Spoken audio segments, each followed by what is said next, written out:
Was previously on the George Lucas talk show. I forgot it was Joke Week. Everyone should be tweeting hashtag Joke Week. Can you do us a favor, Bryson? Yeah.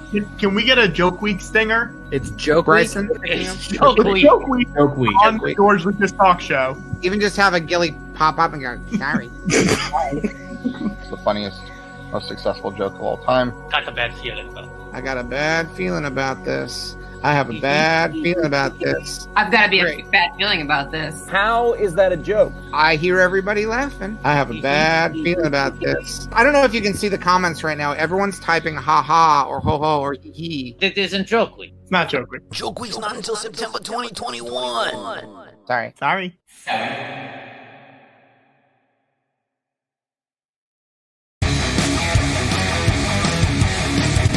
Wait a minute, it's finally Joke Week? Yeah. It's on. Dun, dun, dun, dun, dun, dun, dun, dun, dun. Oh! My God, I almost didn't see you there. Just kidding. That was the first joke of the night. I knew you were going to be there because tonight is Joke Week. The only week that lasts one night. It's like an anti-Hanukkah. You're like, this should be 7 nights, right? No, one night. It's so much week, we fit it into only one night. But I warn you all, get some ice. Because you're going to need to ice down those ribs after we tickle them. That's joke number 2. Here's another warning. I advise you all to get duct tape or Gorilla Glue, because you're going to want to mend the splits in your sides. Joke number 3. What to say? Hello, I'm Watto, the flying space Jew / announcer / warm-up comic / sidekick. This chair has too much give. I almost fell over trying to do the sidekick. Look, we're still trying to figure out where and how and when to do this show in a new world. A world that we thought was going to be very new, and instead is kind of half new, kind of half the same shit. Who here's ever been to a taping of the George Lucas talk show before? I have. Headbutt says I have. Good. Well, who here has ever been to a joke week before? I want, if this is your first joke week, I want you to say, this is my second joke week. And if this is your second joke week, I want you to say, this is my first joke week. And that way, you all get in on the jokes. Look, what do you need to know? Nothing. It's fucking retired filmmaker George Lucas is now self-funding a series of online-only talk shows. It's a very thin premise. I don't know what to tell you. We're going to have a lot of jokes tonight. It's going to be a good time. I don't know. Let's see the hashtags. So since we don't have a live audience still, you need to use the hashtags to get people excited about the show on other platforms. And I already hear the sound of ambient noise as Patrick logs onto the stream, audio only, ready to defend his quote-unquote jokes. I just know you're gonna have a problem with some of them. So. Fuck you! Hashtag Joke Week. Hashtag Amera Ben Gershwartzy. Hashtag Use the Space Force. Hashtag Gene Ralph Ion Cannon. Ralph Ion Cannon. I got it. You don't need to fucking back off. Hashtag Lars Homestead of Lies. Jesus. Hashtag a Monique Akangra Moses. Ugh. Hashtag Astronomy Club Obi-Wan. That's how you do it. Hashtag Great Kids Tonight Show Don't Get Cocky. Hashtag Humandalorian Resources. Hashtag Jokey Skywalker. Hashtag Jokey Fun Kenobi.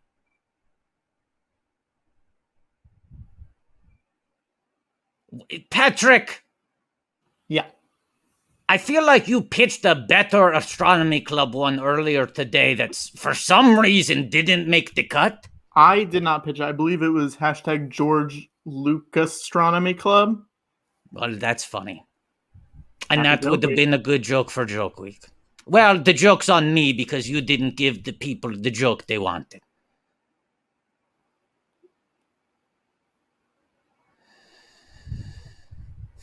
Let's start the fucking show.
George Lucas.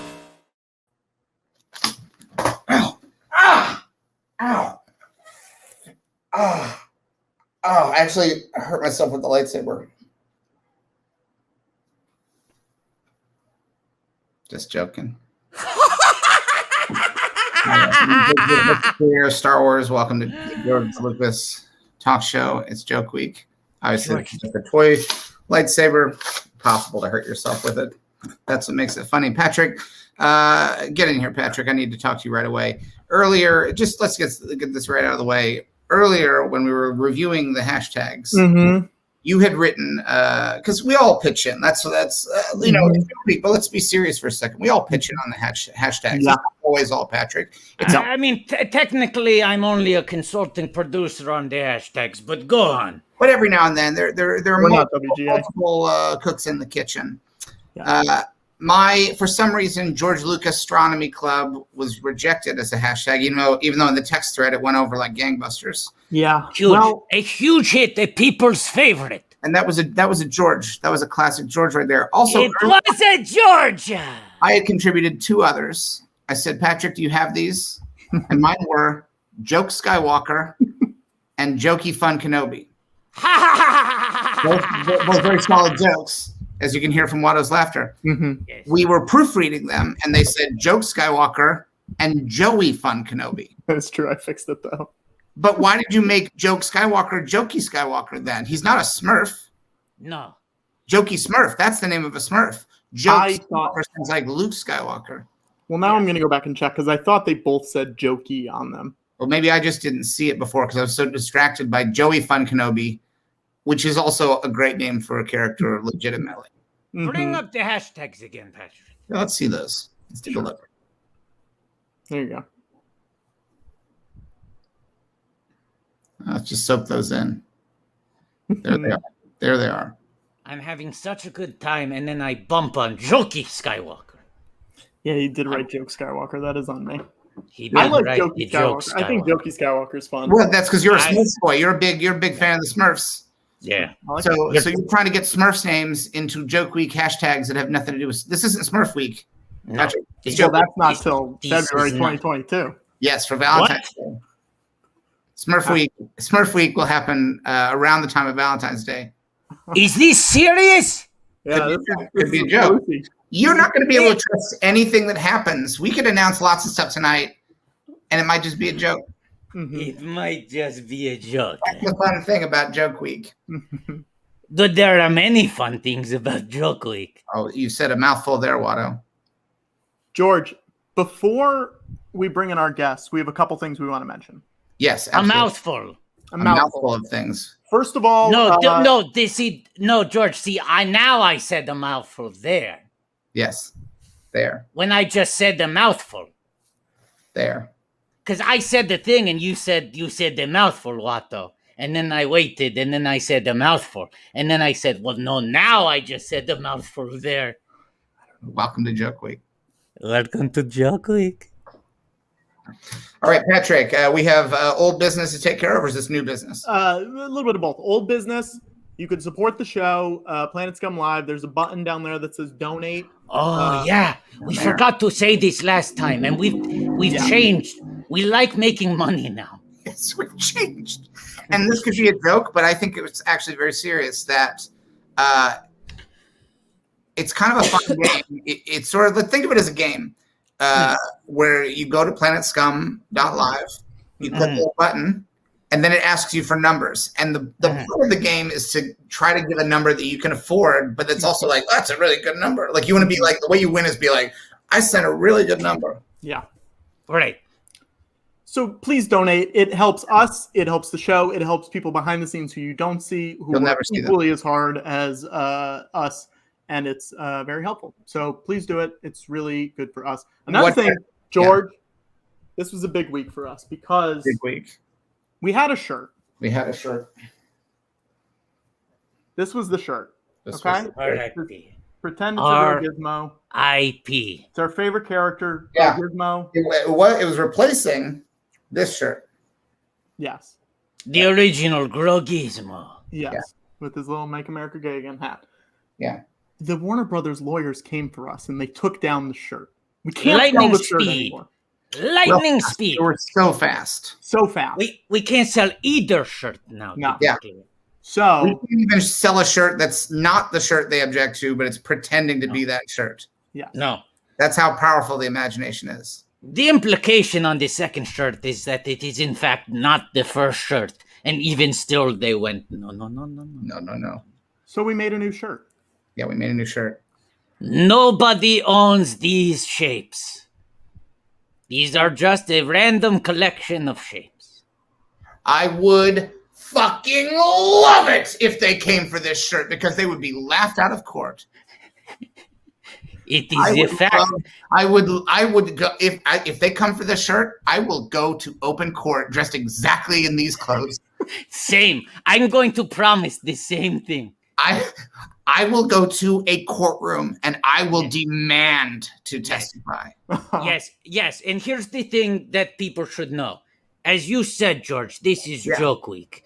You don't know if anything we're saying is true or is a joke. Yeah. But that shirt is not a joke. It Very is a real. fact. Nobody owns those shapes. They're just shapes. That's all. Yeah. Right. I wouldn't even say that there is a direct connection between that shirt and the previous two. They're No, just Warner- shapes. No, it's No, his own shirt. It's his own shirt. To sue us for that shirt would be like suing your therapist after they show you a Rorschach test and going, hey, you didn't get permission to paint my parents fucking. By the way, That's on that you. would also be a great shirt. That's That on would also you. be a great shirt. That's if you read that on a shirt while someone was walking by, I think it's eye catching. Forrest, I don't know if you're watching, but if you want to design a shirt that is a Rorschach test It says, hey, you didn't get permission to paint to paint my parents fucking. It'd be a funny shirt for Joke Week. Yeah, funny. But nobody owns this shapes. I want to stress this. No. This is the official shirt of Joke Week. All right. Now, here's another very funny thing you could do for Joke Week. And once again, only if you can afford it.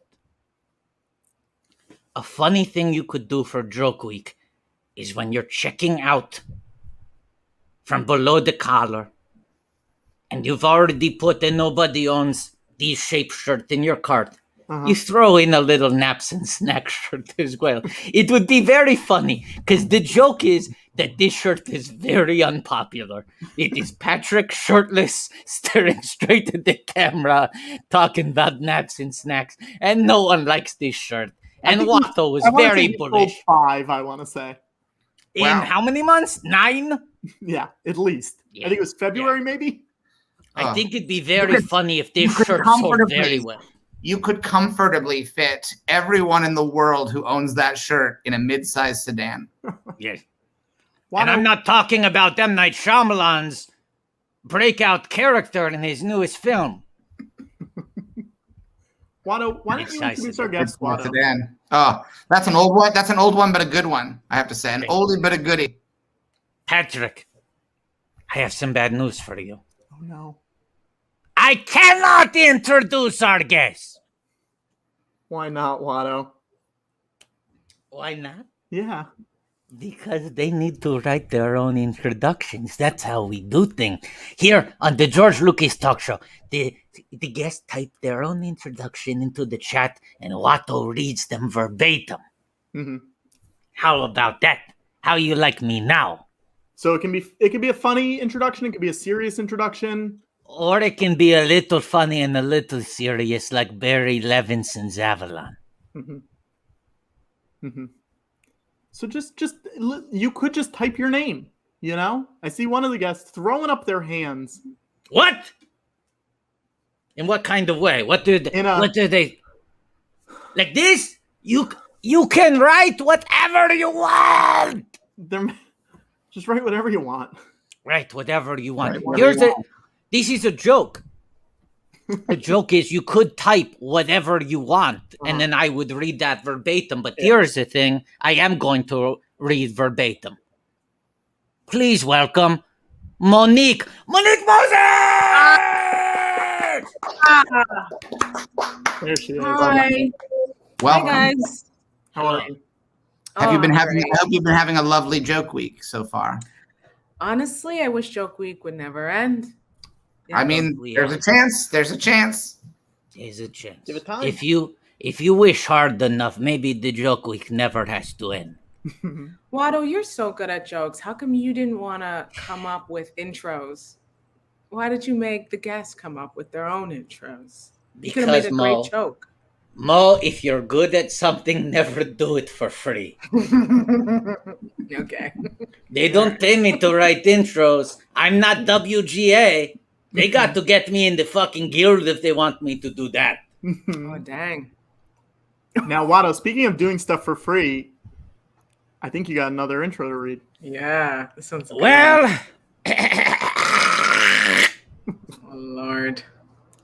it's the circle of life, and it moves us all through despair and hope, through faith and love, Oh my God. till we find our place It's going to take so long. on the path unwinding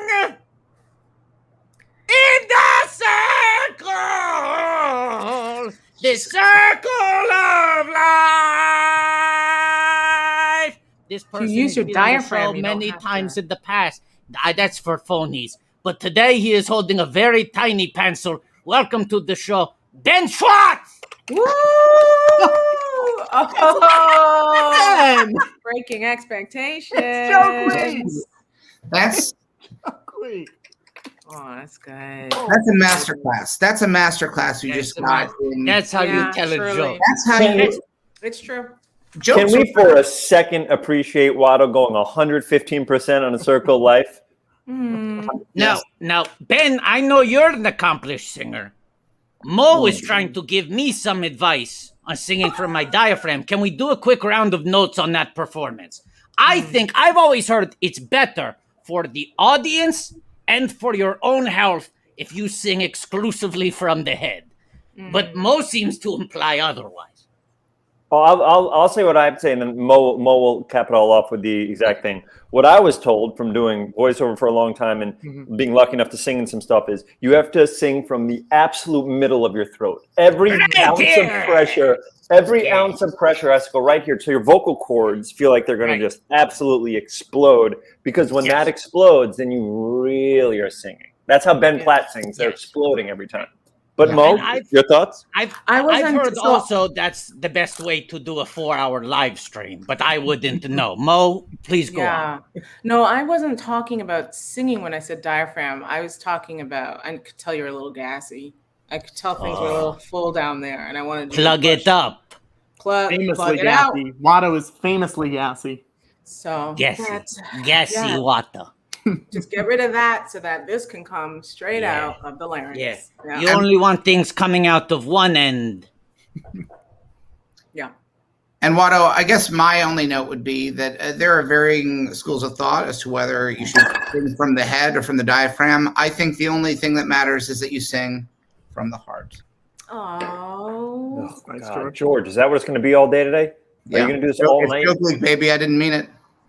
All right, sorry. Can we have a joke week is about lies? Can there be something after the joke so we know it's a joke? Because for me to then complain about it, can you say a sentence? Ben, the thing that comes after the joke is your laughter. So you're really the one who's letting us down. Now, what was it like working on the show House of Jokes? House of Lies. It was called House of Lies. First of all, you know it. Well, George, same difference. Same difference, if you ask me. Well, there are a lot of jokes on it. We had Don Cheadle, who just got nominated for an Emmy. Yeah. The king of jokes. The king of jokes. Our modern day Don Rickles. The king of content. King of he content. is actually hilarious. New Legacy, the narrator on the new Wonder Years. Oh, is he? Yeah. Yeah. I heard it's great, by the way. Has anybody seen it? Someone told me it's wonderful. Yeah, I've heard it's great. All right. Well, House of Lies was great. I think you're talking about House of Lies. Is that what you're talking about? I was only joking with you. Oh my God. I don't know if I'm going to catch one today. I can see him It's coming, all right. but I don't. It's okay. Some of these jokes are things that people won't catch for decades. Is that a joke? It's also true because there's also elements of truth to comedy. Comedy is really made up of a combination of very true things and very dishonest things. And it's sort of like, those are the two ingredients. It's like, how do you cook them? In the kitchen? Maybe. Right. You cook them outside the grill. Ben, what's sometimes your favorite? the things that are least true, sometimes the things that are most true, said faster and more directly than you were expecting. Ben, what's your favorite true thing about comedy? Oh, thank you, Patrick. I appreciate that. My favorite true thing about comedy is and this is going to sound cheesy, is the heart. The heart that comes with it. Do you know what I'm trying to say? Yeah. It's the heart. And I think I'm the first person to talk about that, because if comedy and jokes and stuff come from the heart. Yeah. Then so what you're saying now is a prequel because it came after when I said it. Yeah. Sorry? That was a prequel. It's a prequel. I don't think anything has. Not everything has to be a prequel. I don't remember. That's what we call a prequel. Well, everything is a prequel to something else, if you think about it. Okay, tell me what a prequel. What's the prequel to dinosaurs? Just the idea in the universe. Just the idea. The little guys crawling out of the water. The little guys lizards, crawling out of the water. fish lizards lizards crawling out of the water. Yeah. They don't have any legs. We could do this. We could do this. Do you want to know what? Do you want to know what I think is the best truth about comedy? Yes, Monique. Yeah. That was the question, right? What is the best truth about I comedy? think your favorite truth in favorite true thing in comedy. Favorite best truth. Yeah, I feel like comedy is the great equalizer. You know what I mean? I think it brings people together. You know, like those jokes that are like, white people do this and black people do this. Yeah, Without those jokes, we wouldn't know that people are just people, right? Yeah. That's right. Yeah. True. And also, there was a TV show called The Equalizer with Edward Woodward, and then later, I believe Denzel played The Equalizer on the big screen. It's now back on TV with Queen Latifah. Is it? Honestly, y'all are watching a lot of black She's the shows. That's making me Equalizer. very happy. Equalizer. But is there a prequelizer? We've heard of the threequalizers. Are there any prequelizers? Let's see what they were doing before things were so equal. Okay. Ben and Monique, I'm sure you both had this experience where you audition for a role and then they go, sorry, they're just going in a different direction, right? Sure, many times. Yeah. Watto auditioned for the Queen Latifah Equalizer. He really wanted the role. Wait, did They Watto just- for real or no? They decide to go in a very similar direction. Adam Goldberg. Okay. Wow, I'm surprised you brought it up. It seems like it's a sore subject. Watto wanted that part. How deep in the audition process did Watto get? Did Watto get down to producers or get down to the last round, or Watto just? Let's not get into it. Watto was Did pissed Watto off. get feedback from your team? Did anybody find out what they want? The feedback was not what we're looking for. I've gotten that many times. I got they want something more. They just want somebody more attractive. I've gotten that a lot. Oh no, That's not even an exaggeration. I got that a lot. Yeah. Or not as ethnic looking. I was going to say, you sometimes think that white people don't get that note, but Jewish people get that note a lot. Oh wow! Many times at the beginning. You don't look white enough. Like, what a weird sentence. Right. Well, let's not. I'm worried this show's going to turn into just stories about people not getting parts, and that's unsustainable as a show. So let's. Very funny though. Very funny. This is George, have you ever auditioned for anything, George? No, I was offer only for Beverly Hills Cop 3. My friend John Landis, who was responsible for multiple people dying, said to me, "I'm the third Beverly Hills Cop movie, and I have a little part for you." And I said, "I won't read." He said, "No, I'm not asking you. It's a straight offer." And I said, "I'll do it." Wow. Yeah. Can you, George? I mean, we haven't asked you to do it in a little bit. Hang on. I can. I will always do it. All right. Hey. Wow. Right, Now, George, do you want to give them the context? Because you jumped straight into the deep end on that one. That is his one line in the movie, but George should offer some context. I'm waiting in line for an amusement park ride, and Axel Foley cuts the line, and I object to it because I'm being humiliated in front of my female companion. I'm being emasculated, and I just walk away. Instead of waiting for the next ride, I guess. Wow. What's it? Oh, we're gonna see it. Unbelievable. Oh, we can't show it because we'll get pulled. But that is a still frame of George in it. Still Seems frame. like even that you'll get pulled for. You don't own that, right, Patrick? Oh, I think I own that one. I think I did purchase that one still frame. Listen, Ben, we've had a lot of lawyers contacting us in the last couple weeks, so it's sort of No fair game. joke. We don't really care anymore. No joke. No joke. Oh dang. Mo, do you have a great audition story? My first career was as a hip hop dancer. Excuse me? It was a hip hop dancer, street styles, and I auditioned for this movie.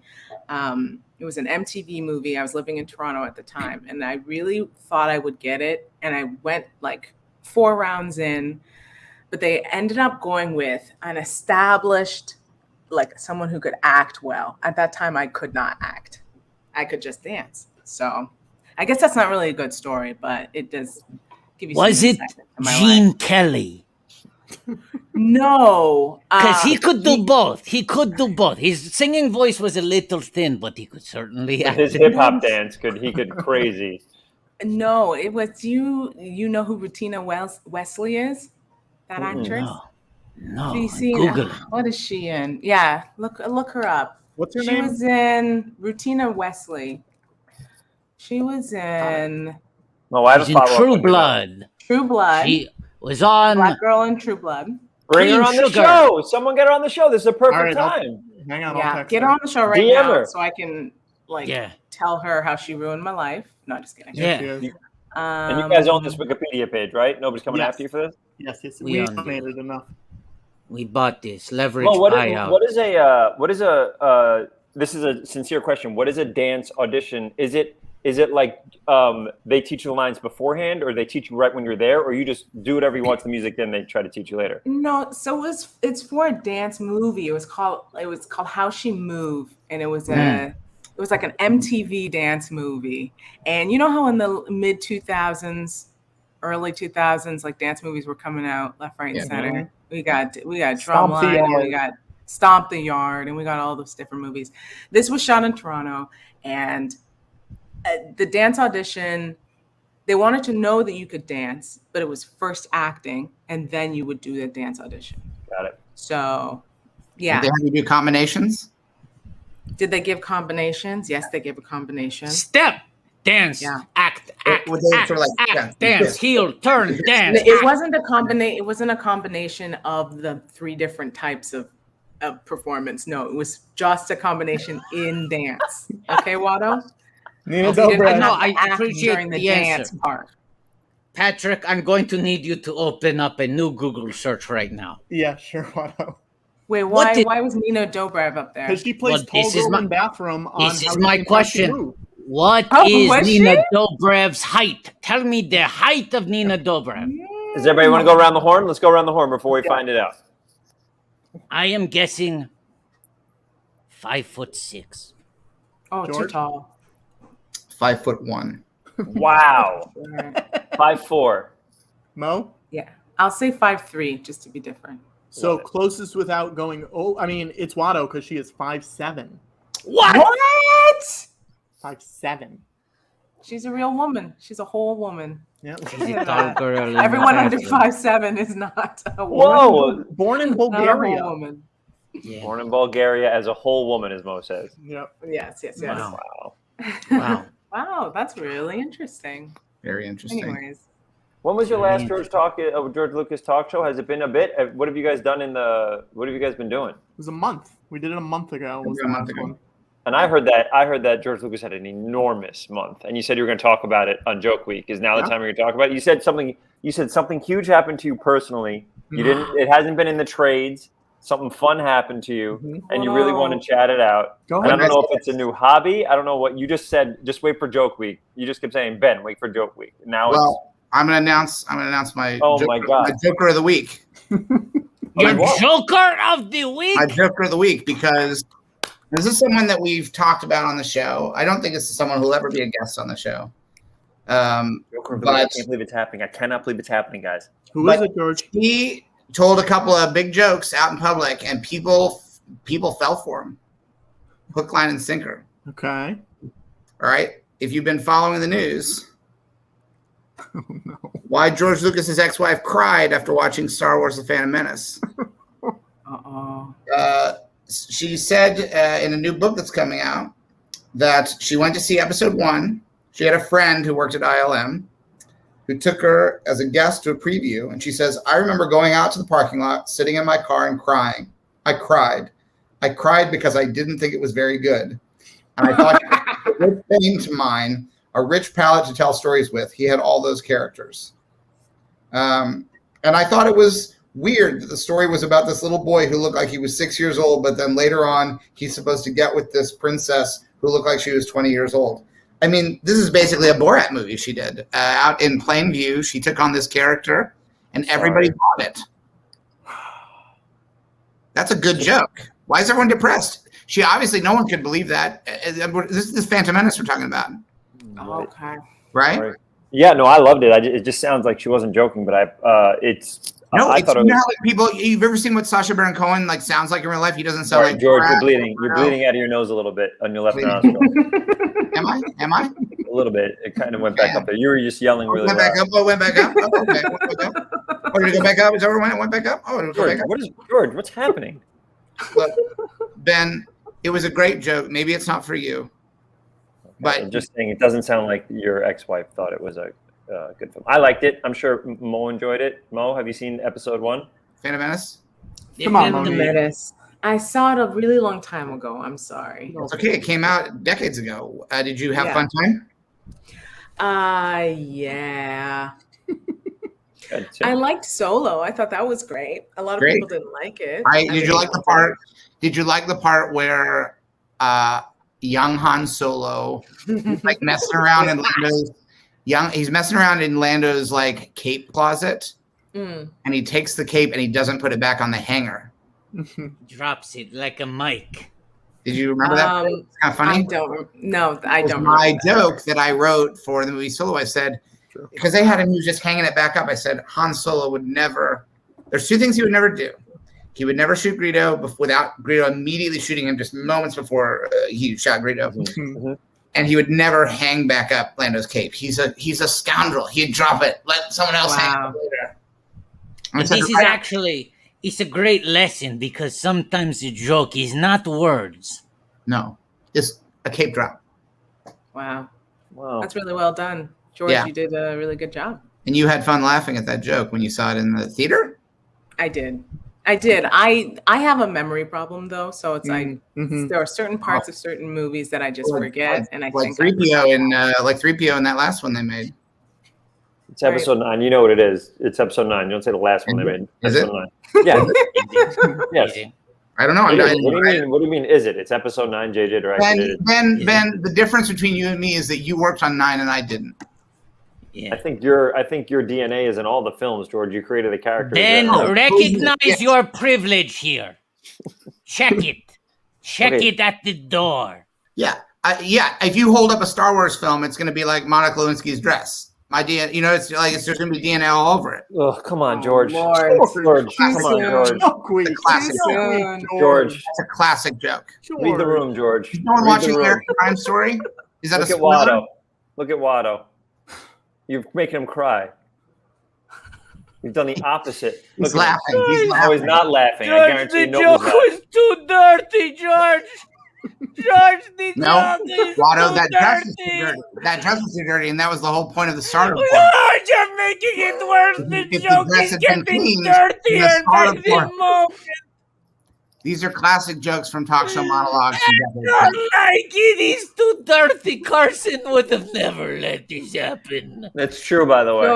George, the only thing blue here should be Watto. Thank you.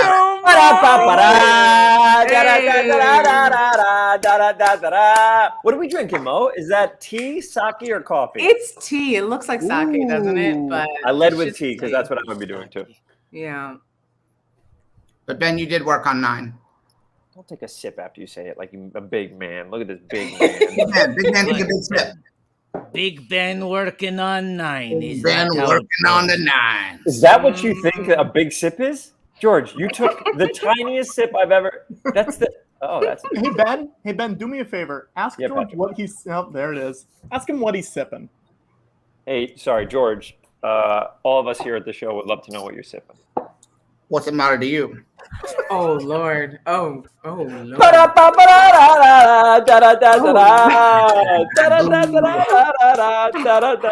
He's crying. Watto's crying.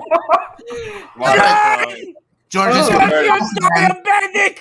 George, don't drink applesauce out of a jar. You're diabetic, famously, George. no sugar added. No sugar added. There's sugar in it, though, my friend. There's still too much sugar, George. I'm sorry. If I had testicles, they just went right back up into my body when you showed the applesauce. It is the most refreshing summertime beverage. And I know we're in the autumn, but it's still hot. It's not a beverage. It's a sauce. Well, I got a big straw and I'm drinking it like a drink. George, if you came up to me, it's a smoothie. It's a smoothie. George, if you came up to me and said, "Would you like a beverage?" and I said, "Yes, 1 glass of Hollandaise," would you view that as a valid answer, or would you say, "That's not a beverage, that's a sauce"? Honestly, Watto, maybe Toydarians like to drink Hollandaise sauce as a beverage. That's up to They me. do, they do, and that's why I asked. Yeah. What's the difference between a smoothie and a jar of? I love this. I love this. Here we George, go. do it, George. Here we go. What's the difference? Say it again, George. I ruined it. What's the difference between George? Do it, George. Do this, George. I love this, George. No, stop, George. This is one of my faves that you do. What's the difference between? And I stepped on it, but hit me with it, George. Go. What's the difference between? I'm assuming you're going to say applesauce and a smoothie. Go. Wait. Ready. George, go. What's the joke? Go. Start. George, come on, stop drinking. George, go. Georgia. George, go. What's the difference? What's the difference between Yeah. a jar of applesauce and a smoothie? Mo, do you know? I don't know. Oh, I thought that was a setup for a joke. No, is. what's the difference? Yeah, do you know what it is? No. Oh. Okay, so no. what is it? What is George, it? Give it to us. Roughage.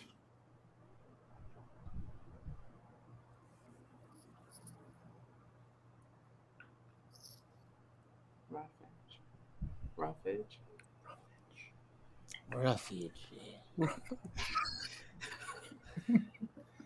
Ben left. Don't blame him. Don't blame him. Gone. Gone. Honestly. Hey. Force Man, goes I'm down. man. Full respect.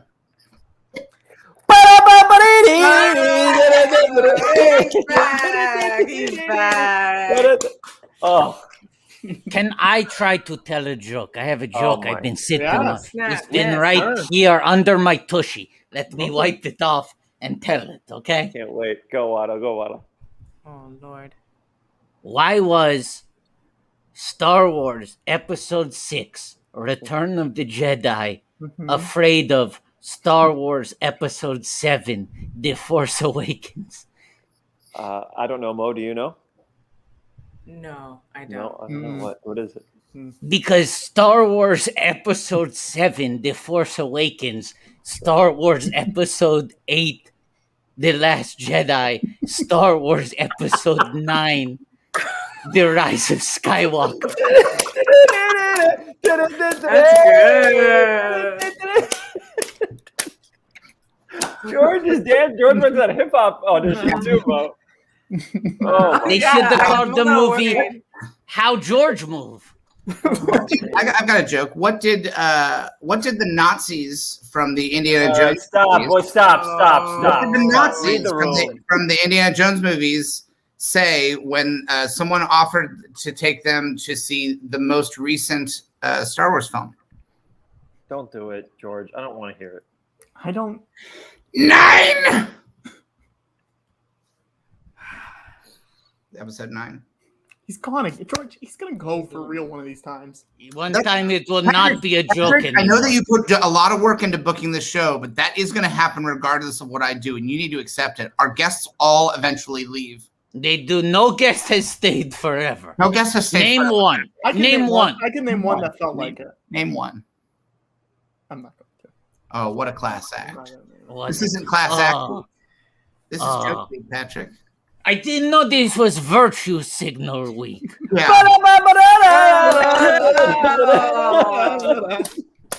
I think the game is that I leave until Watto says a joke, then I come back on.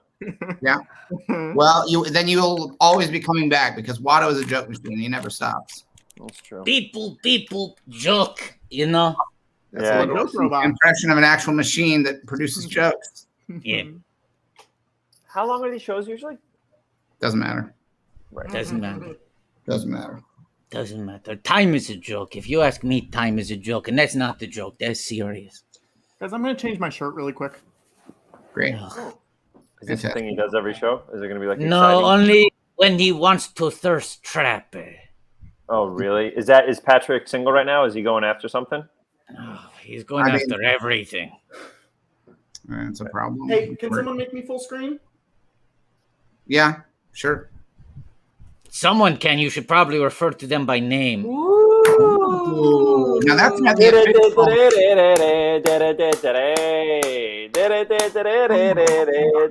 Dang. It's actually great. That's actually a great shirt. But that is not the official shirt of Joke Week, It's an correct? unofficial It's not. bootleg by It's not. Bring the Noise. Yeah. Unofficial It's not. bootleg. We all know the official shirt of Joke Week is Naps and Snacks.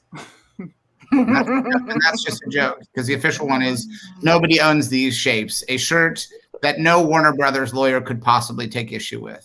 I'm confused. How does Warner Brothers own the likeness to Baby Girl Yoda? Gizmo? Yeah, Here's the problem, Ben. It's Gizmo from Oh, it's Gremlins up top. Gizmo. It's not, though. It's not. It's Girl Gizmo, and Girl Gizmo is their own character. Oh, and they own Grow Gizmo as well? They claim they do, but they don't. They like to claim they do, but the last time I checked, Wait, they are we don't. all getting our Grogu's? Wait 1 second. Yeah. I got the original one. Oh no. Oh, no. Just grab something that you think looks like it, Monique. Monique, grab the closest, the nearest Oh. infant. See, Ben's got the one Pretty that I close. want. That pillow is pretty close. Look how close It's that is. pretty close. Look at See, that. Ben's got the good one. See, Oh, yeah. Monique, Oh, Monique, I look at you holding that pillow, and I pretend that it's a Grogu. show that neck. It's You a got that tropical neck. Grogu. Yeah, let's see that neck. See that Let's neck, Ben. Full screen. Ben's that neck. Look Grogu at that. neck. Look at the hair. The hair is. Ooh. Oh. Ooh. Oh. Ah. Oh. Wow. Has he got feet, Ben? Rogue. Oh. Yeah, he's got feet. Whoa. Yeah. Wow. Oh. Yeah. No feet on these. No feet on the original one. The originals didn't have feet. Right. This is from Sideshow. Maybe you've heard of it. Yeah. Oh. Yeah. Monique, show where yours doesn't have feet. Right here. Yours No have feet, no has line. feet because those two little points, those two little corners are kind of like feet. It almost looks like feet. Yeah. Make me full screen for a moment. Yeah, sure. Hey guys, I have a joke that has taken me. Oh, go ahead. No, make let Monique Mo do full his screen. joke. Make No. Monique full screen. I have a joke that it's taken me 20 minutes to think of. You want to hear it? Yeah. Oh my Absolutely. God, All you right. have now screwed yourself over, Mo, because I've never been more excited for anything in my entire life. 20 minutes Okay. of writing? Yes, I wrote it several times over. What's the best bank to invest your cred in? Your galactic credit standard.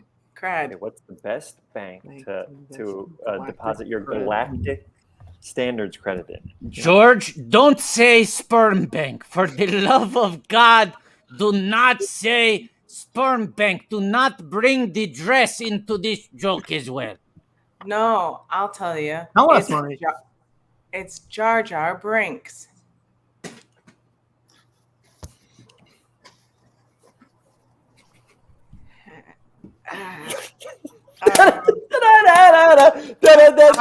I'll see myself. No, Mo, come back. Whoa. Wow. Wow. I didn't get it. Jar Jar Brinks? Wouldn't it be Jar Jar Banks? Well, Brinks is a Oh, yeah. Brinks is a type of bank. It's on the East Oh, Coast. see, I've You've never seen those heard Brinks- of it. You've seen those Brinks trucks. Have you seen a Brinks truck before, I've Ben? never seen a Brinks truck before. No. Oh, fuck. We gotta Fuck. pull up a picture of a Brinks truck. For I am. Is it an armored? Is it an armored truck? First that picks up Brinks the money? truck. We're gonna watch Big Ben full screen and show him the picture. Okay, we'll see if I can do this. I don't know if I can. Yeah, I think we can. I believe in you. Okay. Okay. Nope, that's not right. Hang on. Nope. Here we go. There it is. There it is. Oh, it's great, Mo. I don't It's know great. how to It's do a that. I winner. don't It's know a how to do winner, and it's great. It's great, and it's a winner, and it's And let's great. get some fan art turning that truck into a Jar Jar Brinks. Yes. Oh, this is a good That'll moment really to sell it. That'll really sell it. Badass. remind people of the George Good Lucas room. talk show guarantee. Mo, Ben, you've both been on the show before, but it's important to say this again. We have the fastest fan art apparatus in the business. Look at how quickly they made Nobody Owns These Shapes, but the shapes are Watto. So Ben, Mo, just know at any time in the show, you can request a piece of fan art that you would like to see. It could involve your likeness. It could be something totally unrelated. Like this is something that involves Mo. I want to kill you, and also I love you. That's But so any funny. idea Also, you the pitch foot? will arrive in under 10 minutes. Oh. Wow. That's the guarantee. What are the names of these? Oh my God. Oh, that's great. By the way, these artists are amazing. Great. This The is pre- Austin Yoder made this one. David Oh Yoder. wow, look at this. How Oh, George. How George move. Goldie Thron. Goldie Thron, Okay. creator of Grogismo. Yep. Wow. This see if we got any is. other ones. This one was. Hang on, who made this one? Moises Tavera made this one. What's the hashtag you're following? They're just adding me. They're sending. Oh boy, there's me in my old stand-up days. I know. God. 125. Yeah, there's some good ones. Hey George, do you have anything to do with the new Indiana Jones? Oof, Ben, come on. Ben. I just Sorry, I didn't. I took my bong and went home. They can do their own thing. Your bong? I'm sorry. Your My what? bong. You say- My ball. You said I bong. heard bong too. It sounded like Patrick, do you have anything that allows us to hear what just happened? Like, is there any way Yeah, that sure. we can Hang go- on. You ready? Wait, hold on. Wait, can we get someone out there to clip it? Snip it? let's Yeah, get the someone could clip and clip it. chip. I I was guarantee you, George, I guarantee you said bong. All I was right. just going to suggest we rewind a little bit and hear it again. Yeah, someone tweeted to Patrick, just Yeah. rewind and just play that one thing and loop it just because. Yeah, rip it, keep it, strip it, and strip it. George, this is not your week, man. What do you mean? It's joke week. This is my week, Ben. Ben, every week is George week. No, it's joke week. It's not joke week. No, but even Ben, I hate to break this to you, even joke week is George week. Yeah, sometimes a week can be 2 Apple weeks. juice, applesauce. Yeah, It's so disgusting to think that's what you do. And I just know for a fact you probably do that in real life. Like when you're not on the show, I guarantee you do it because it was too ready. You were wise to guarantee that, Ben, because it's true. It is, right? You absolute fool. What is that? A snack? What are you doing? Who's your fool? The fool who follows him. I'm not following you. You are. I On was Twitter? on the show and then you came onto the show. Twitter? You literally followed me onto the show, man. I'm talking about you. I feel like if your straw was bigger, it would feel less weird. Yeah. Talking about That's big. kind of weird, right? That's a big straw. Like I think even bigger than that, like a nice It's less like weird a if boba it's straw or something. This is It's less glass like a- straw. If he was just eating with a spoon, it would be a lot less weird. Yeah. Correct. By the way, I will say I did come out with one of these, but I do have a real Oh, pen. that's good. Oh, thank God. That's going to come in handy later. You also Yeah. have a tiny pen? This is a tinier. Well, I have That's a a small. regular I have a small pencil. I have a really small pencil. Let's Grab see it, it. grab it.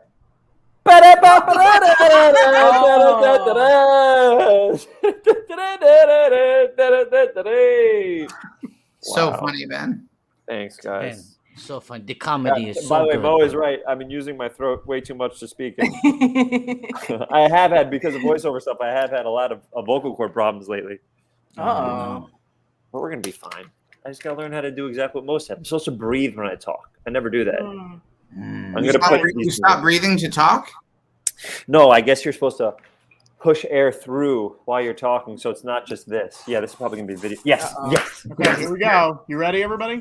Put yourself on mute, George. I just Sorry, I didn't. I took my bong and went home. There it is. Nope, that's ball. Those are the receipts. Play it again, Patrick. Play it again immediately. Play it again. Play it again, Sam. I took my bong and went home. George. I took my ball and went home. No, just admit you're wrong. Play it again, Patrick, until he admits it. Play it. You play it until he admits it. I'll do this for the next hour. And went home. Stop. Shut up, George. Listen. I just I took my bong and went home. I just I took my bong and went home. Admit it. Just admit it, because I don't want to hear it anymore. I took my bong and went home. Ben. Wow. Ben. Yeah. Yes. Just admit it. We're done. Can it just be me and Ben for a second? Yeah, sure. Wait, when we're alone, George, can I talk to you for a second? Sure, absolutely. You said you made a mistake. You by mistake said bong. It's not a big deal. Just admit you made a mistake, and then we don't do this. We don't talk about it anymore. Ben, it wasn't a mistake. It's joke week. Are you fucking kidding me? Yeah,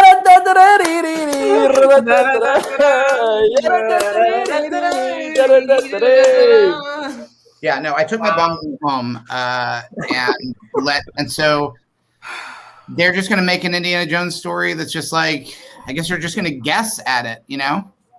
Well, you didn't help with Crystal Skull, I don't think. I didn't help with Crystal write that Skull. one? You didn't write with that one, did you? How do I say this? That one has my DNA all over it. Don't say the Lewinsky joke again. It was terrible the first I time. know it's not a Lewinsky callback. That's a callback to when you said my DNA was all over Star Wars Episode 9. Hey, can I talk to Patrick? Patrick, Yeah. can you just have me and George for a second? Yeah. Just for a second? George, get back in here. I know you're laughing. George, get back. George, get back. Can I talk to Mo for a second? Patrick, just me and Mo, please.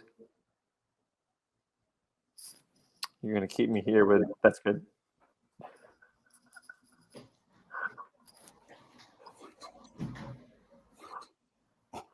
But what about COVID? What about COVID, George? What about it? Oh my God, you guys share it now. Whatever one has, the other has now.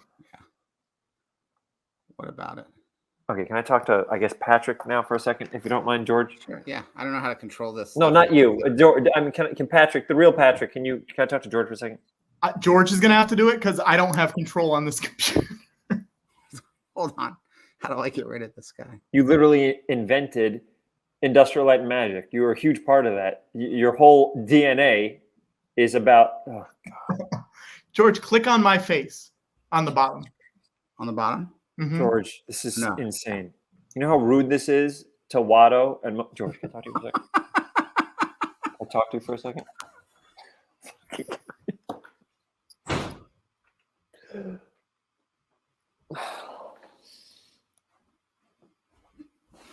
Hold on. I guess I'm in control. Hold on. Hey. Everybody's got it now. Everybody's got it now. I don't know what to say anymore. If you're all in the same room, why aren't you in the same camera? We're not in the same room. Different room. Wait, how do I get rid of what's this? Hold on. Oh God, this is a mess. This is a mess. All right. Mo, are you next to them? That would blow my mind. No, I am Right, now isolated we're all in from the it. world. Watto? Watto. Yeah, no. Watto. I don't want this. Whoa. Let's just say this bit has legs. Jokey. Where's Watto? Oh God, What happened to Watto? so boring. Is this boring? Yeah, because now what's going to happen? He's going to show up in the George Lucas room. Then what? Well, now we got to find Watto. Find exciting. Watto. So is he in the background of one of your scenes? Oh, yeah. That's it. That's the Jar Brinks truck. That's from Remote Control 1. Wow, that's excellent work. Yeah, that's a good one. Oh man, Patrick! Yeah, Watto. You told me you had nothing to drink at your house. I actually forgot I had wine. I did not see that. I'm sorry, Watto. so you guys take 3 rooms in you make Patrick's place be the place you do everything? Doesn't it stink? This is the first time we're doing this. It's very cute. Or is it? You know? What's he chewing on? Because he had to have gotten it from one of your rooms to the other rooms. What is he chewing on? I Did he freeze? Did he freeze the applesauce? Yeah, I would say don't know even what worry George is about it chewing as on. long as he's chewing something. That's true. I found something. Oh, Patrick is famously diabetic. Patrick Oh, is? famously, Famously. notoriously diabetic. He's like So- the George Lucas of live stream producers. But Wow. let's go around. Everyone except Patrick, guess what's the first thing you see? Maybe Watto, you've seen this, so maybe you opt out of this. So just Ben and Mo. What's the first thing you see when you walk into Patrick's kitchen? And he's diabetic? And he's diabetic. And he's diabetic. I'll give you a clue. No clues. Mo, do you want to go first or second?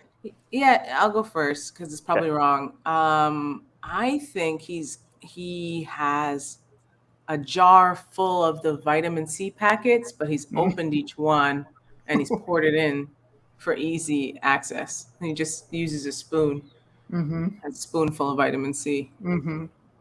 Okay, my guess is he's got a thing of gummy bears, or he's got a Wonka bar, like a big chocolate bar that's in the Wonka case. Sure.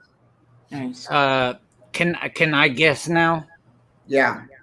Okay, give me 1 second. Oh no.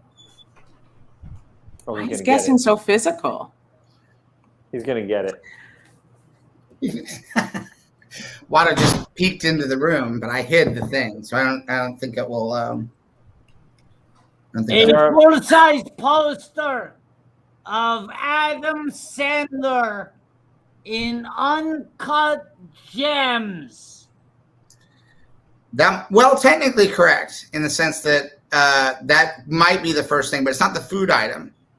Food item. A jar Well, of you M&Ms. didn't say food item, and I walked into the kitchen, and that was the first thing I saw. So joke's on you. Your question was poorly phrased. You keep Joke's your on me. Uncut Gems poster in your kitchen? It's my roommate. He hung it up on the fridge.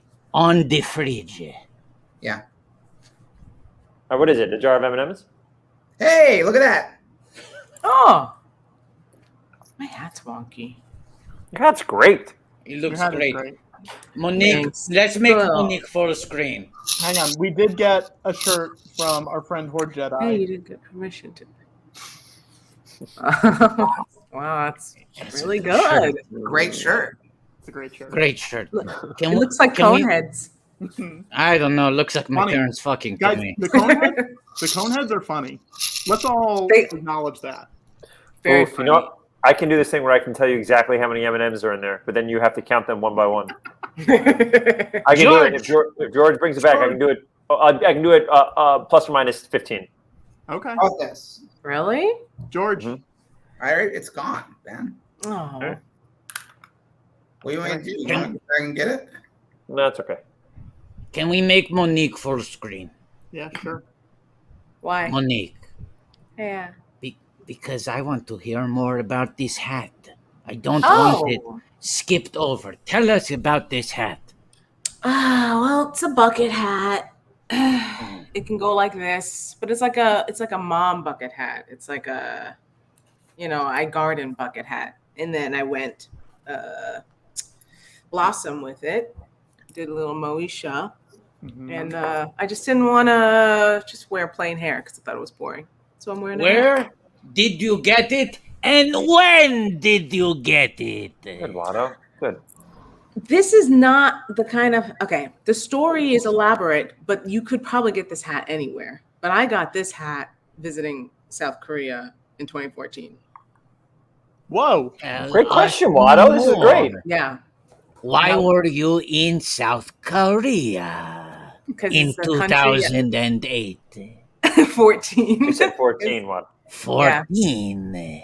It's just it's a country I like and to go to. I've been a couple of times and I like it. Have you been to Asia quite a Good bit? Food. Twice. 2014, 2018. I like to I my idea is to go every 4 years. Honestly. Oh, That was your idea? And so hopefully 2022 I can go back. But yeah, I've been to South Korea and Japan and I want to go to I'd love Japan to very go. badly. I'd love to go to China and the Philippines and Thailand, those wonderful countries. Oh my goodness. There it is. Jar Brinks. I am actually concerned that Boss Nass has lost an unhealthy amount of weight in that. That is true. See, look, my joke's already paying off. Look at this. George. This is good. Is it? Is it good? Don't even. No, I like it. I like it very Wow. much. I think it's. Hang on, I do want to point out Those are we great did get ones. our first hand drawn Jar Brinks fan art Oh shit. Ooh. The truck is the Jar Jar. from Kevin Woods. Wow. These people are so talented. Look at that brush. Seriously. Look at that brushwork. Just go back to that for a second. Look at how. I'm always impressed by the variable sort of like width of the line in the various directions. There's a lot of craft in that. That is. Like, George, look at those you're an illustrator. I've seen your illustrations before. I I'm think sorry. you're quite talented. Thank you very much. See, I think you're talented we're as well, pretty- Ben, and also you, Monique, are talented, and I think Patrick and Water are also talented. Oh, Oh, thanks. thank George. you. I take after Did you my say Ben was daddy. talented? Mhm. Okay, good. I thought you'd skipped him for some reason. Now, George, George. this might be unfair. Can you rank us in Thought you order? had- Oh, that's yeah. I'd interesting. love to hear that. That's That is interesting. unfair. That is unfair. George, have you ever illustrated something to give No away? comment. Mm-hmm. On the show? Yeah. I'm sure I probably have. Okay, I was going to say that would be incredible. A George Lucas illustration would be unbelievable. Pretty good stuff.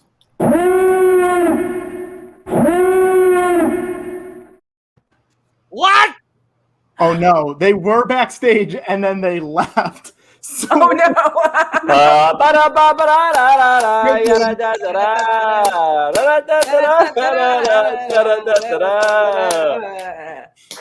I can't believe how into it George gets. I love your dancing, George. Hey, Thank may I get water? Mo, can you do like a tight 5 while I get water? Here we Sure, go. Yeah. Here we go. Oh, wait, no, I don't want to leave now. I don't want to leave. I'll stay for it. I get water You after. know, what is the deal with sourdough bread, babies? Oh, It shit. is not Uh-huh. sour. Yeah, no. It is not doughy, No. and it's good for you. Yeah.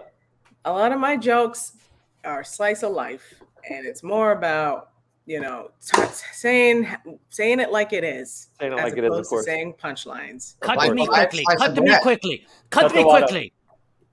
Wait, let's cut back to Mo, and then Mo, I want you to do another take of your line. A lot of my jokes are slice of life, and then right after she says that, cut back to me. Okay, a lot of my jokes are slice of life, and a lot of my jokes are slice of pizza. Oh,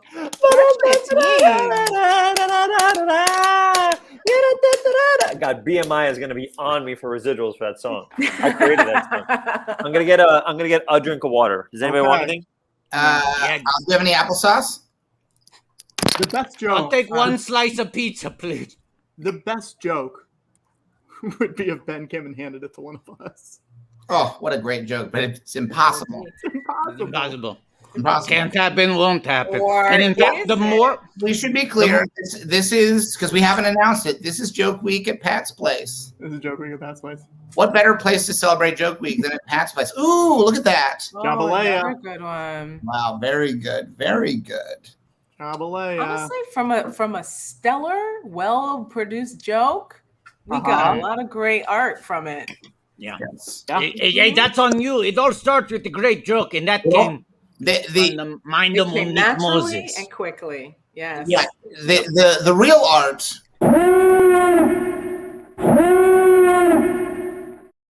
What? Yeah. Rachel! Something's happening with the stream. We're offline. No, Rachel! Hi, Rachel. Hello. Rachel! Hello. We can't introduce you yet. Nope. No. Let's talk about it, Wado.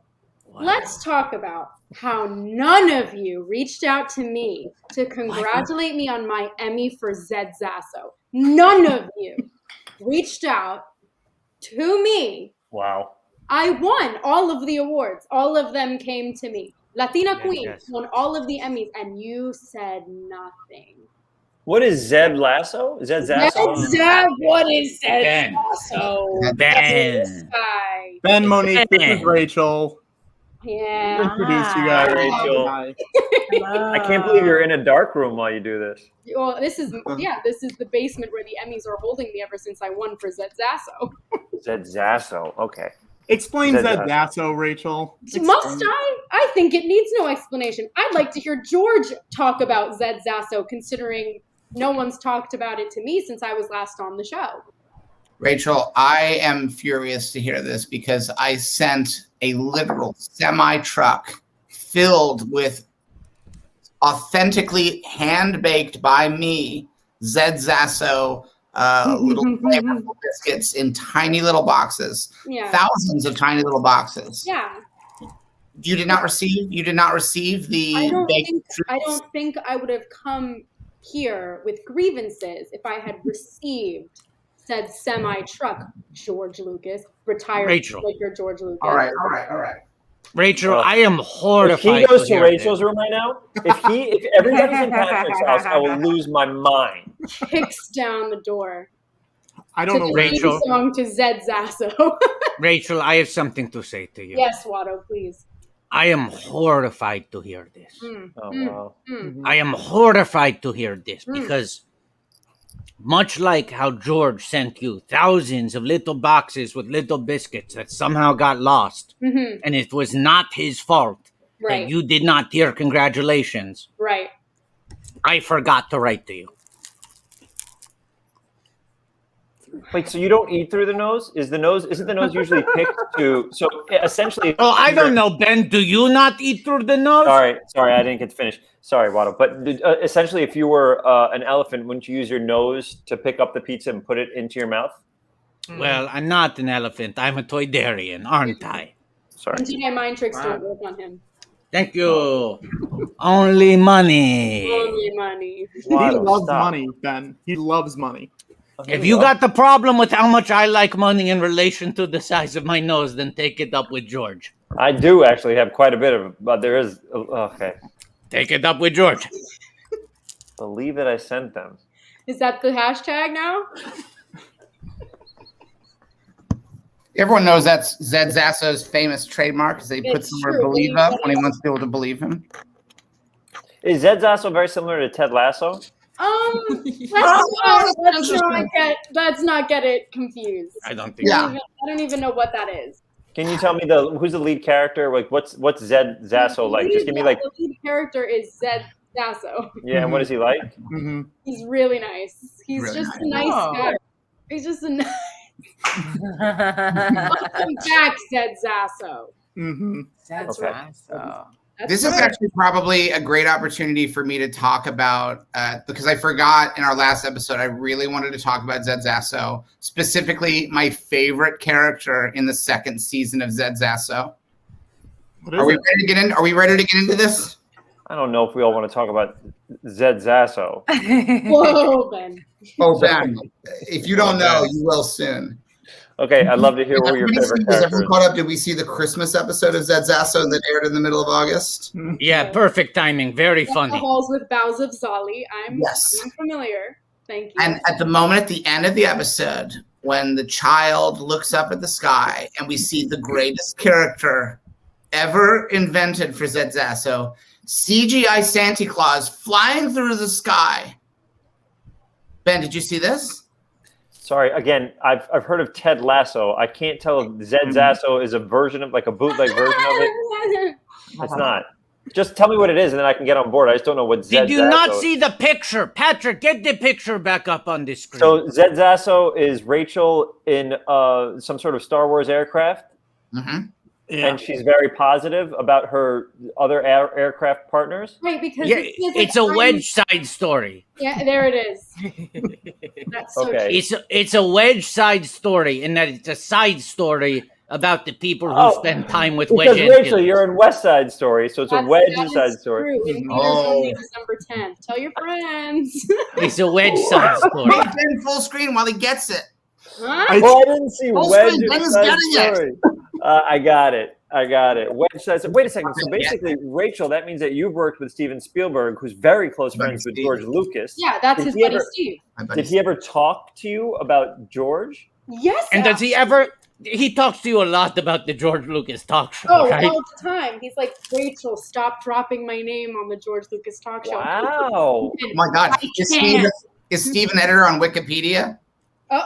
Because Wikipedia famously said they criticized the George Lucas Talk Show's page for being too name droppy. Yeah. Just because we listed some people who had been on the show and they said that's too name droppy. Wikipedia is just a bunch of dropped names. That's all Wikipedia is. It's true. I have a question for Rachel. Rachel, Yes. what are your thoughts on drinking applesauce? Oh, great question. Rachel Great versus question. eating? Is that what the... Rachel just got on the stream. Rachel this just got man's on the doing stream. right now. Oh, retired filmmaker George Lucas. Yeah. What would your buddy Steve say? You'd say that seems like a healthy snack. I don't think He that's wouldn't. what he'd say. He wouldn't. Wouldn't. I'm starting to think he's not your buddy at all. There's no sugar added. It's unsweetened. Can we just get it out of? You're obviously sponsored by Mott's today. Just say you're sponsored by Mott's today, and we can get this done. Yeah. That's the hashtag. Sponsor. I wish here we were sponsored by Mott's. We'd be getting crates of this stuff sent in. Yeah. I mean, Here comes Patrick with 3 more things of fucking applesauce. That's a Watto. That's a Watto guarantee, by the way. Guarantee is coming in with 3 more things of. Look how confused retired filmmaker George Lucas is. Oh no! He doesn't like the bit. This is not a planned bit. This is not a planned bit. Oh no! It's gonna be an enormous thing of applesauce. I just got it. It was just Patrick, for real. If you're diabetic, I really don't know if you should be doing that. Isn't that better than the giant jar of M&Ms? Aren't you diabetic? Isn't there sugar in applesauce? It's not that No, much. there's no sugar added in this one. No No sugar. sugar added. What are we doing? Sugar, 12 grams. That's Watto, 12 grams. Watto, where's your applesauce? 0% of added sugars. This is like that show with that kid from Entourage who dies on camera if he eats enough applesauce or some shit. Isn't that what the whole thing is? What is the show? Oh. You talking What's about it the called? Larry Sanders show Clickbait. with Jeremy No, Piven? Clickbait. Oh. What? That's about applesauce? Yeah, the whole thing is if he doesn't eat enough applesauce and that video gets 5 million views, he dies or something like that. That Oh my can't be. God, that's a great show. Also, Monique I asked. like Excuse the- me, Patrick. I like that Ben refers to Adrian Grenier as a kid. Excuse me, Patrick. He's I probably just turned almost 40. 50. Go ahead, Excuse me, Patrick. Excuse me, Patrick. Make him full screen, Patrick. Stop eating for a second and make him full screen. Patrick. What? Excuse me. I'm sorry, Watto. Go ahead. Monique asked the question. Monique, full screen. Oh, it's you related, and I wanted to know, where's your applesauce? Cut back to me. Here's my applesauce. Okay, there we go.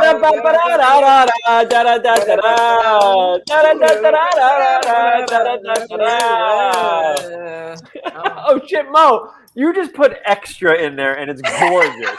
Before she was like getting limber, and now she's going for a night. Love every minute of it. I'm warming up, Ben. I'm warming up. I love it. I'm giving away all Patrick's bits because he comes in the room and he's looking for stuff and he shakes his head no, like he can't find the comedy in his own fridge. Patrick's looking in his own refrigerator for jokes and he can't find them. I thought I had another jar. I'm gonna see if there's any jokes in that fridge. Rachel, it's joke week. I don't know if you know that. Well, I saw the hashtag and I assumed that maybe it might be joke week. Mm-hmm. What does that mean, Patrick? Rachel, are there any jokes in West Side Story? You don't have to tell us what the jokes are. There are. You know, I actually got to see it finally. How's the There's movie? jokes. That's exciting. There is jokes in West Side Story. So it Wow. fits in with the theme of joke week. You know how hilarious teen gang fighting is. It's funny. Lots of jokes. Really funny stuff. Rachel, when we booked you on the George Lucas talk show, Yes, my first IMDb credit, by the way. that's what I was going to say. Your first credit. It was her first credit, her first release credit, but you had West Side Story in post-production, right? We book you on the show. In the time between when we book you and when the show happens, a third credit gets added to your IMDb. Shazam. Yeah. Oh wow, Rachel, look at you go. Ooh, Fury of the Gods. Fury of the Gods. Now, in the time between when you last did the show and now, you have been announced to play the role of Snow White in Disney's new live-action Snow White movie. True. The George Lucas talk show has quadrupled your credits single-handedly. And my street cred is through the roof. Through the roof. When you Now, go let's around, do a lot of people are they like, oh my god, is that Rachel from the George Lucas talk show? You know, they usually It is still, let's just call it out. It is still your only released credit. It's the only thing that's out there of me in the world. Now it will be 2/5 of your release. Yes, 2/5, like actually. Rachel, I was looking for people mentioning George Lucas talk show on Twitter, and there was one tweet that said, I don't know, I can't find an interview from her except from this thing called the George Lucas talk show. Oh, I kind of love it. Like, how'd she get that role? Oh, did you see her on the George Lucas talk show? She was sipping applesauce and Spielberg stuff. I fear it's over for me now. Yeah. It's over. It's been a good run, guys. We had fun. You did great. So, are you doing Snow White now? Next year. Next year. 2022. Yes. 2022 shooting. I don't know when it'll release, but then again, with the streak I have with my projects, could be 18 years from now. Who knows? Because how long ago was West Side Story? Was that? We wrapped 2 years ago today. Wow. Happy anniversary. Happy anniversary. Happy anniversary. Thank Wow, you. so joke week of 2019? Yeah, Joke Week 2019 was. I bet that was a fun rap party. Lots of jokes at the rap party. Folks, I think we should make Rachel feel at home. Happy Rap Day to you. Sorry, Wada, what's happening? Happy Rap Day Didn't rap to anything, you. It was a couple of years ago, she said, right? 2 years ago, but on this day, it's the anniversary. Happy But you're not singing. You're not doing like a happy anniversary thing. You're just literally saying happy birthday. Thank you. Happy Rap Day to you. Happy Rap Day to To you. Here we go. Happy Rap Day to ya. Yeah. know, there's two different Rap versions. Day. Yeah, Two different versions of the Happy Rap Rap Day it on the song. day. you know, it's been a Yeah. year since someone has sung Happy Rap Day to me. It's really nice to hear it. You Yeah. know? Wow, wow, wow. Wow, wow, wow. Wow, wow, wow. Oh my God. Wow, wow, we were. Right, guys? Wada, Oh, Jawa, Yeah, no, I'll say hi. George, is everything What's up, okay? what's up? Talking Is Spielberg to calling your George? phone right now, George? Spielberg is calling your phone right now. Pick it up, please. I No, want it's you to not talk to me. him. No, it's somebody else. George, pick it up. George, pick it up. I want you to talk I got to him. somebody else. I got somebody else here with me, but he's shy. Oh, no. Who is it? Let me get it ready. Let me get it ready. He's Let me get it excited ready. to see Ben. He's excited to see Ben. Yeah. Let me get it I'm ready. excited to see Ben. Come on and say hi. It's gonna be BB-8. It's gonna be BB-8. The joke is ruined. It's gonna be BB. Okay. Oh look, it's little Sonic the Hedgehog. Whoa. Oh, Okay. look at that. Should have been BB-8, I think. Yeah. Yeah, to play with the theme, right, Mo? Kind of like the theme Yeah. of the Yeah. Look how cute he is. Ben, Did you you buy were that? the, for you were the the show? voice of Sonic the Hedgehog in the Sonic the Hedgehog movie. I was, yes. Yeah. I was. I don't know if you know about this. Have you heard about this? Did you hear about this, Ben? That I was the voice of Sonic? Yeah, no, you You heard didn't. about this? Hear about it? Yeah, You I heard was about in it. it. Yeah. I was, yeah. This is the real Sonic the Hedgehog, and he was very impressed with your portrayal. May I hear his voice? Can I talk to Sonic for a second? No, You he's go off the shy. stage. He's George, shy. George, you go off a little bit. I just want to talk to Sonic for a little bit. So get your head off there, and I just want to talk to Sonic. All right. Okay. Sonic, first of all, let me say that I'm a huge fan. I played you when I was a kid. I think you're great, and I always want to know what your voice sound like. I did what I think you sound like. Let me hear what you sound like. You played me when you were a kid? Sonic, are you smoking cigarettes? You played me when you were a kid? There's a video game of you in 1991 that came out. It's called Oh, Sonic. I thought you meant that you recorded the movie so long ago. Is this your thing, son? Are you what type of hedgehog are you? I'm a Sonic the Hedgehog. Okay. All right. You recorded it when you were a man, though, right? Sorry? You said you played me when you were a kid, but you recorded the lines for the movie when you were a man, though, right? An adult? Yeah, I did it a couple of years ago. You understand why I was confused, Ben? Sonic, you don't seem like a good dude. Why? Just the way you what do you do usually during your day? During the day, mostly volunteer for charity. Oh, that's great. What type of charity? Just people in need, helping people out. Like what? But I'm just afraid that the charity is going to be something I'm not going to be proud of. No, like people who are like, help me, help me. All right. Nice to meet you, Sonic. Wow, we don't have chemistry at all. Oh, hey, Rachel. Hey, buddy. I'm really nervous. I feel like Ben didn't like me. I don't know why. He didn't. No. Ben was just nervous. You're like, That's he's why I leading didn't and you're want to really talk. freaking him out. I'm a big fan, Rachel. I've seen both of your episodes of the George Lucas talk show. I saw the first one, and I saw what you've done in this one up to this point.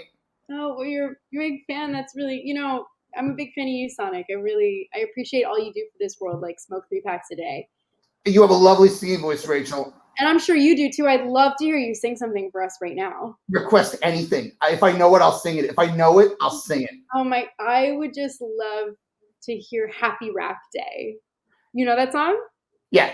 Happy Rap Day to ya.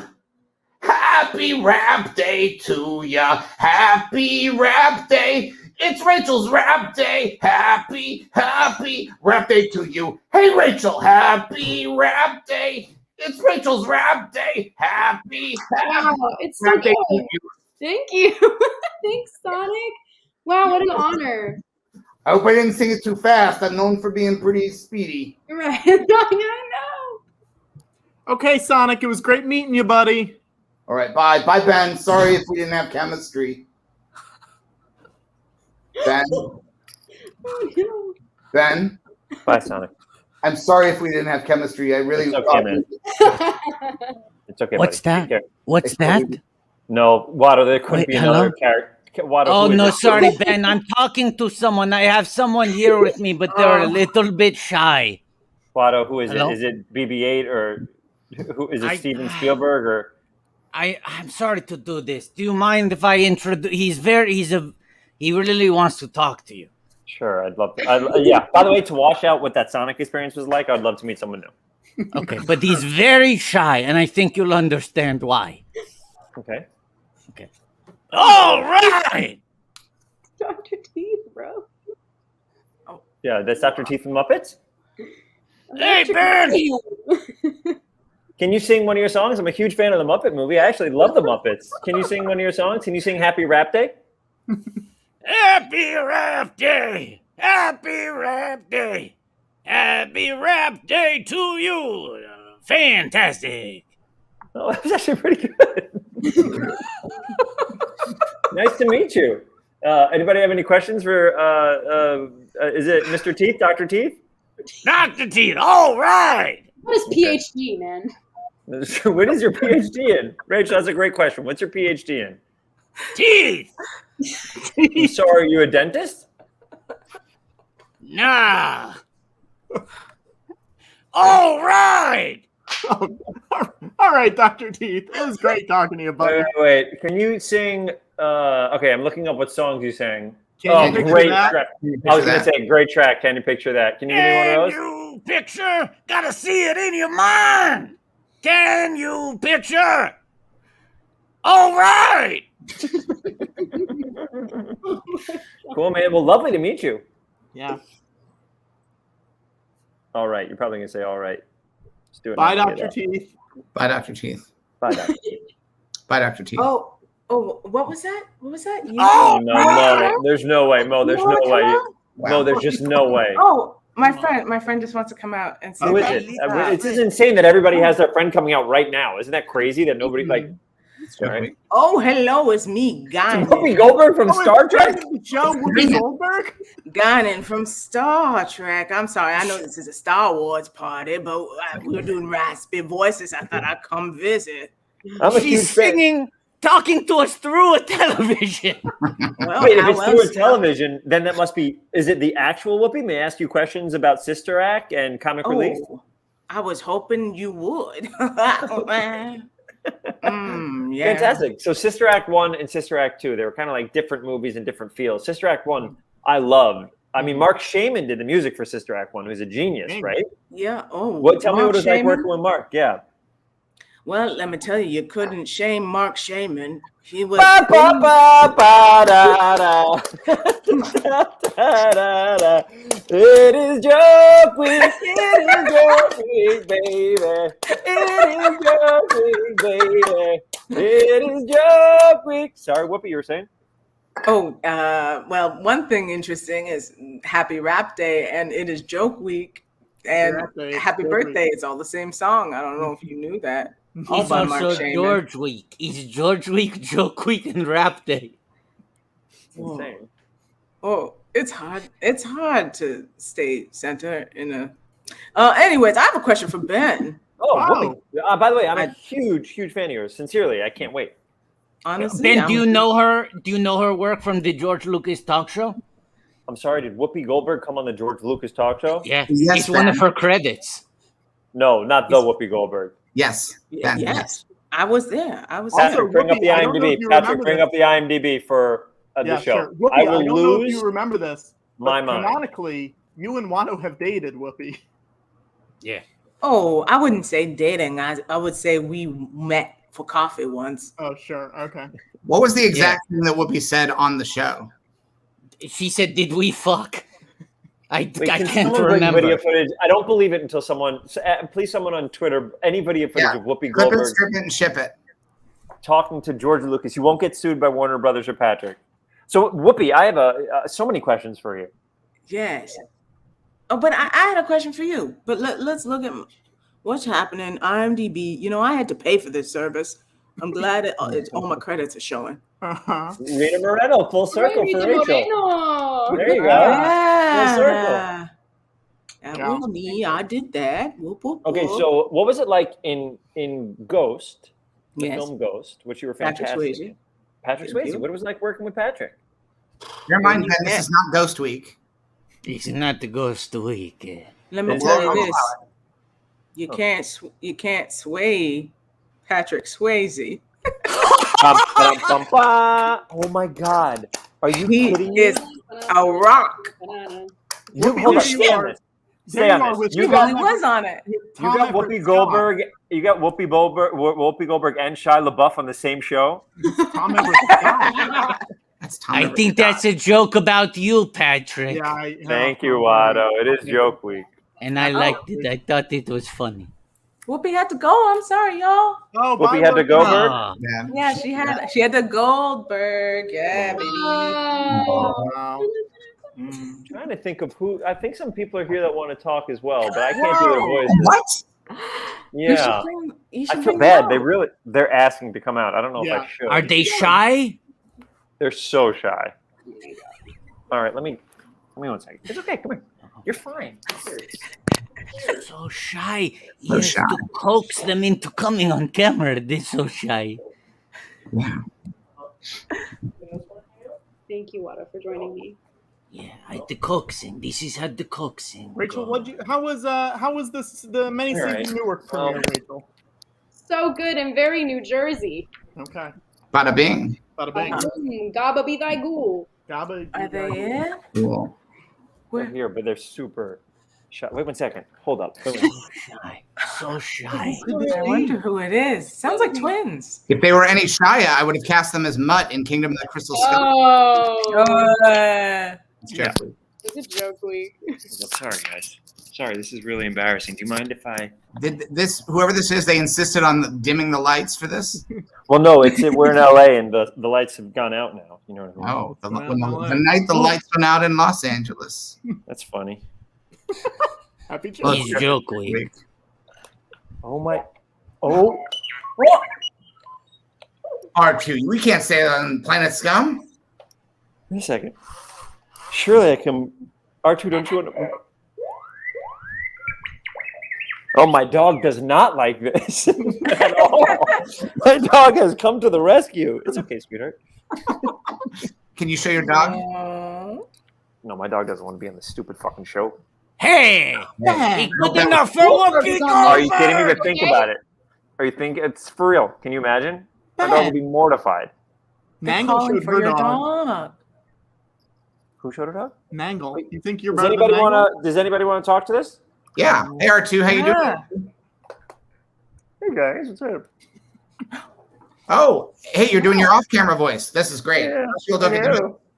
George, what are you up to, man? I haven't seen you in so long. What's up, George? I've been working on the museum. We're getting the museum ready. It's going to open in Oh, I know. I was told that I had to be there or be square, but I'm not square, George. No, you're not square. You're rounded at the top, and you have a lot of circumference to you. I'm surprised you haven't been knighted. George, Yes, George, yes. why didn't you put me in American Graffiti, George? Oh, George. Oh, well, because I thought it would be distracting if you were in there, even though, and this is maybe a bit of a exclusive, but you know, the Star Wars movies took place a long time before the American Graffiti trilogy. Yeah, but you had the idea. You had the idea a long time No, ago. I know. But what I'm saying chronologically in the world of the saga, you are still alive during the time of Radioland and American and More American Graffiti. Yeah, but why aren't I in those? What? Why aren't I in those? Because my plan always was to do a fourth film in the American Graffiti series where we would reveal that you had been around silently observing all of those activities. George, you talk so slowly that to get an answer from you is so boring. By the time you get the answer, you just don't want to hear it anymore. That's why I'm a Watto guy. I'm a Watto man because you take so long to talk. Oh, okay. Okay. Well, You want to talk to me? Okay. Wait, can I see Watto talk to Watto, please? Hello, Watto. Who the fuck are you? I'm Watto, the No, you are not Watto. You are not Watto. I am Watto. You are not the Watto. Well, how about this then? I'm gonna drop a sandwich at the window. Ah, there you go. Now I prove that I'm a Watto. No, that's what I do, but only for charity. Maybe we are both Watto. Two Wattos! A tale of two Wattos! A tale of two Wattos! Or maybe, just maybe, is Joke Week. Oh my god. Wow. How long is this Hey, show? Ben, ask us, 40. Ben, ask the three of us, ask me and Watto and Patrick how we're doing. Hey, Watto. Yeah. Patrick. Yeah. George. George. Yeah. How you guys doing? Just peachy. Okay. I think that's enough for me. Oh God. Oh, and yeah, Ben, for sure. There's Ben's so gone. many guys. They're just literally. Okay. That was the joke that I found in Patrick's fridge when he couldn't find any jokes. He had 3 cans of sliced peaches in that fridge. And I thought that was a little funny. You had canned the peaches in their cans in the fridge? Cans of sliced peaches in the fridge. So when you open up the cans, the peaches are cold and the syrup. Oh no, They're no, 100% no, no, fruit no. You don't put cans in the fridge. That's not how that works. No, Happy Belly. Any of Our this. friends at Happy Belly, these are yellow Jeff plain Bezos. sliced peaches. Oh, what are you doing? These Oh, are no. Amazon peaches. Those are Amazon peaches? Jesus Christ. I don't think that bald man needs your money from the peaches, dude. These peaches sent that man to space for 2 minutes. Yeah, that's Patrick, why not support the local peach man on the corner? the local. What's wrong with the local peach man? I was just living in Atlanta. You want peaches? Go there, dude. You don't need to go to Amazon for your peaches. No, I'm going to do a little sketch if you'll permit me, all right? please. Maybe we should cast some of our friends in this sketch with you. Yeah, let's do the sketch. Rachel, will you play the local peach farmer? Okay. And Monique, will you play Patrick? Oh, hell yeah. All right. Well, hi, Ben. Now Oh, yeah. Ben wants back in. He hears there's a roll. I'm trying to get that star meter up, and I think that it seems like everybody who gets an IMDb credit on your show kind of gets a big Spielberg-y thing. So I'll take a roll. I'll play the peaches if you need me to play the peaches, or I'll put whatever. Yeah, I want Ben to play the peaches. Oh, that's funny. I said it, and then someone had typed it. Yeah, if that's okay, great. Are you writing down lines for us, or if it's a sketch, you've had to have written the words? No. Peaches are a non-speaking role, but they're featured. Anyway, are you done casting, George? That's awesome. You know, I think it works better when you go to the trouble to make it a painting. It's one of those jokes that plays better as a painting. Rachel, how are you so lit if it's so dark? I'm so dark, and I have nothing. My computer screen is on like the highest brightness. That's the brightness, Ben. This is what the Emmys gave me, Ben. This is all I got. For Zazassos? Zed Zasso. A wedge-sized story. So is this sketch? Are we doing a sketch? Because Yeah. Right now we're in prep for the sketch. We're not doing the sketch Peach yet. farmer. That's right. Thanks. I'm getting into character. George, are you in this sketch? I don't think I am in the sketch. Oh, look, there's Ed Zasso. He looks great, but nothing like me. Harry Is Potter. Watto in this sketch? Yeah, I think Watto, I'd like you to portray Mr. Jeffrey Bezos. Why'd you make me the peaches then? If there was a role that had slimes, Okay, so Because you wanted, you asked. You came in and you did the one thing that an actor should never do. You announced which part. You called your shot. It's fine. Patrick, can we get a screen grab of Ben that we can use for the peaches? no, I'm not. I'll sue you. I'll sue you if you use my screen. For real, I'll sue you. I would love nothing more than to face you in open court, Ben Schwartz. I will sue you right now. I'll sue you. I don't care about anything. I'm George. I don't even care. I'll sue you if you don't let me play the Crush you peaches. like a bug, Ben. So you crush can't you press anything. like a You bug. don't crush or press anything. The only thing you crush is your apples for your applesauce. Do you hear me, I don't old man? crush them. They come pre-crushed. And I pay for it. Ba, ba, ba, ba, da, da, da, da. No, Mo. Give it to me, Mo. Give it to me, Mo. Give it to me, Mo. Give me, All right, let's start this sketch, George. I want to hear this sketch. Hold on, before we get to this, here's me in open court. Oh my God, it's 7. It's almost 7, and we're still doing this. Yeah, Yes, Your Honor. later here. It was that man, Benjamin Schwartz. I know you're not pointing to me. I'm just a can of peaches. Oh, this is me in the courtroom. Yeah, and I'm different still sketch. peaches. This Yes. is different sketch. Yes, Your Honor. It was that man, Benjamin Schwartz from Parks and Rec. That did what? He was Peaches. He was Peaches in the sketch. And then we showed the sketch to the judge. The judge laughs so hard that he throws out your court case and he says, Benjamin Schwartz, don't you ever bring one of these frivolous lawsuits into my courtroom ever again. You have wasted the people of Skywalker Ranch's time. Judge, may I first say that this thing should never come to this courthouse. I got the case moved to Skywalker Ranch. We have our own. It should never have happened here system. because it's obviously going to slide in George's favor. Of course, we're at where he lives. That's insane. Overruled. Overruled because you're here. Can we please get a real Overruled judge? because you're overruled. No, please, no matter why, you're overruled because you're overruled. Them's the rule.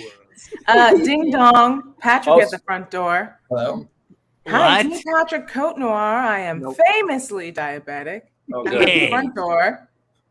Yes, Patrick, are you here to help me? Yeah, I brought you some peaches. I'm a peach farmer. Cold. I keep them in the fridge like a strange. I'm not going to judge. I won't judge myself. No. I think it's something No, go with your instinct. Say what Patrick is for keeping those. Okay, I'm a freak. An actor should always judge their characters. That's the first rule of acting. I put posters up in my kitchen and I put peaches in my fridge. Keep That's them how you cold. win. Yeah. Anyways, I'm here to help you win. Thank you very much. And I heard a beet farmer was here, but they didn't ding dong, so they didn't come into the room. They must still be outside. They must be outside the room. Hey guys, it's me. I'm but a local peach farmer. Do you want to come in?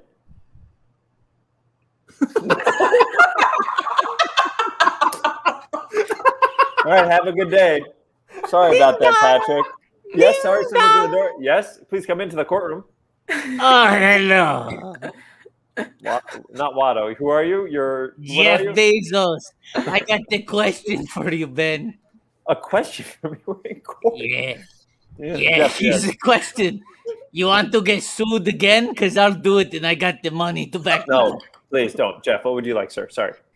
I would like one thing and one thing only. Okay.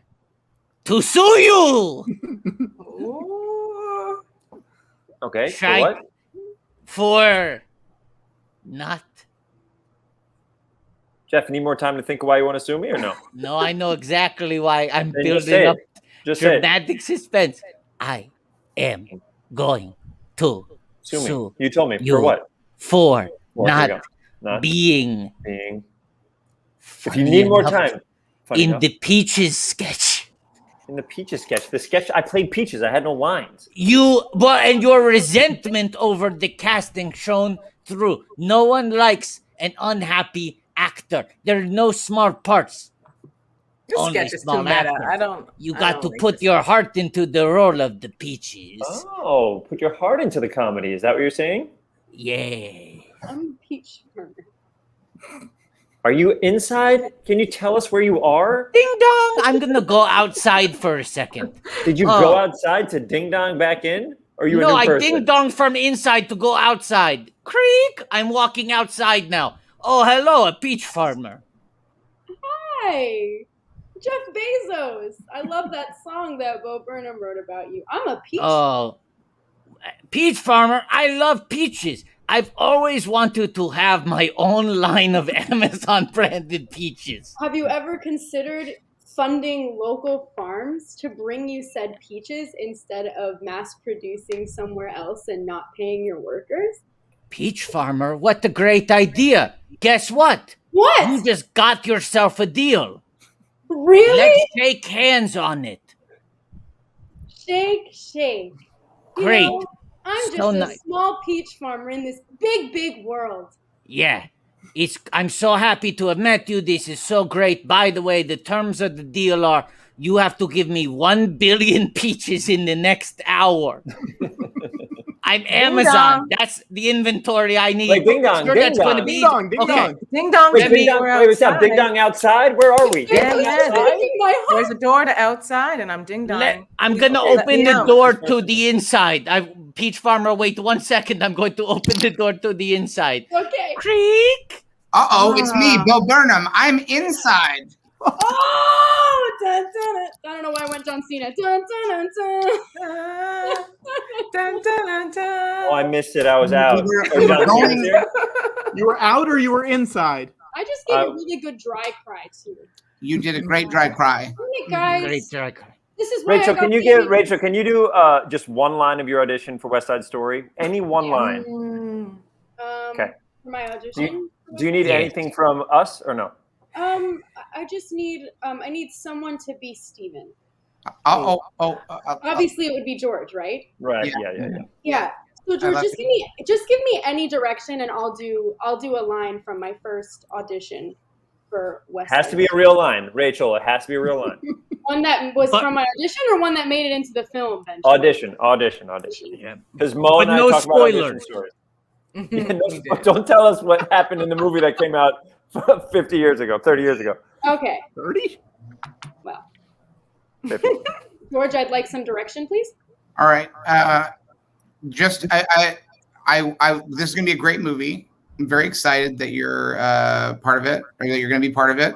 Well, Audition. It's an audition. We don't know that yet, so I knew that. I'm Steve. I have a good instinct. right.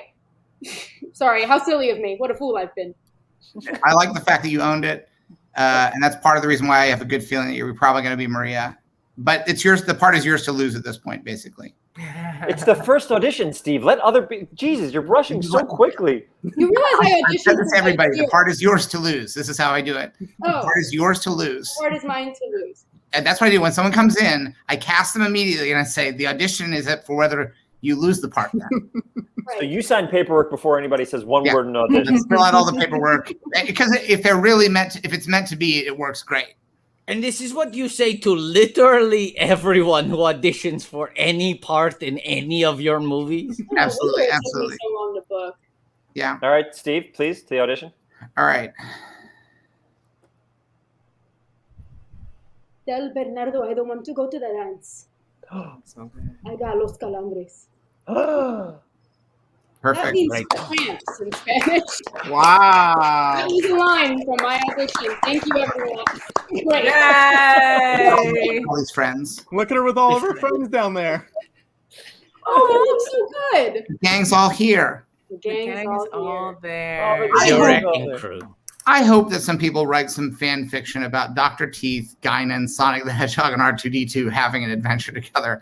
Because, and you don't need to trace it back to this show. I just want someone else in the world to stumble across like a short story about those four characters and not have any idea how they got to be friends. I mean, Why can't we be friends? Is that a Zasso song or no?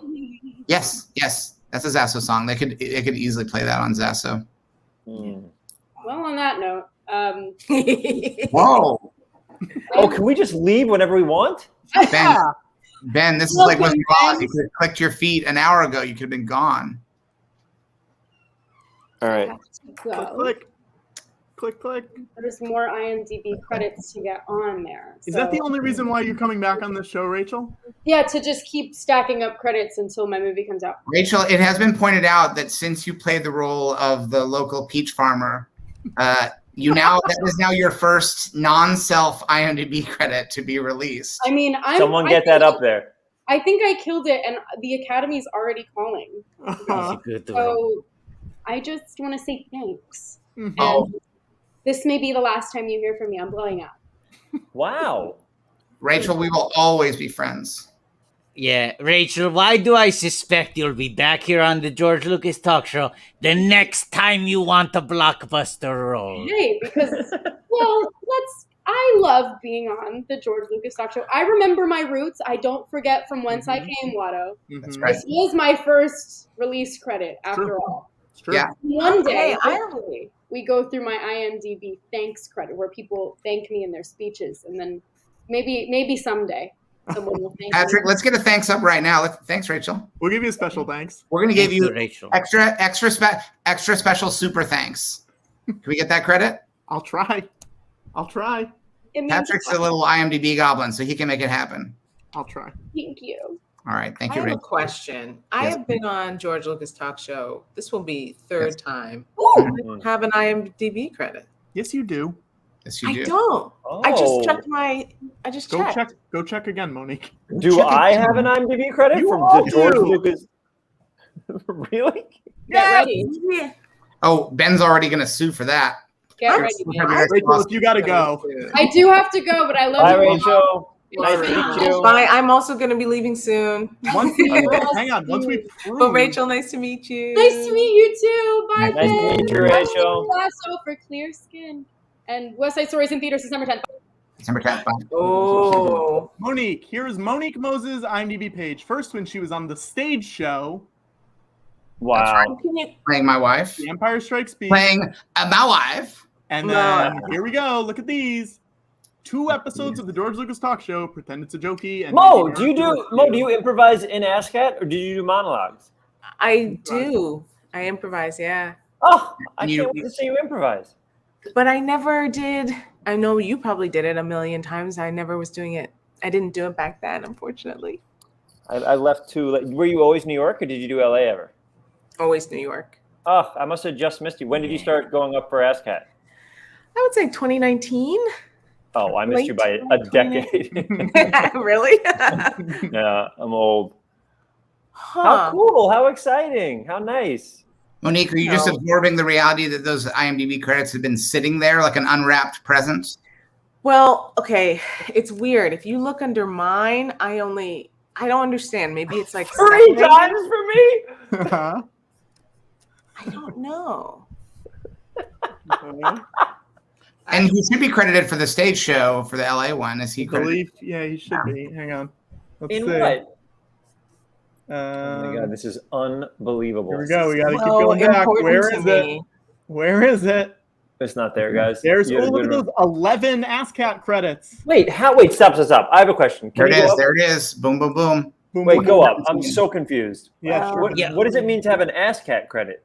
Well, when Ben, did Ben, I'll tell you stage this. shows? I'll tell you this. How would you know when I performed an ASCAT? Nobody was keeping track of it back then. Patrick was losing his mind a little bit during This is Patrick quarantine. Courtnor. Yes. And went back through all of the cast photos he took through 2014. And he put them all on IMDb, baby. When did he start taking pictures, though, Patrick? 2014, baby. October I have a 2014. That's why you only have What 11 credits. You only have Ben. 11. What about the decade before? I wasn't Doesn't there. count. else's. Doesn't. Guess what? That decade is now legends. It's not canon. Okay, I have a question. Yeah. What is, if you're on IMDb, Yes. what is the L behind the name or the V behind the name? It's It liberal means or variety show. That's not true. Come on, I nearly need to know. I'm It's so probably- confused. Is it after your name, Monique? So I'm looking and I have 2 IMDb pages and I don't know why. I One has believe. all- Oh, combine them. Yeah. Yeah. Would the V be, you're the 5th, Monique? Are they doing it Roman numeral Oh, style? yes. The number next to your name is like, if there's like 17 Yes. Ben Schwartzes, you find the one that you are. Oh. Yeah. Right. Ben Schwartz is 3. Not bad. Revenge of the Sith. Never. Return of the Jedi. Absolutely insane. Monique, you're number 1, baby. Well, no, if you go to V, there's also some things for But me. you got to merge them because you Unmerge do have the dibs on one. Hey, Monique, I'll take care of it for you. There's a dyad. Unbelievable. You are a dyad in the IMDb sphere. I This hate is it. unbelievable. Well, All right. Well, this has been great. Unless is something great gonna happen? is what? Yep. Is No, something but great I gonna feel- happen? I Yeah. don't think so. It's joke week. It's joke week. Anything can happen. Anything can happen in a joke week. Do you guys want to So see a if- joke? Do you guys Wait, wanna I have see a question. joke If Rachel wasn't on West Side Story, she's going to be in. Yeah. And she said it was her first ever credit. Then how did you guys invite her on the show? Was she a She- Broadway actress? It was her first released credit. And Patrick just asked her to come on the show. She'd already It shot it. Right. She Oh, shot she it. shot the movie, and then Patrick said, on the show to promote West Side Story, which will be one of the biggest movies when it comes out. Yeah. I love. Was it Patrick and Watto or just Patrick? Just Patrick. Patrick But Watto is how we got Whoopi. Watto book Whoopi. Watto book Whoopi. Patrick. Watto book Whoopi. I love that. Why? What did Whoopi say when she came here? She's like, "What is?" Wouldn't everybody just say, "What is this?" Well, Ben, we were talking to her about the Air Buddies movies because she's in. We're doing a charity marathon about the Air Buddies movies. Oh, Ben's gone. Did someone say that Whoopi had mentioned Ben during that marathon, or did I mishear something? No, I wish I met her. I love her. She's great. She came on and she didn't say, "What is this?" We said, "Whoopi, you host The View. You've done that for a while. What advice would you give us?" And she said, "Nothing. You're doing everything correctly." That's all right. That quote should be in our press pack.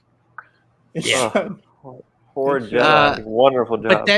But then she said, "What is it I'm supposed to be talking about here?" And we said, "It's the movie Snow Buddies, in which you play a Himalayan cat." And she said, "I don't remember doing that." Oh, man. And she signed a deal to continue on The View for, she signed a big deal to stay on The View for a few more years. So we're going to get more daily Whoopi. Good for her. Or DW. Currently, we're in negotiations for how many more years Watto's going to do on GLTS. It's a tough negotiation. Extended negotiations. Well, we've got a big show coming up in a couple weeks. We're doing New York Comic Con. Wait a that's second. cool. Ooh, that's awesome. Yeah. Wait a second. Are you saying there's a big show coming up in a couple weeks? Yeah, he did say that, Watto. Yeah. Interesting. It's registering on my PKE meter. I wonder why. Ben, they put another panel up at the same time as our panel. Uh-oh. Wait, do you know what the other panel is? Can I ask Watto one question? He doesn't even care. He doesn't care what the other panel is. What's the other panel? Sorry, is it something I'm doing? Let me see what the panel is.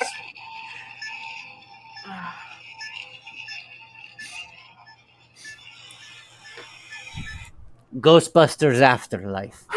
Oh, I can't wait. I'm so excited. Yeah. Watto, without thinking, you have 10 seconds. You cannot think. Get ready. Get a single on Watto, if you don't mind. Mm-hmm. I learned this as a game that I used to play that I learned that Watto plays all the time. Ready? Ghostbusters year and gross world box office. 10, 9. 1984, 8, I believe the domestic 7, gross is 6, 284 5, million.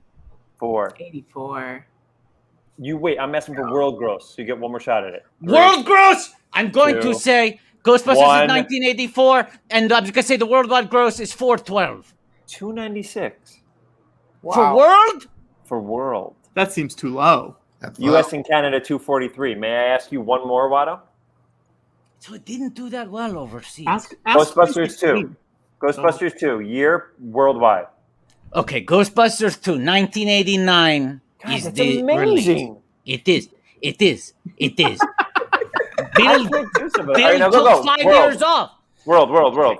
Okay, so I'm guessing it did less domestically, but I think it probably did more worldwide because the 5 years for the brand to percolate. 4, so I'm going to say it did 3, 350 worldwide. 2. What do you think the domestic is? 2? I think 1. the domestic is 187. Oh my God. Domestic 112, worldwide 215. Different causes. What advice can you give us in trying to mend To blend comedy and fundraising? Just do what you're doing. Don't do anything different. Just do what you're doing. Just do what you're doing. Are you saying we're perfect? Yeah. Wow. Yeah. Is that bad? No, that's great. Great. It's great. Good. And I drink to you. Thank you. Wow. Look, nobody knew how to handle her. This is so embarrassing for everybody. I forgot that we weren't even asking her for advice because of The View. It was because of comic relief. Nobody even responded to her. You didn't know what to say. Not one person knew what to say. How would you respond if Whoopi Goldberg said you are perfect? Thank you, Whoopi. That means so much to me. You mean Wow. Chatty Cathy here. What'd you say to me, George? Chatty Cathy. Little chatterbox. Whoopi pays a compliment. He just can't wait to speak. Gone. He's fully gone. He's not even on. I'm not surprised. I'll see him in court. I'll tell you what I'm surprised by. I'm surprised that Ghostbusters 2 only did 112 domestic. Mm-hmm. That's a huge drop-off. Monique, before you go, do you want to see a joke? I'm never leaving. Oh, okay. I'm just kidding. No, I'm kidding. Is a joke? I have a joke. I have a joke from one of our most recurring guests. Can I show it? Yeah. Please. Show the joke. Why is a computer so smart? Because it listens to its motherboard. Happy Joke Week. That was my mom, Monique. Oh. Isn't there a bumper we Even probably better should joke. have played before that joke? Wait a minute. It's finally Joke Week? Yeah. It's on. Isn't there another bumper we should have played before? Yeah? Yeah. Monique, I got a little commercial to show you. Okay. Recently, an object was sighted. It was big. Bigger than big. Huge, large, astronomically big. Joke Week? That's an understatement. When it arrives, you better not be alone.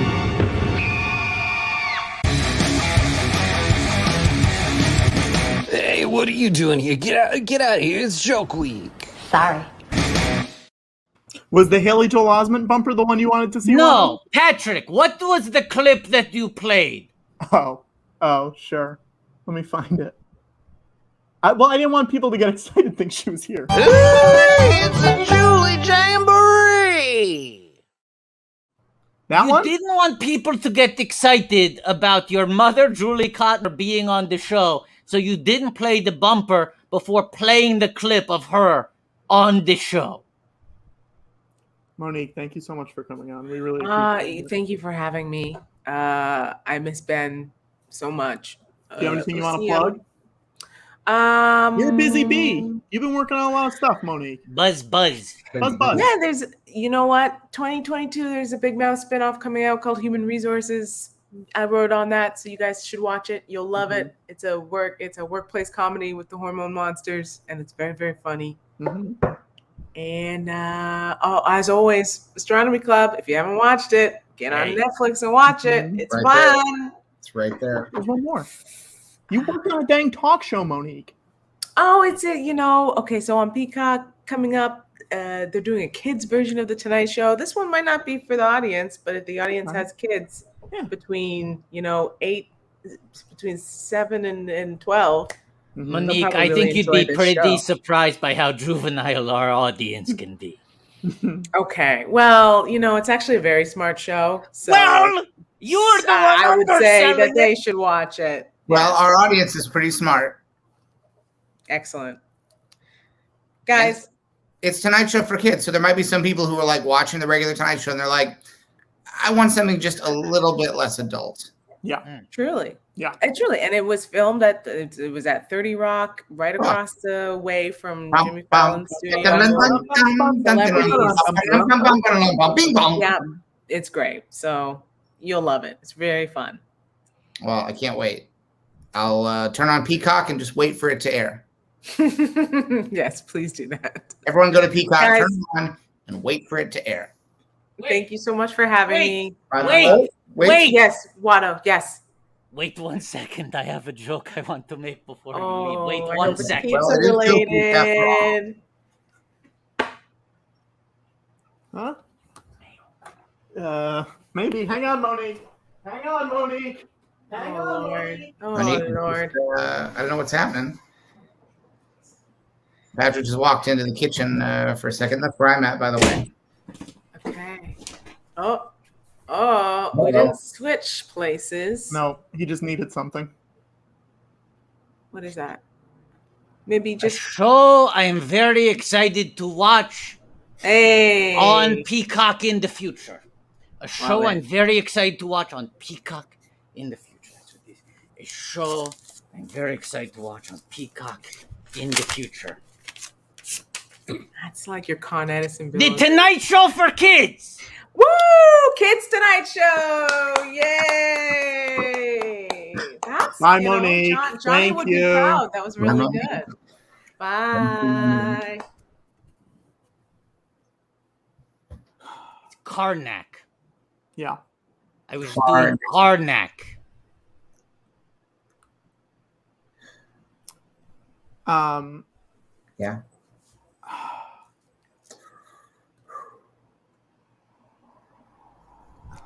Karnak. Karnak. Sisboomba. Karnak. Karnak. The Karnak is what I got there. What is Karnak? The thing I was referencing. Stop opening my mail. Who said the Karnak thing? Patrick. Whose mail is it? I think it's mine. Cotner. What is Patrick's first name? Joke Week.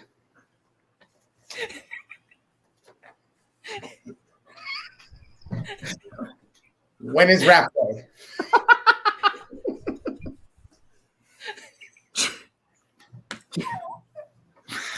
Here we are on Joke Week, and we're just laughing. We're just laughing. That's what Joke Week is all about. It's about the you say the Joke Week is about the jokes, but it's really about the laughter. They could have just as easily called it Laugh Week. Oh, they could have. But George, isn't there something else that Joke Week is about? Let me check. Yeah, let me check.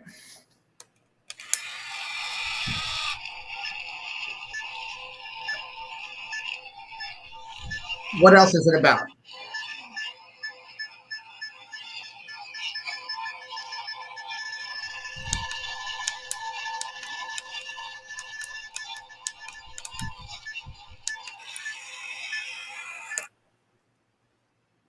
It's about surprises, George. Surprises. And Watto and I have a surprise for you, George. Watto and Patrick have a surprise for Georgia. Watto and I went in on something together, George. You went in on something together. I don't like how he's wording that. Well, no, we got you a cameo, George, from someone that you like a lot. Oh. Okay. Beef House? Can I show it to you? Is it the Beef House? It's not the Beef House. Georgie's favorite show, Beef House. Here we go. If you got me, I don't want to. If you had gotten me a cameo from the Beef House, I don't know if I'd be able to take it. The whole Beef House? Hey, George. It's me, Harrison. I hope you're doing real well on Joke Week and having a very happy Joke Week. Patrick and Watto say they love and miss you very much, and they hope you're having a safe Joke Week over at the ranch. And they told me you are a big fan of mine, so I just wanted to say thank you, and I hope you enjoy this cameo.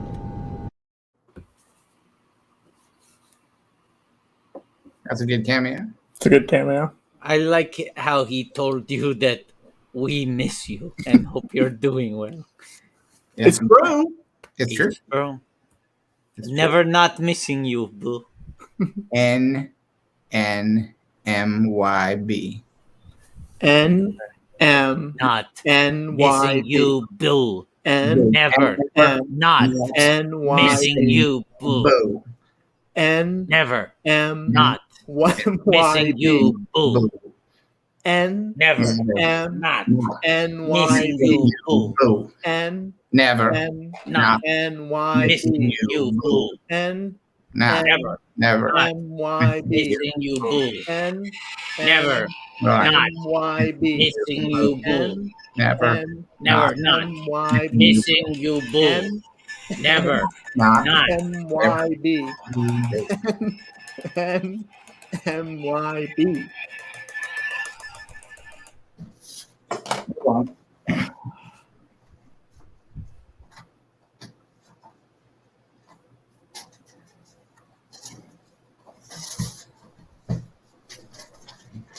Oh wow, we got a good piece of fan art. What is it? I'm gonna bring it up. Hang on.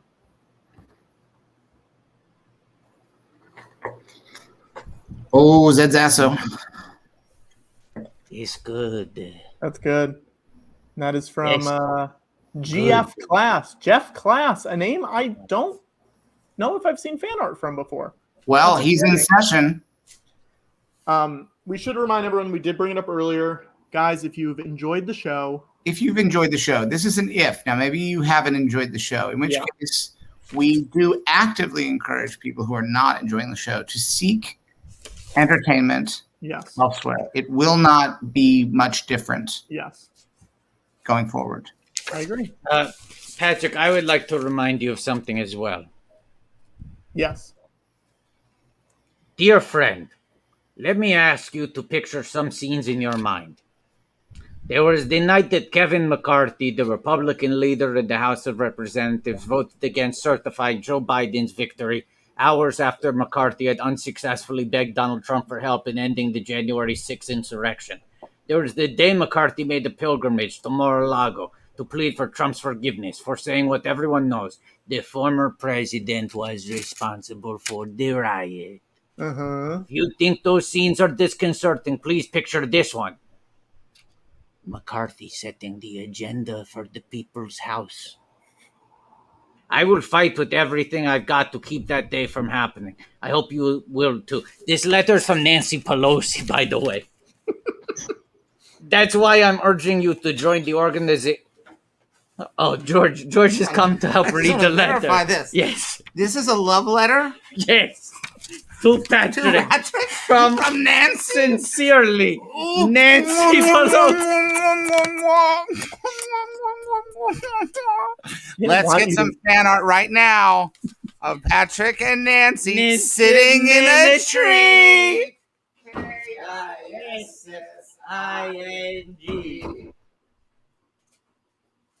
Letter for Patrick from Nancy.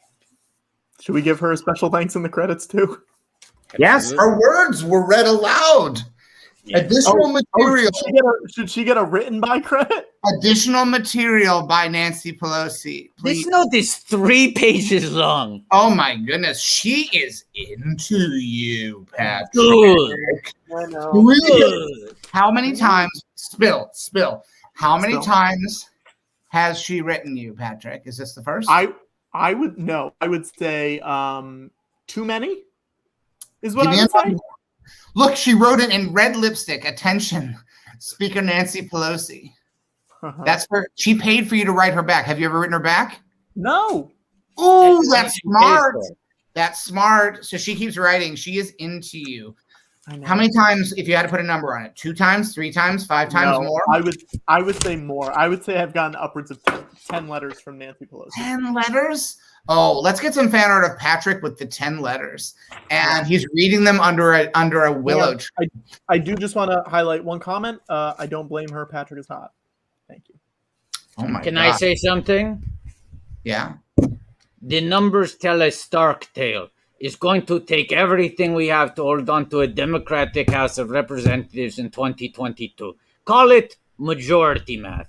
Democrats have a narrow 5-seat majority. 57 Democrats are in Republican target districts, and 7 are serving districts Donald Trump won in 2020. The party that occupies the White House historically loses an average of 25 seats in midterm elections. And Patrick, I want you to know, this is a serious challenge. Oh, wow. Did you write that, Patrick? Are those your annotations? No. She highlighted majority math. She underlined 5 seat and 7, and she made it very clear that this is a serious challenge. So guys, Watto, will you show the envelope? Because the envelope says something in the corner. And let me be clear, if you guys are hearing this letter and you're feeling a sense of urgency to donate, don't donate to Nancy, donate to our show, the George Lucas Talk Show. There's a button down below. It says support the show. You just click that and then you can help out. Look on the other side in the corner. Do you see what it says? That little special message? The numbers don't lie. That's a great point. Patrick, the numbers don't lie. You got to be very careful with what you're showing from that letter. Oh, you think did you look at my expert finger placement? Take a look at that expert finger placement. Yeah. I knew I had complete control of these 10 bad boys. Dear Patrick, it's me. What? Who's the letter from? It's from Nancy. Oh no, another one? Another Nancy letter. I don't know if you've gotten the 10 letters that I sent you. 10! The numbers don't lie! The numbers don't lie, Patrick. I wouldn't don't lie. I wouldn't Patrick send Connor, the legend of the 10 letters. These are serious times for our country and for you and me, Patrick. Also serious times for you and I. Nancy Pelosi. I won't read the rest. It's too steamy. Too steamy. Whew.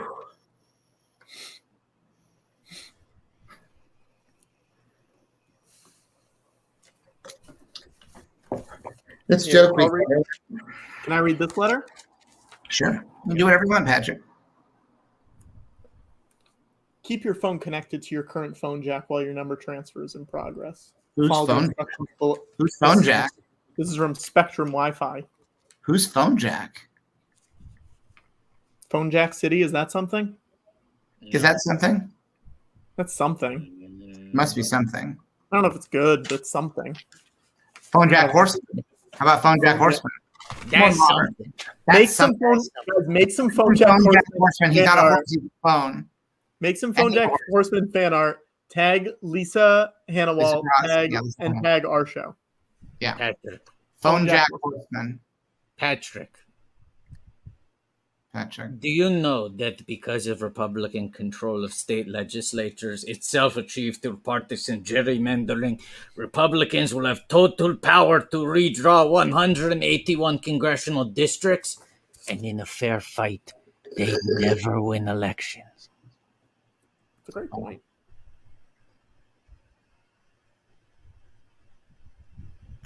I like imagining Nancy writing the letter, and it's all ready, it's all typed out. And they're about to send it to you. And she's like, no, for Patrick, I need to make a few changes. And they're like, Nancy, we can type this up. And she's like, no. No. Time is of the essence. Patrick must receive this letter post haste. Patrick, this letter is drenched in perfume. I know. It's weird. It's weird. I don't want these. That's the thing. Like, I don't know how you tell them, like, I got them. Write her back. I got the other ones. I know how you tell them. You write, I don't want more. I got the other ones, and you put it in this envelope. You think that'll go right to her? Yes. Yes. It says attention Speaker Nancy Pelosi, doesn't it? Write it back and say, paid by a journalist. Dear Nancy, I got your 10 letters. Patrick, get a piece of paper and a pen out right now. You have George Lucas dictating a letter to you in real time. You have an envelope ready to go. Do not waste this opportunity. Hang on. Okay. I'm gonna write this on the back of the butter grill tray, so I have a paper. Okay. Dear Nancy. Dear Madam Speaker, let's keep it formal.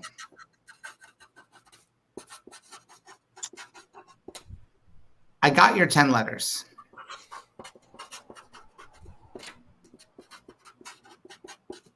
And I want you to know that I read them all.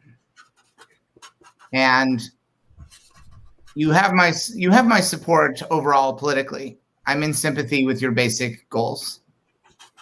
I believe in good governance. Hang on. You have my support overall politically. I believe in good government. I believe in your basic goals. Yeah, make it your own. Have fun with it. You said that. Goals and good government. But I can't take any more of these letters. Yeah. But ... for Crawley. I can't take any more of these letters. Period. Is that it? It's just the beginning. It's just too many letters.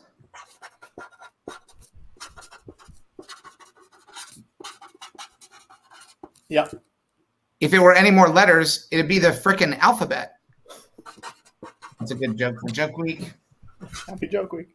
Happy Joke Week. Happy Joke Week, Nancy. Happy Joke Week, Nancy. Frickin', I'm going to spell it Frikkin. Yep. Alphabet. Okay. Exclamation point, exclamation point, exclamation point. What we got so far? Great. Okay. Keep it going. Keep it going. New paragraph? Yeah. Okay. Please don't take this personally. It's just that you don't need to send me any more letters. I totally get it, and I am on board. I am registered to vote. I am politically active. And I already put my money where my mouth is, so to speak, in terms of helping various causes. So it's not a good, but I have limited means, so I really don't, I can't respond to any further solicitations for financial help. This is getting serious. Sending letters to me is a waste of money and resources. I'm on the team, okay? Hey, you ever read the comic, Nancy? I'm sure you probably get asked that a lot. But I'm talking about the new one. The new one, I mean, the old one's great, but the new one's actually pretty good. I think they've updated it really nicely for the 21st century. I'm assuming you get that all the time, but if you ever see the collection of the new Nancy comics in a bookstore, check it out. Or if you want, I can send you a link to a Peach store where they also sell books. I think they might have a copy. That's a joke. I'm talking about Amazon. Ha ha. Right at the ha ha. Happy Joke Week. Happy Joke Week again. Consider making Joke Week a national holiday if you have the power. I think it would be really healthy for the whole country if there was 1 week celebrated to laughter and good intentioned comedy. Should be well-intentioned comedy. Ba-da-da-da-da. I'm loving it.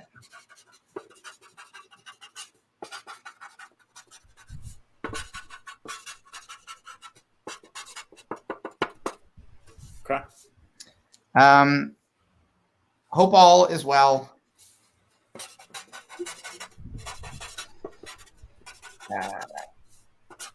And is the part of it? Yeah, and check out the George Lucas Talk Show on our YouTube channel.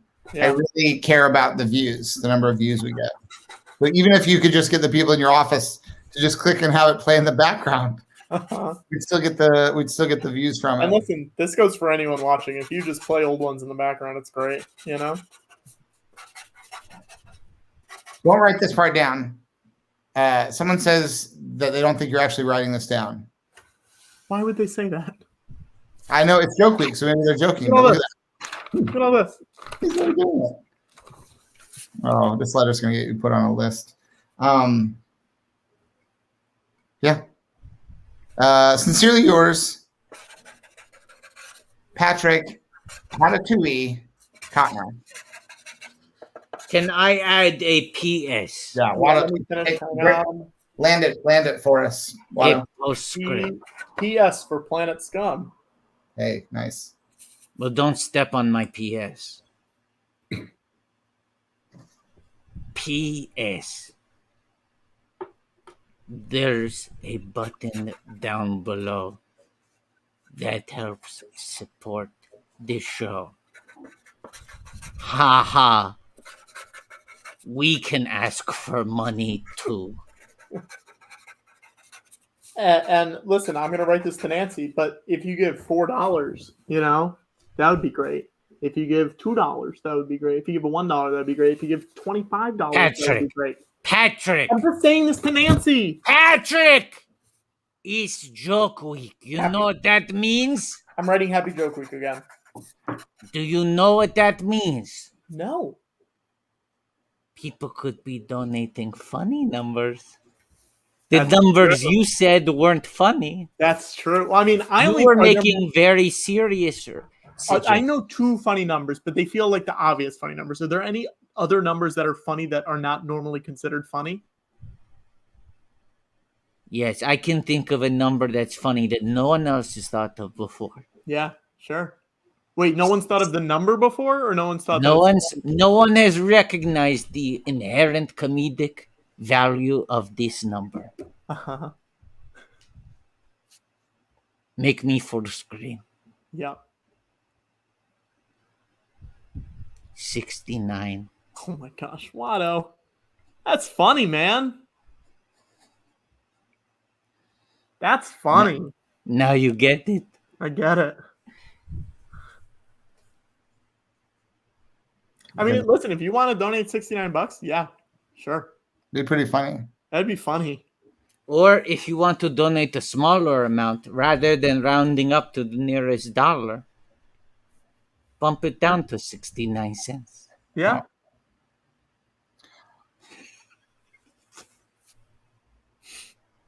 I cannot believe how quickly these were made.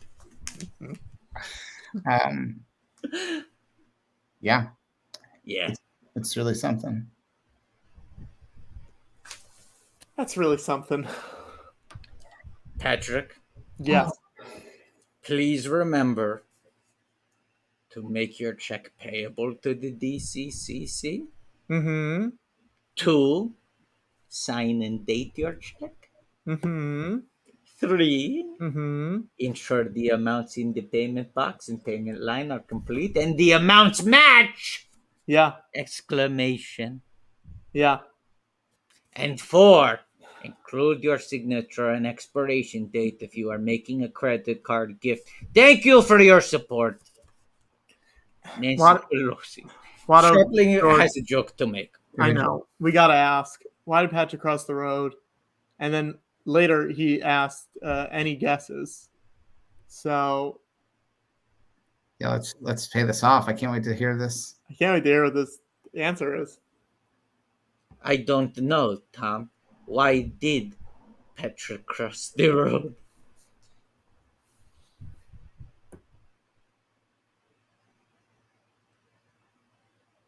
We're just gonna sit here and wait for it.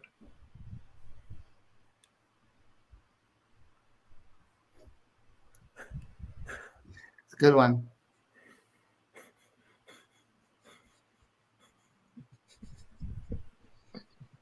Very good. We can put it up? Are you not going to? Oh, I didn't see it. Yeah. I didn't see it. Where is it? Oh.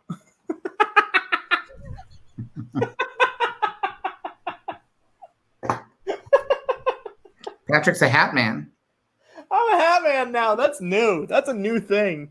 He likes promotional or crew gift hats. Yeah. How many do you have now? Enough. Where are they? Let's go see them. Where are they at? They're very close to Watto. All right. Make Watto full screen. Make Watto full screen. Jesus, Watto, what did you do to my writing? Got it ready for the show.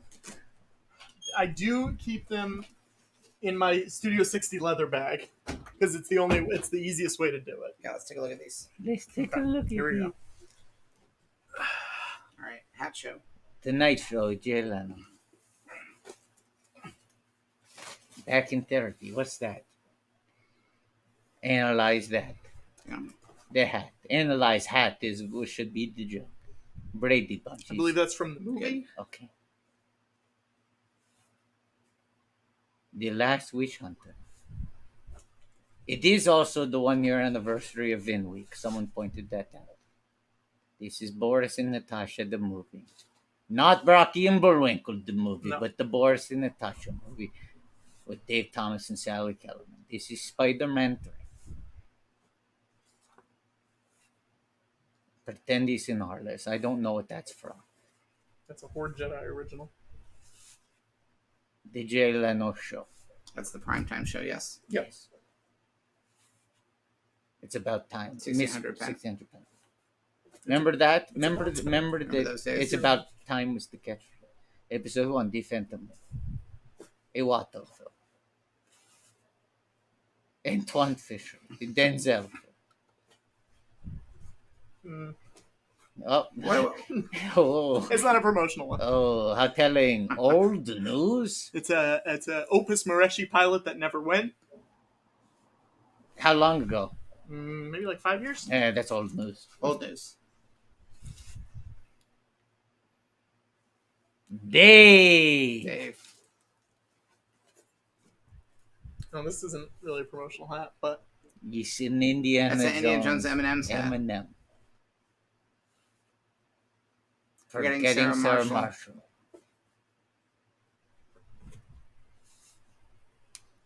Triple X. Is it the first one or Believe it's State of the Union? believe it's Number State of the 2. Union? Number 2. State Number of the 2, Union. State of the Union. Studio 60 on the Sunset Strip classic. Never heard of it. It was Terminal. a joke. The My buddy Terminal. Steve. Buddy Steve. The Chevy Chase show. He's got a lot of hats from our competitors. NBS. That's a In-World Studio 60. Oh, no, that's is the newsroom as well. What was this? What was the network in the newsroom? I don't think that was NBS. That'd be NBS. That was AICN. That's right. Van Helsing. Now, Patrick, how many more do we have? A pile. The Wolfman. Oh. Did you know the two hats were going to be next to each other? Nope. Wolfman and Van Helsing? That's a nice coincidence. Now you see me. That ruins the pattern. You should have had the Dracula hat and then also a Frankenstein. The Oscars classic. Hollywood's I biggest hope night. someday you go to the Oscars and wear that hat to the Oscars. Who hosted 84? I don't know. 84. Ellen? Beethoven's second. Someone Google who hosted Rest 84. in I peace, don't want to Charles change my Grodin. position because I think it's funnier if I sit still. Firewall. That's a Harrison. Georgie's buddy. Comedy Central. That's a network. It's not the show. Star Wars Trilogy Special Edition, 1990s. That's a whole trailer. PGA. That's a guild. That's a guild. That's a guild. We're getting bigger. Guild hats. Bigger by the hat. Night at the Museum. Battle for the Battle for the Smithsonian? Yeah, 2. That's a 2. Madagascar 3. Europe's Most Wanted. So that one before that was specifically a sequel hat, yes? Yeah, I guess so. Wait a second. Put that hat back on. No. You had so many. Why did you have so many lozenges in your hat? Lotto? Because sometimes it hurts to sing from the throat. Loaded Weapon 1. The Ash joke is London's. that there isn't a sequel. Sean Saves the World. Sean Hayes sitcom. Is there a Twitter account for that? Yeah, there is, and I'm trying to get more followers than it. All right. Yeah. Stranger Than Fiction. That's a Will Ferrell drama. It's a drama D. Drama D. And finally, Finally.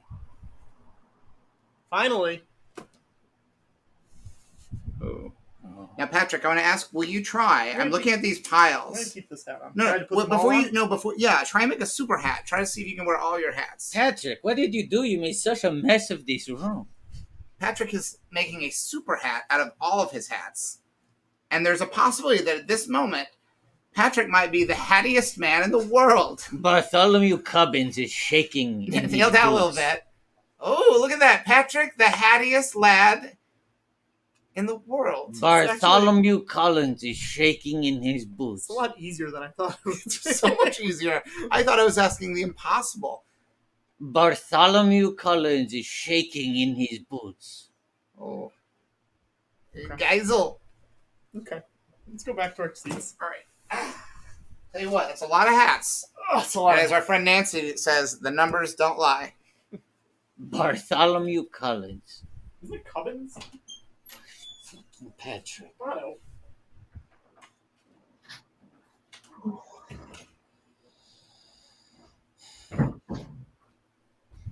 It's a joke week, folks.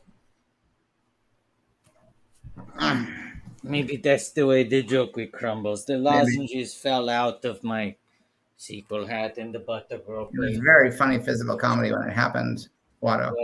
Sometimes jokes are accidents, but they're happy accidents. Like we have people really happy accidents that had lots of jokes. We have a lot of shippers who are now shipping for Nancy and Pat. What's their name? Patlosi? Nancy Patlosi? Oh my gosh. Patsy Patlosi.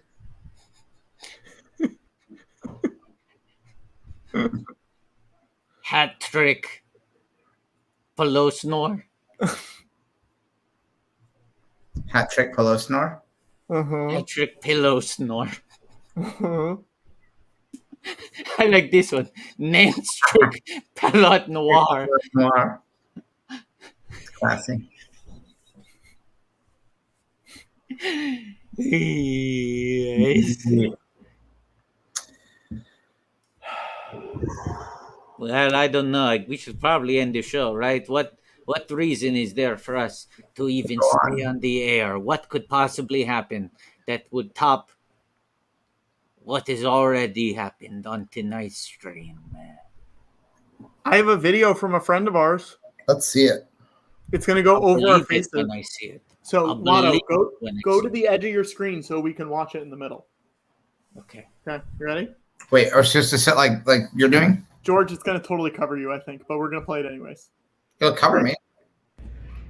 Patrick, Watto, and George, of course, of the George Lucas Talk Show.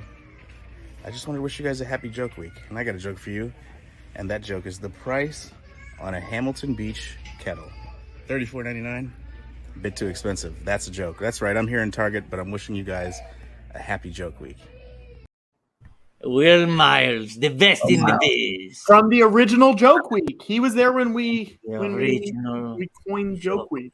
Yes, a year after Rap Day, Joke Week was born in the presence of Will Miles. Yes. Now, we don't do the show weekly anymore, but I referenced this.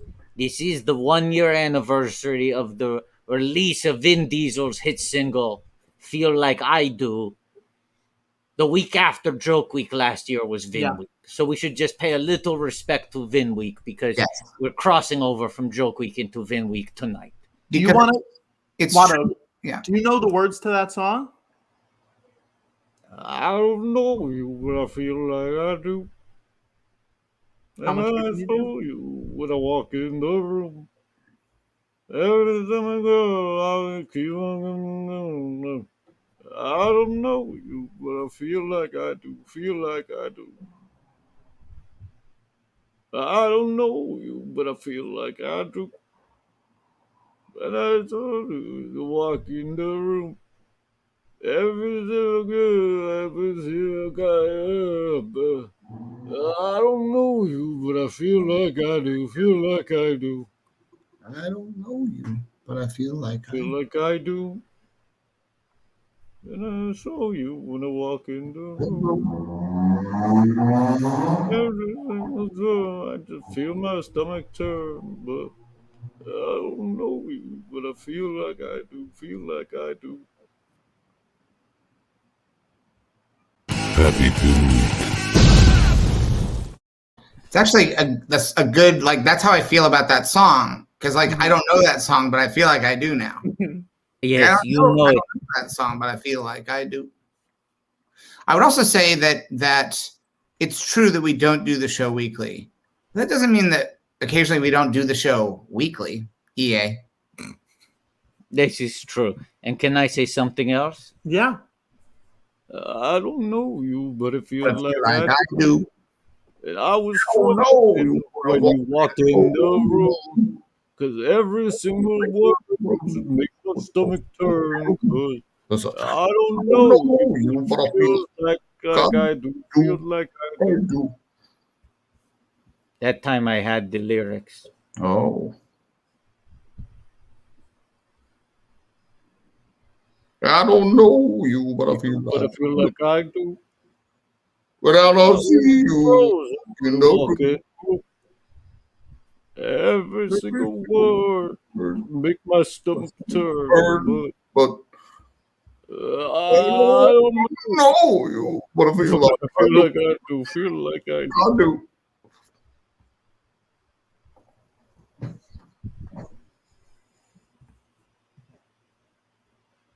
Has he come out with any other songs? I think one, but we're waiting on the album. You know, people think he is the baby on The Masked Singer. Oh, yes. Who's this? A surprise guest just walked in the room. Sing it again. Okay, wait a second. By request, I have something I'd like to do. I just want to see if we can figure something out. I don't know you, but I feel like I do. And I was frozen when you walked in the room. Every single word, it would just make my stomach turn. But I don't know you, but I feel like I do. Feel like I do. I don't know you, but I feel like I do. I was frozen when you walk in the room. Every single word, it just make my stomach turn. But I don't know you, but I feel like I do. Feel like I do.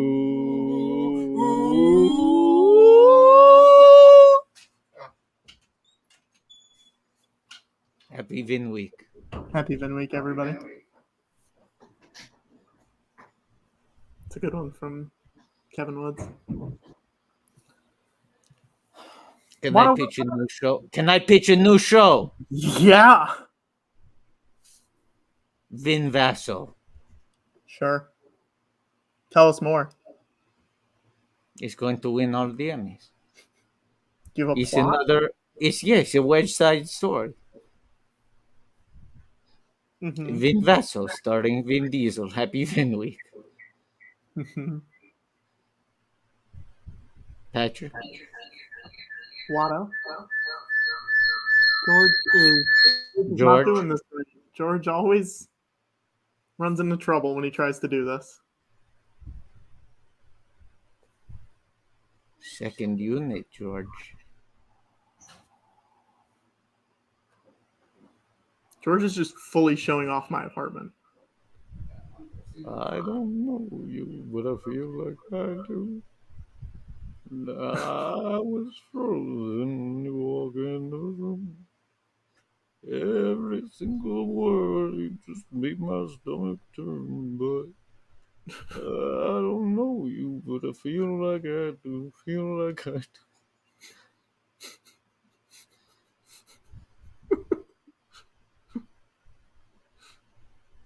He's a good shot.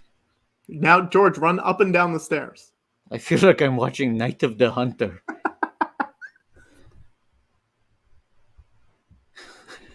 Everyone's freaking out that my apartment is 2 stories. It's not. I just live on the 2nd floor. Wait.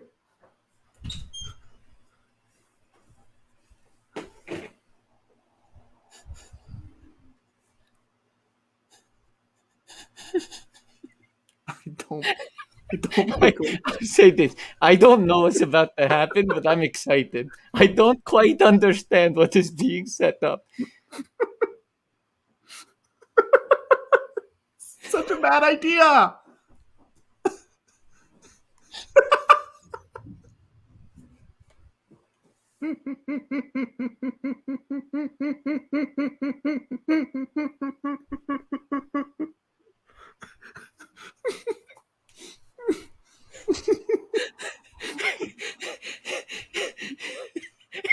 Can we clip that and ship that? Or is he going to do it again? No. Yes. This is like the scene in The Exorcist. Oh.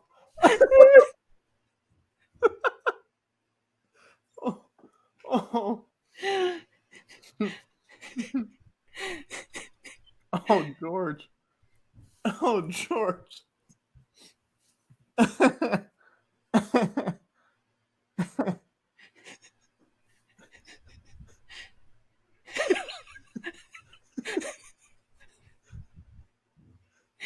is so much better with the sound off. Just seeing all the Now, effort the on worst his part face. is the worst part is I can hear it in real life. Oh wow. It's not great.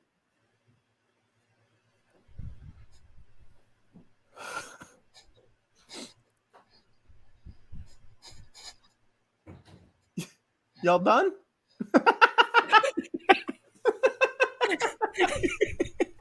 This is how I win. Don't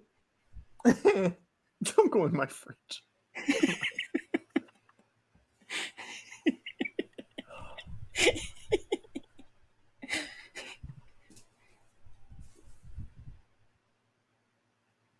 That was great, George. He muted himself, so. Oh gosh, George. George. I hung this up because your wall was too empty, but then I realized I wouldn't be in the same frame. Well, here's why it was too empty. I took down the big thing that's there so we would hide that you were not clearly in my bedroom. What's the big thing? It was a large poster of Abbott and Costello meet Frankenstein, Watto. Let's see it. Why would that give it away? I think a lot of people who watch the show also watch Gethard's show and watch Instagram Lives that I do, so they would see it. You know what I mean? I don't. I disagree. Yeah, Sharpling, what does my apartment have in common with the movie Grindhouse?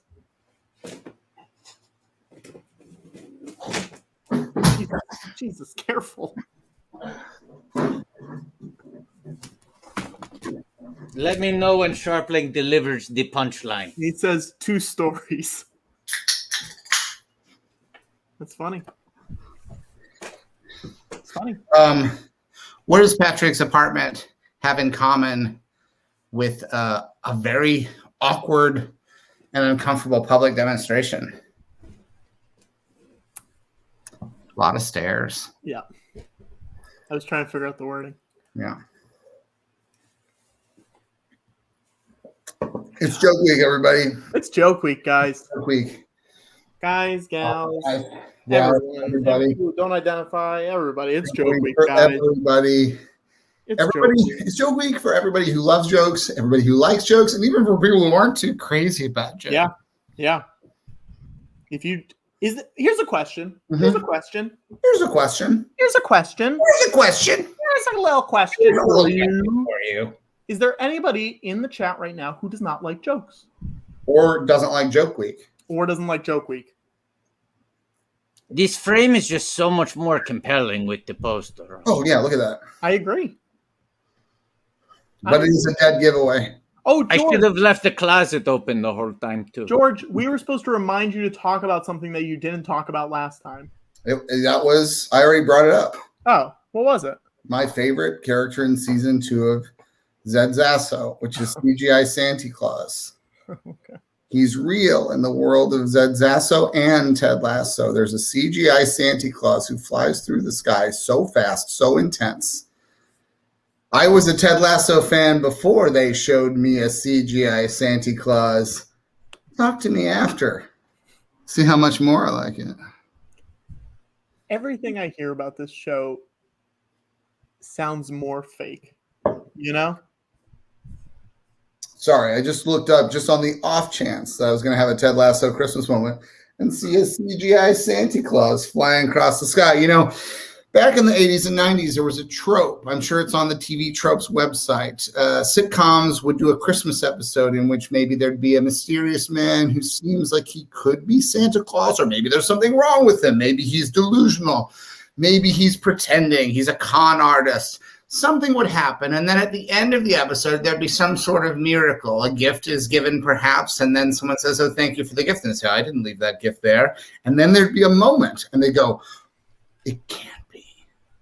And then you would hear sleigh bells, and you hear, "Oh, ho, ho, ho!" And they would look up, and they would go, oh. And then sometimes they go, "Nah," and sometimes they go, "Maybe." Or sometimes they'd be like, "Could be." But they didn't have the technology back then. It was all the power of suggestion. There'd be a little bit of audio effect, but that's something from the dawn of radio. You could do that effect. Digital technology has allowed the situation comedy to not just suggest through a few sound cues the existence of Father Christmas, but to actually show him so that we see a character look up into the night sky and they see him blazing through the sky. It's Santa Claus! He's real! What? Bobby. Bobby! Happy Joke Week, Bobby. It's so good to see you. I'm so happy to see you guys are still doing this thing, man. How are you? My mother-in-law had that pillow. My mother-in-law had that. That's great. Yeah, It's a great pillow. Mine's back at the ranch. I'm in New York right now, so I don't have it with me. Oh, very nice. Bobby, Very nice. a sight for sore eyes. It's funny for you to mention that you can't believe that we're still doing this, because I can't believe we're still doing this either. We took a break. We did take a break, so it took a couple months off. Okay. Yeah. How are you? We were like Ross and Rachel. We were on a break. Yes. How are It's so good to see you. You guys do, always. And I see the twins are there in the background. Oh, the twins. Oh, I thought you were the two new dogs. I got two new dogs now. Well, let's talk about that too. Yes. We just got two new rescue dogs. So about 3 or 4 months ago. They're really cute. They're terrified of most things, but they're very cute. And are you willing to share their names? Riley and Rosie. Riley and Rosie. Like Riley Solonor and Rosie O'Donnell, two great friends of Plenty Scum. Yes. Let me see. I got a picture here of the kids. Oh, here we go. Oh. And there they are. You see them? Oh, God. Oh, please.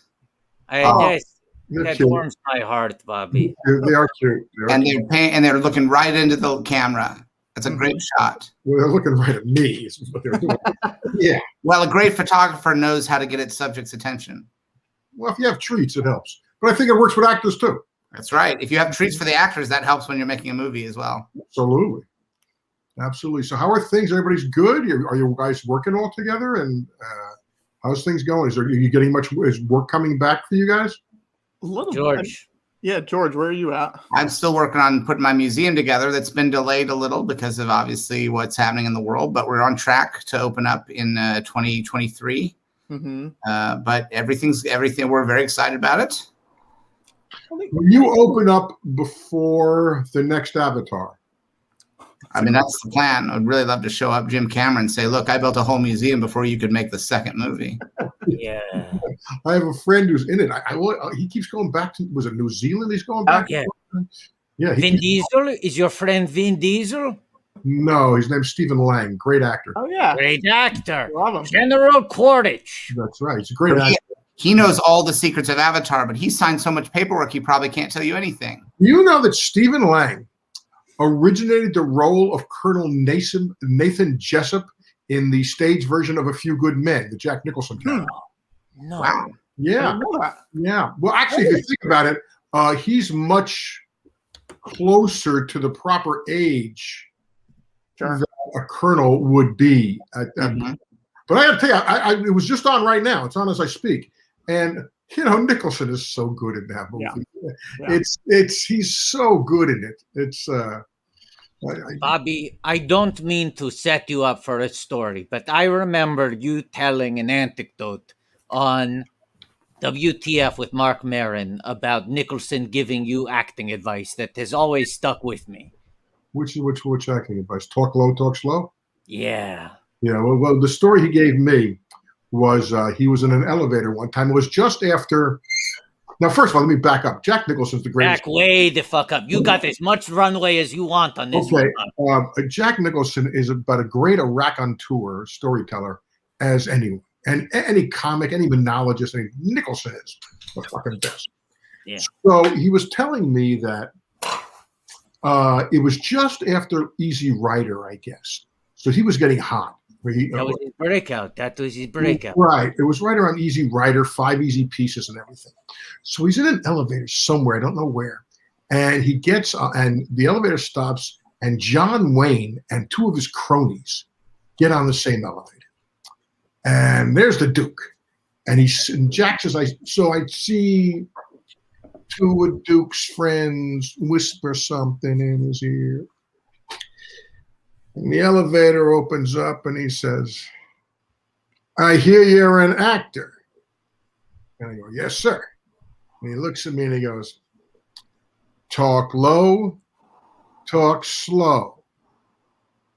He says, and that's the advice he gave me. But nobody talks slower than I do. Wait till they got a hold of him. And for someone like me who talks much too fast, yes, it's actually helped. I am the Joker.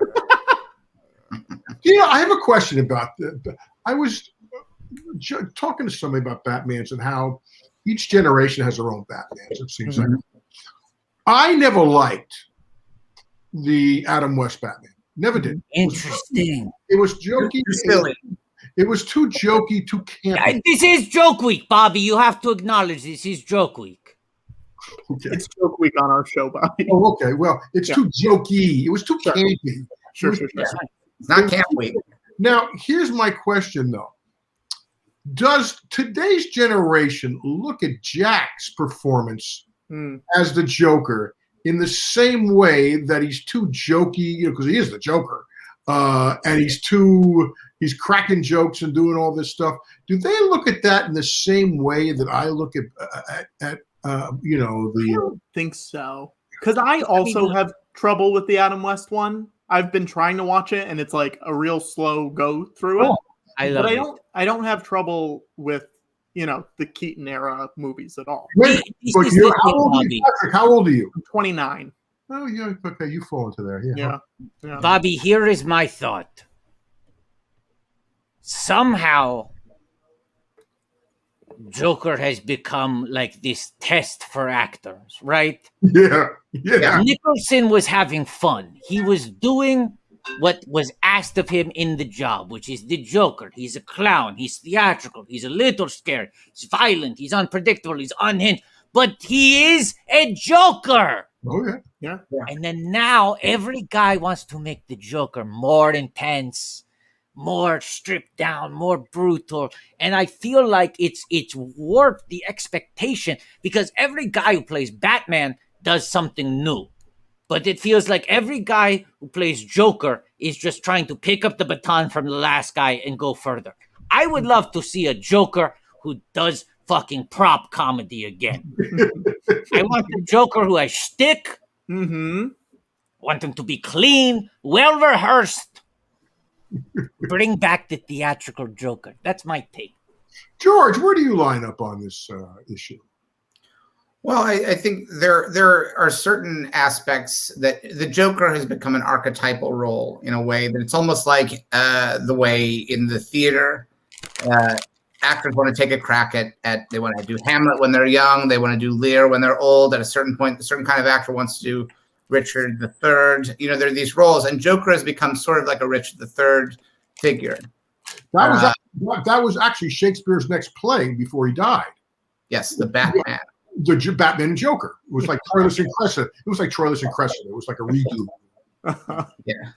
And if only, that's one of the great what might have been, because certainly it would have kicked the franchise off. So we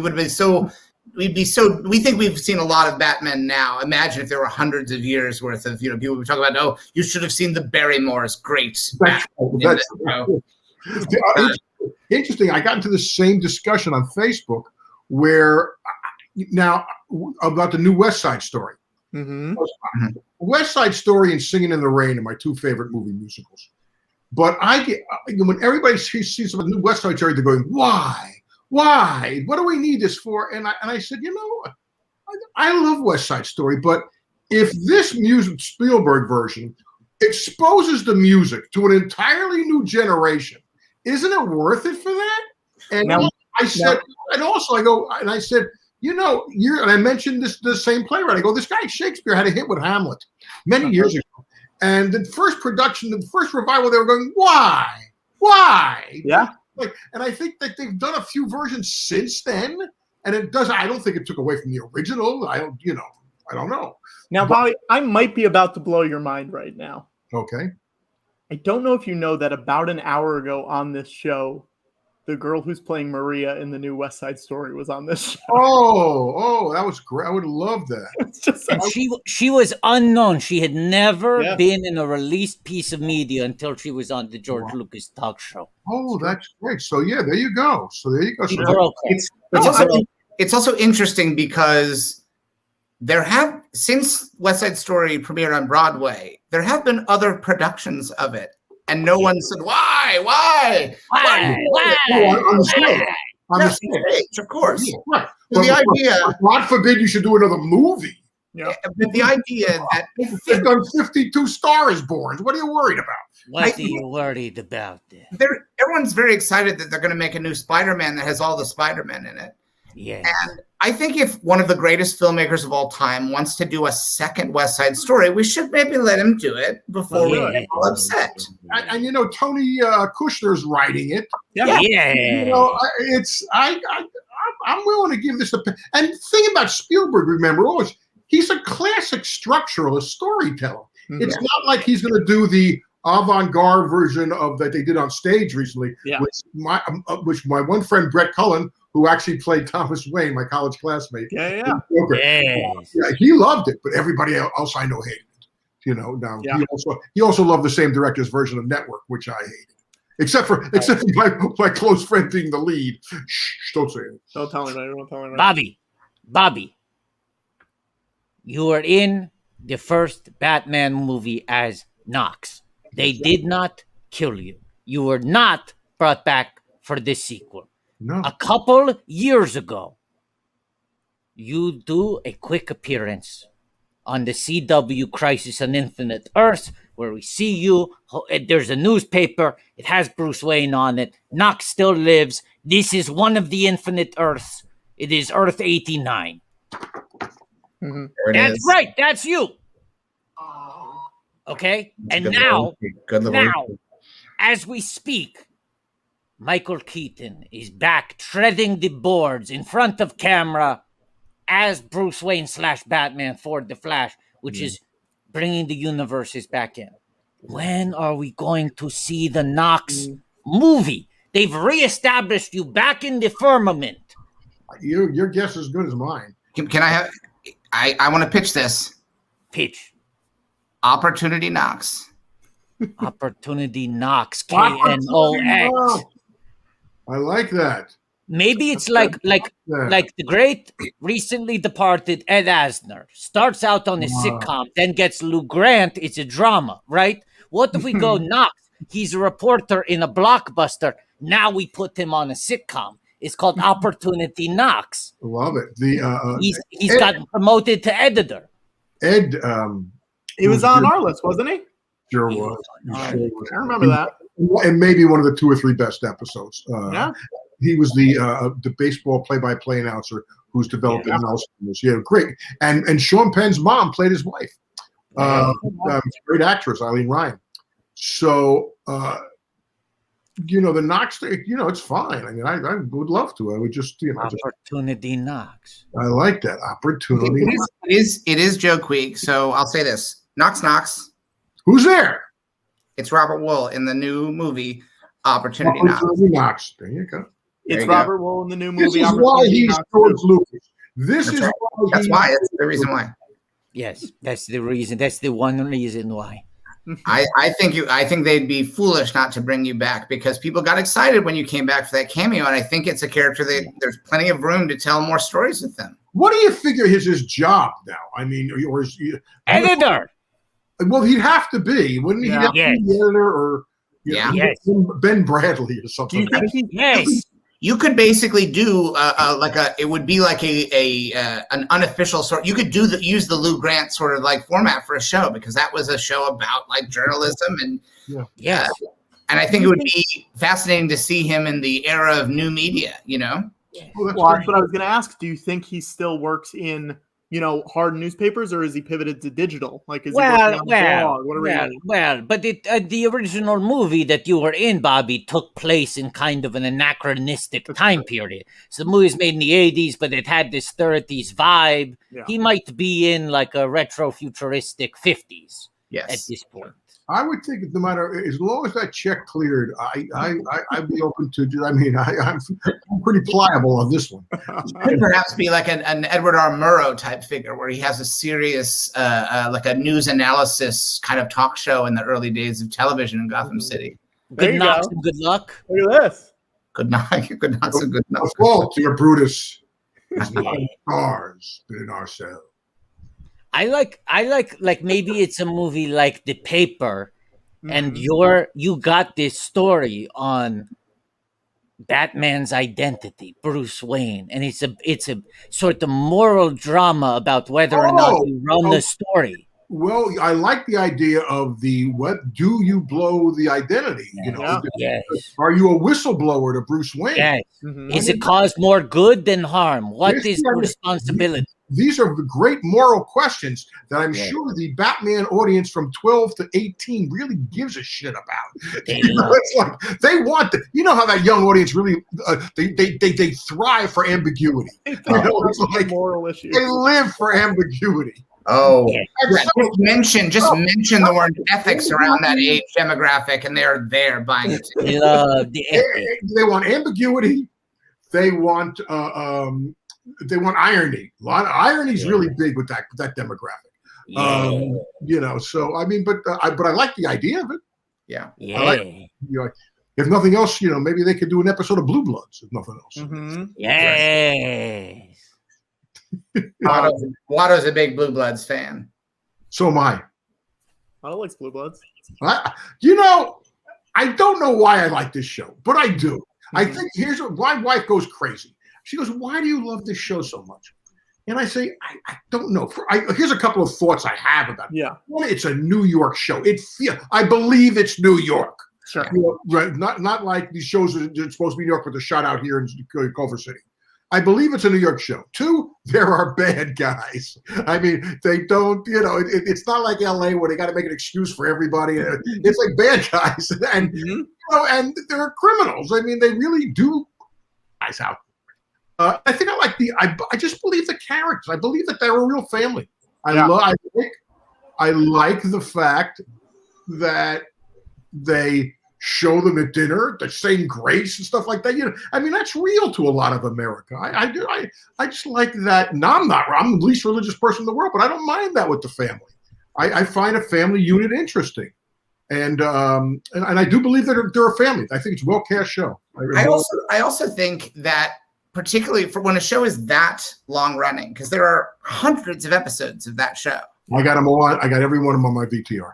There is something about when a show makes that many episodes that even if you start and you feel like it's fine, by the time you get 200 plus episodes deep into it. There are currently 234 episodes of Blue Bloods. Is there really? Yeah. Oh, I only have 110 on my VTR. You better get to work. You got a lot of work. Oh, by the way, next Friday, there'll be 213 as the new season starts. There we go. But there is something comforting about that in a world where, ultimately everything goes away. There are shows that feel like, well, maybe this will last forever. Mm-hmm. Yeah, but that was never a touted show. I mean, when they first came out, it's like, what is this? Cop show. It was never touted or anything because it wasn't what they would call a hip show. Well, it's not because it has more of a conservative bent. Well, it's not conservative. It's not conservative politically, but it's more traditional, I would say. But I don't know. I don't know. But that's they didn't need the touting. Bobby, do you know, Bobby, that this show was once touted as the worst podcast on the internet? We're not a podcast. That's why it's worse. Incorrect touting. It's tough to get criticized for something you're not. Yeah, well, I mean, I had Arliss, so I mean, you don't know some of the reviews I got. I mean, I was some. I mean, people hated. I mean, some reviewers hated the show. Yeah, I mean, they wouldn't even watch the show and just hated it. They really did. Yeah. So I've been down that road. That's for sure. Disgusting. How do you get past that? Like, what is your trick to like not think about that kind of stuff?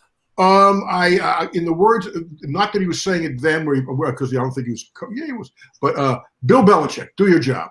Mm-hmm. Do your job. That job was to, put out, crank out a half an hour. I was the luckiest guy in the world to be able to write and to do any story I wanted about any subject. And they weren't beholden to any sports league, so I could write about anything I wanted to write about, issue-wise. Do you know what's amazing is since your broadcast, when we did the Arliss thing, and there's been now they're getting all these articles coming about how because of all the social issues we went into 20 years ago, that we were ahead of our time. Yeah. What do I hate? It's nice to hear if you want an ego. But I would much rather have been of my time and have Seinfeld money. Bobby, did you watch Pretend It's a City? Fran, yeah, sure. Yeah. Your friend Fran. Since the last time you were on the show, we established a game. Because as you know, we spent weeks watching every episode of Arliss. Yeah, you did. And we would tell people who were watching the stream to watch Arliss. And they can, of course, go back and rewatch episodes, and they should. There are residuals. But you're never going to get that feeling of watching a new Arliss episode for the first time if you, like us, marathon the whole series. Mm-hmm. So we started a new game.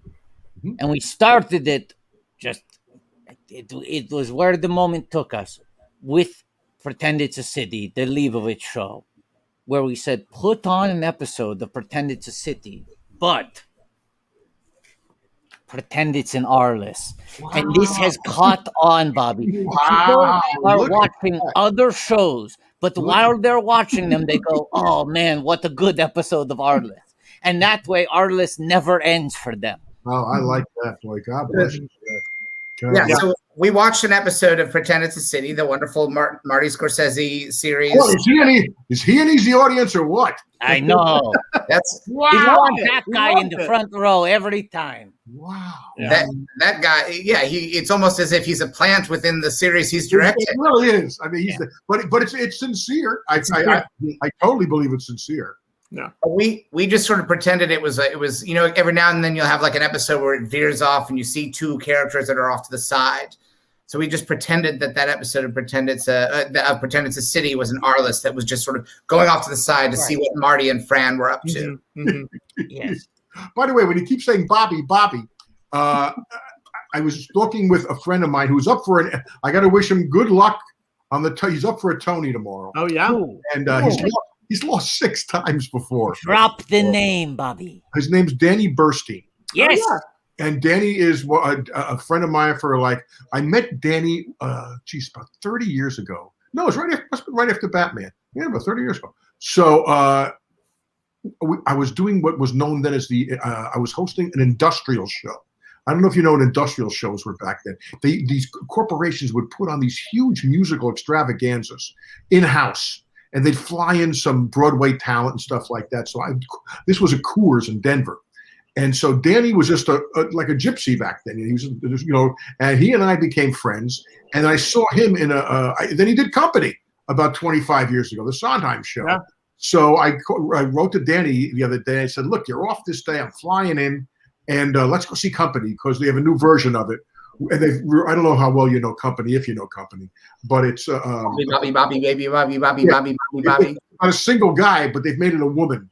They've changed the sex, and Danny's going to win tomorrow. Danny's going to win. He's in Moulin Rouge. He's great. Oh, Danny's great. Danny's a great musical comedy star. Great.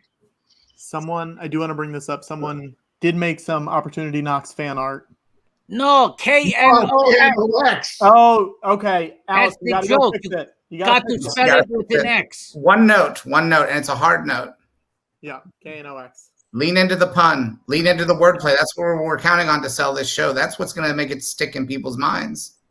Did you see? Have you seen? What have you seen lately that you liked?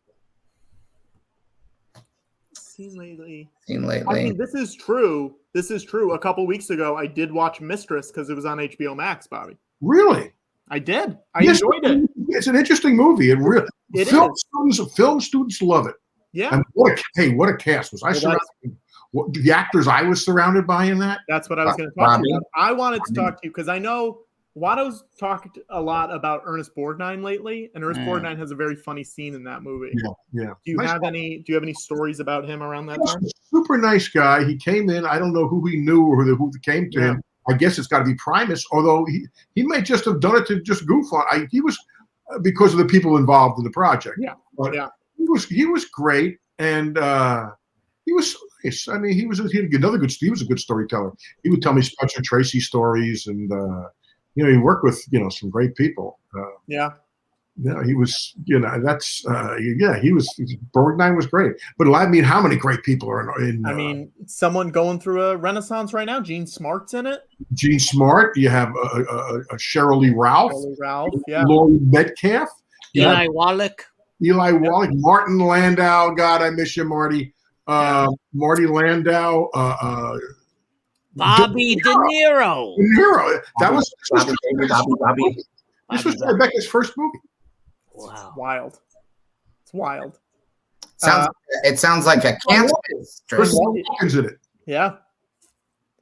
But I really enjoyed it. I think it's still on HBO Max, so if people go watch it, I think it's still up there. It's worth seeing. It's an interesting movie. It's funny. Yeah. Laurie Metcalf played my wife. I mean, I was every day I would go to work with another great actor every single day. Pretty wonderful. Who's been the most intimidating person that you've worked with, that you personally were intimidated by? And then follow it up with who's been the least intimidating person you ever worked with.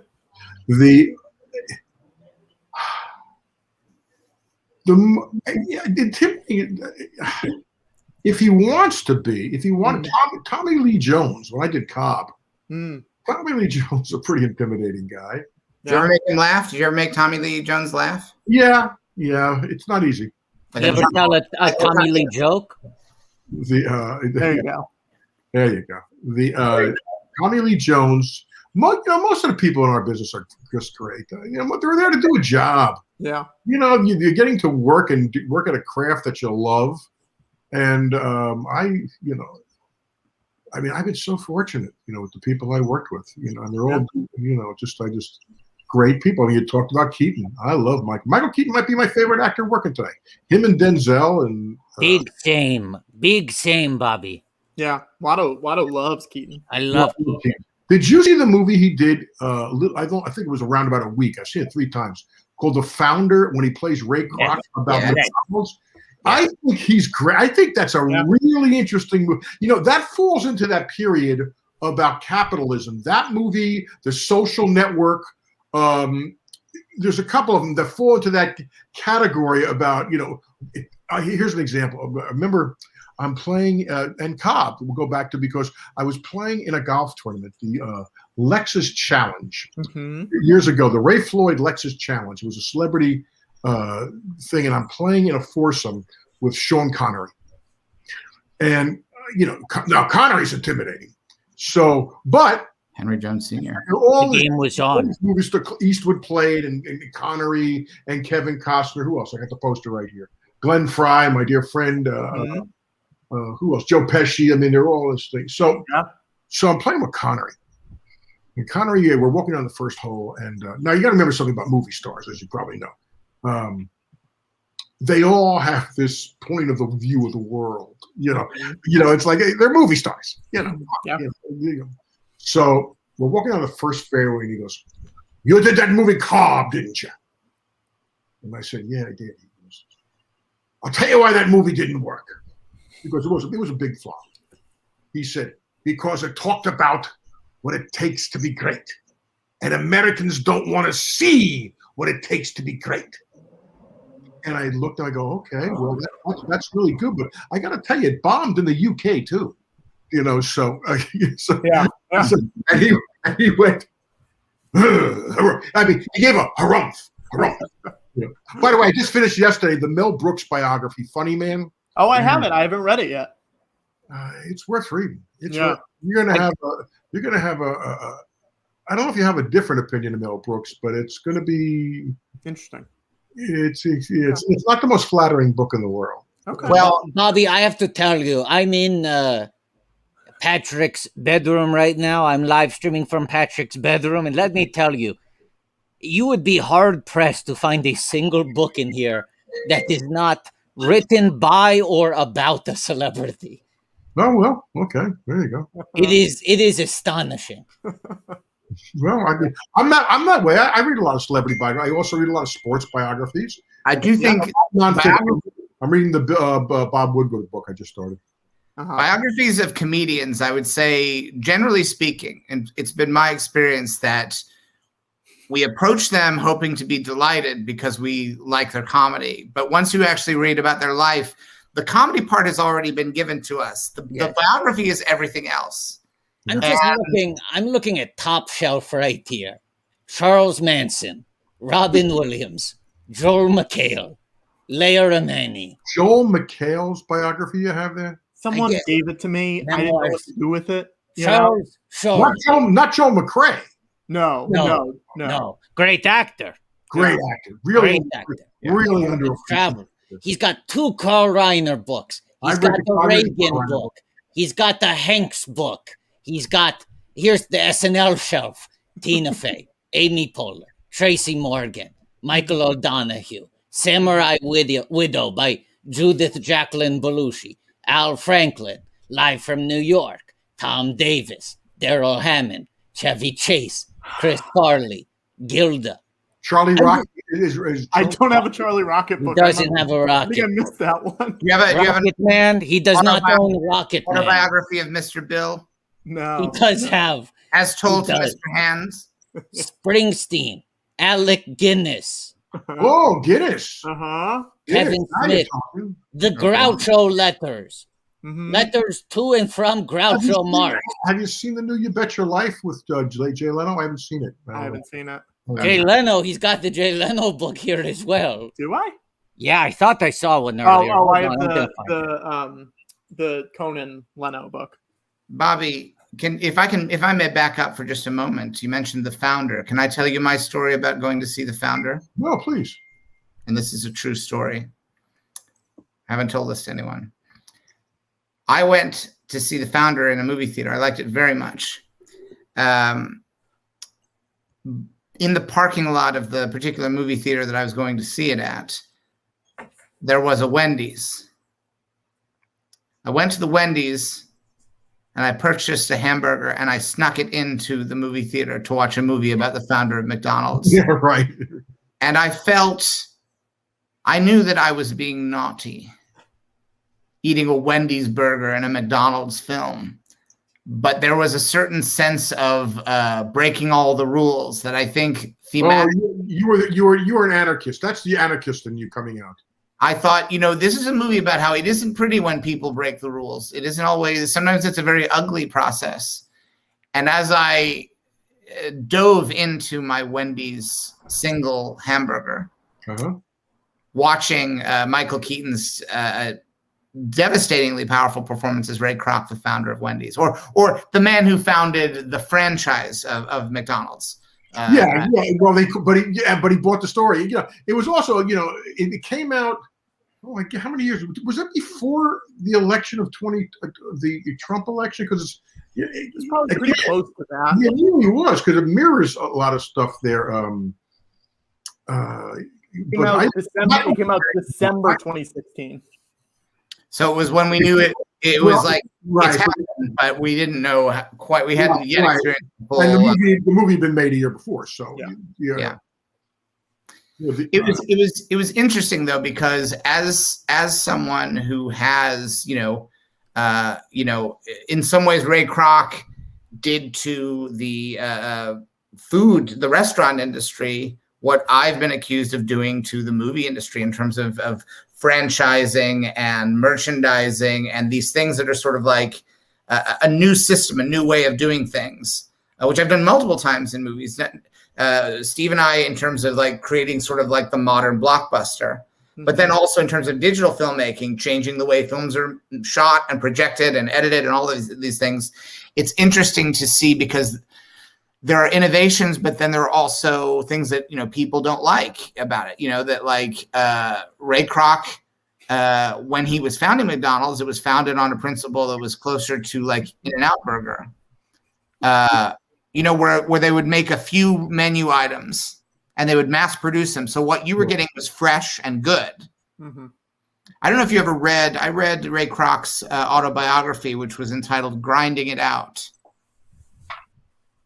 Which was a phrase that actually related back to door-to-door salesmen, like people who would... Yeah, that would make sense.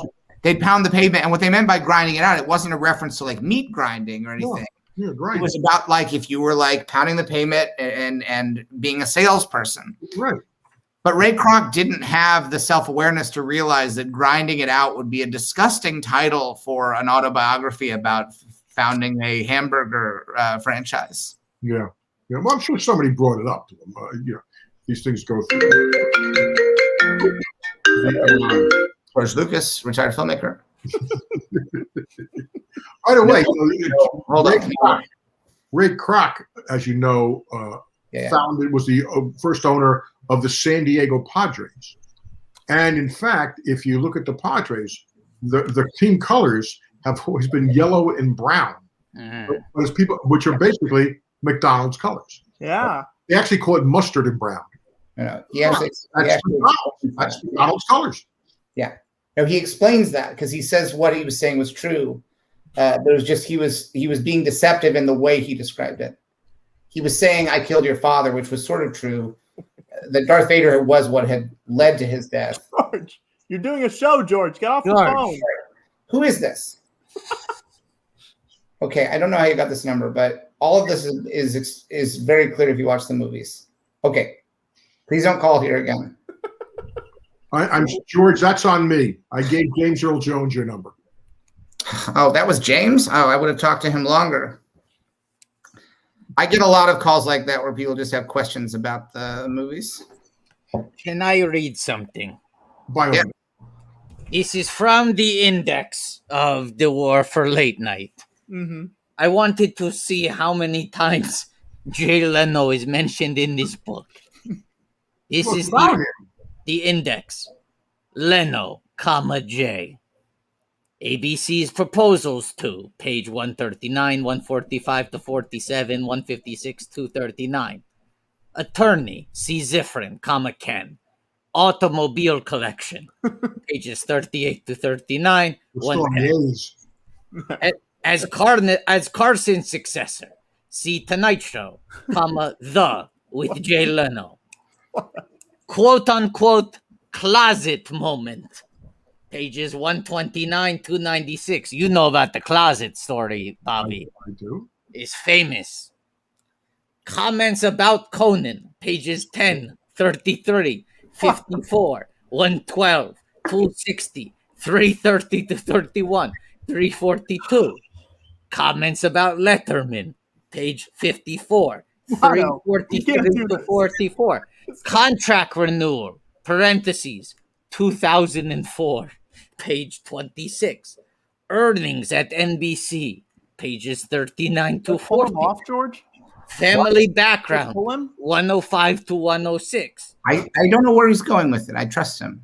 Finances, handling of, page 40, 149. Image, post-war rehabilitation of, pages 351 to 52, 359. And Kimmel, 118 to 19, 127 to 28, 143, 143 to 45. Late night appearances, 104. Andy Kaufman, when he first was at the Improv, he would get on stage and start reading The Great Gatsby to audiences. And this is a homage to that because many people say Watto is the modern day Andy Kaufman. Lifestyle of pages 9. Right. I got it's too much. It's too much. It's a lot of index. It's a lot of index. Old showbiz hooks are good. Yeah. That was, we'd already got, that was the length of a crawl at the beginning. Did I ever ask you what movies that are generally considered great movies, I mean all-time great is in the Hosanna category, that you may respect but you just don't like? Yeah. Because I got a couple of them that are on the all-time great list. I do like talk. I think we talked about this, but I do like talking about it again, and I like hearing. I don't want to. Let's hear them. Negative portrayals of page 8. Getting rid of them again. My answer are the Lord of the Rings movies. Well, yeah. I respect them. I think they're very cool. I think behind the scenes they worked very hard and it pays off, but I think they're very boring. George? I mean, I'm a movie fan. I guess if it's a slow movie, that's not my favorite. Like if a movie is very slow. No, but I'm talking about a movie that's revered. Right. Like saying like a Citizen Kane. I'm not saying that, but I'm saying something in that you just say, yeah, I'm not a fan. NBC. No, he's gone. Right. George, what movies don't you like? I'm trying to think of what we've spoken about. I got 3 of them that jump out at me. Yeah, I want to hear your 3. Number 1's Gone with the Wind. The lead character is so appalling. She is such a horrible person. I mean, she's fighting for the cause, whatever the hell that is. And then she wants to steal away her sister's husband, and she loves this guy. Meanwhile, she jerks around the other guy forever. This woman, this is the ultimate. So that's one movie. Work ethic of. The second movie, okay, another one. Here, this is another holy grail. 2001 bores the living shit out of me. Interesting. Bores the living shit out of me. Here's my question: have you seen it in a movie theater, or have you watched it? I've seen. Remember, I go back a ways when it first came out. So I have seen it straight. I have seen it not being straight. I have seen it in the director's cut or whatever. Now I have seen it there, and you know what? It's still slower than shit. And it's still, and I still got to look at Keir Dullea for 2.5 hours. So it's like the great line that Noel Coward said on The Italian Job when they asked him what it was like to work with Keir Dullea, and he said, "Keir Dullea gone tomorrow." That's one. The other one, Stanley Kubrick. There's another one. Make your movie low. Make your movie slow. That's good advice.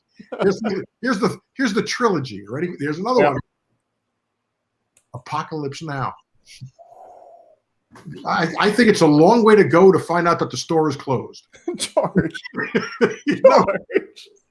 That was my idea to make that movie. My buddy Francis. Well, George, I had forgotten about that, and I feel like an asshole right now. No, because if you saw More American Graffiti, I did the Vietnam sequences in that, and that was kind of a little bit my version of. I wanted to make Heart of Darkness as a kind of Vietnam allegory, and then Francis made it while I was making Star Wars, and he had a rough time making it.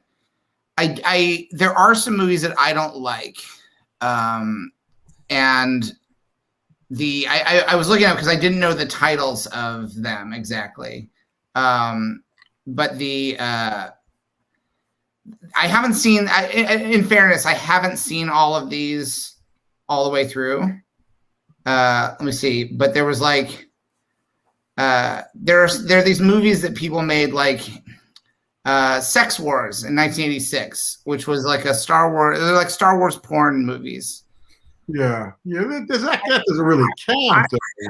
There's Space Nuts, the Porn Wars Episode 1. Yeah, I did the one was a Good Moaning Vietnam, which was that's a good title. How many Barry Levinsons did they do pornos of? Did they do Avalon? I don't know. Barry's supposed to have a very good movie coming out now about this boxer during who fought in the camps during the Holocaust. It's supposed to be very good. Yeah. Ben Foster plays the lead.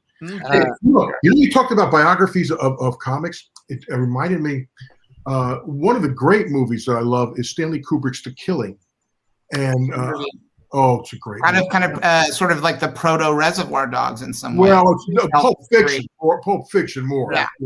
The way he played with time. But if you remember in the movie, and you probably don't, but there is a scene, it's an old black and white movie from about 56, maybe 57. And there's a scene where Sterling Hayden has to stay in a motel overnight, a kind of a sleazy motel. And from there, he's going to start the racetrack heist. Well, he gets out of his motel, and it's in Hollywood, obviously, at 56. Mm-hmm. And across the street is like a dumpy like strip club. And it's, exotic dancers, right? And it's all girls. And across the street, you can read, girls. And then below that in smaller type, also appearing comedian Lenny Bruce. And it's really cool to see. I go, look at that. That's kind of cool. I like stuff like that. I'm seeing there is an Avalon porn parody. It's called Avadong. That would make sense. Yeah. I guess Ava would be like a cockney. If it's a comeback, it could be Abaddon. Oh, that's right. Sure. Could be. We're all excited that ABBA's making a new album, right? Oh, very excited. And ILM is a big part of that, how they're going to do their digital concert. That is true. Like make them look young, Irishman style, and then they do a virtual concert. It's all ILM is really in there. I'm very excited to see what they do with ABBA. On the theme of the Irishman, are you excited about the Many Saints of Newark? I am. I hope so. I hear it's not what people expect it to be. I think that's a good idea. Yeah. Because here's what the thing is: the Sopranos was a TV series. Mm-hmm. I mean, here now you've got 1 2-hour movie. Yeah. Yeah. And that they're showing it, most people are going to watch it on TV anyway. They're going to watch it on HBO Max. So you're seeing, how can you have the build up for something like The Sopranos, and you're going to do it all in 2 hours? Mm-hmm. They had me at prequel. Tough one. That's a really tough one. But I have the lead actor is a friend of mine who I think the world of, is an actor named Alessandro Nivola. Yeah. In fact, I wanted for him for a project that I was working on years ago. It didn't get done, but he was my first choice. And I had seen him in a movie called Laurel Canyon, which was with Frances McDormand and Christian Bale. And Alessandro played this British rock star. And it was based on like Joni Mitchell and Laurel Canyon and Carole King and stuff like that. And I said he had a thick, English accent, Yeah. And I said, well, if he can do an American accent, then I find out not only was he from Boston, but he played, this is a great thing. Remember the movie Face Off? Yeah. Take their faces off. Remember the crazy brother that it all revolves around? Nick Cage's crazy brother. That was Alessandro. That was one of his first roles. Oh, it's always about families. He's a really good actor. I didn't realize he had been around.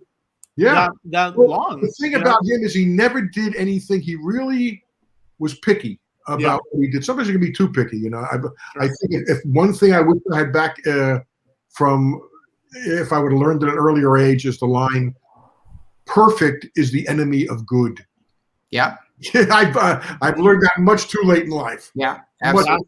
But, I heard Coppola talk. Your friend Coppola talk about it. And Florence and I produced about writing a screenplay. He goes, get through the first draft. Don't keep rewriting the first. Because what happens if you do that is after a year you'll have 16 pages.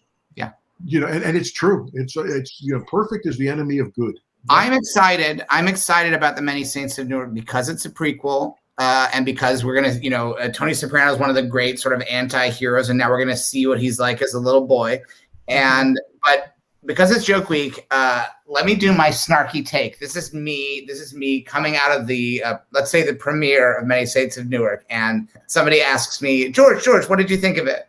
Can I play the role? Yeah. No. The person asking you is reporter Knox. That's right. So, George, what was your reaction to The Many Saints of Newark?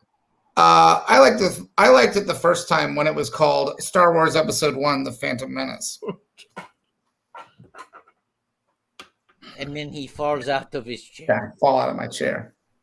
Because it's about seeing Because it's bad about guys as a little bad guy, and you see him as a little boy. Yeah. Yeah. But I like it. It's a tip of the hat. I like that David Chase has gone full Phantom Menace with this. He's going to do everything they told me not to do. They said, don't show him as a little boy. Nobody wants to see that. $1 billion later, I think they did. I think they did. Star Wars is still doing all right, I'm happy to say. I'm not in the game anymore, but people are more excited about it than ever. Yeah. Yeah, that's a world that I can remember going with my buddy. I was first starting out as a comic. This was a 76. So he and a friend of mine named Brant von Hoffman, we were like auditioners every week at the Improv and Catch a Rising Star. We'd stand in line. And we both from New Jersey, and we became friendly. And I remember when it opened up in New Jersey at the Menlo Park Cinema, and the two of us went, and I watched it and I enjoyed it. I liked it, just made to be enjoyed. It's made to be enjoyed. I go, hey, it's a serial. I get this, right? But yeah. Brant's reaction was like, it was like he had just seen God. Yeah, he was the first of these people. And I thought, what the fuck is with him? and yet here we are. I mean, I was wrong. I mean, one global pandemic later, and everybody still loves Star Wars. What can I say? Star Wars is Star Wars. Star Wars is Star Wars. Star Wars is Star Wars, and he hadn't seen God. Just one of his movies. Speaking of which, I'm doing this movie this week. I'm doing a young independent film. A new picture. I am doing a new picture this week. Yeah. I am doing it. Let me see I got to make sure I got the guy's name right. So actually, I like young writer director by the name of Charles Stephen Broadbent. I don't believe he's any relation to Jim Broadbent, but no, in fact, because it is about 4 philosophy students at the University of Utah, but it's so well written, right? And these people are smart. Not again, another one of those movies. Yeah, right. It's like, and I'm doing the scene where he asked me to play the cool professor. Yeah. So, hence, there it is. Oh, there it is. He writes in a pipe, but. As I'm reading the character, and one of the students comes to him, who's one of his favorite students, and is questioning his whole, thinking of being a philosophy major and everything else. And he goes into, in the middle of it, he starts talking to him, and he says, "But this world, our children, are going to live in a perfect world where there'll be no famine or hunger, everything perpetrated."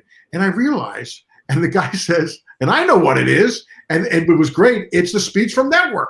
It's you have meddled in the primal forces of nature, and you will atone. So I'm realizing, and then the kid in the scene, after he goes through this whole thing, says, "Isn't that from Network? Isn't that the big secret?" So he busts him on it, and I said, "Oh, I'll do this. I get to say this speech. Oh, I'll do this." So I'm looking forward to that. That's kind of fun. Great. That's exciting. But the fact that he even knew it. I'm just surprised, that anybody knew it. Well, the classics find a way of enduring. I mean, we were talking about classics that don't necessarily hold our attention. I think Network is one that does. It's still good. Okay, Network's one of my favorite movies of all time. Yeah. I'm going to tell you something, though. Noah Wiley, who I play cards with, has a film class for students.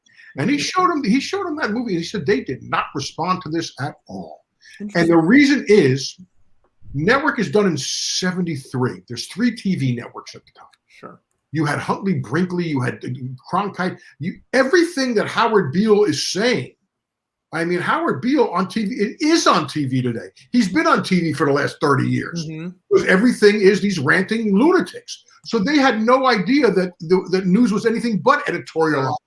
They kept saying, "What's the big deal about this thing?" And it is interesting for a different audience to see that. I did enjoy it. The other thing is when I saw it on stage is, Network is a black comedy, and this guy had no sense of humor. None. Yeah. No. There's a good. I mean, listen, we're talking about how I only read Hollywood books. There's a good book about Network that Dave Itzkoff wrote a few years ago. Great book. great. People Great should book. check it out if they like Mad network. as hell. Mad as hell. Yep.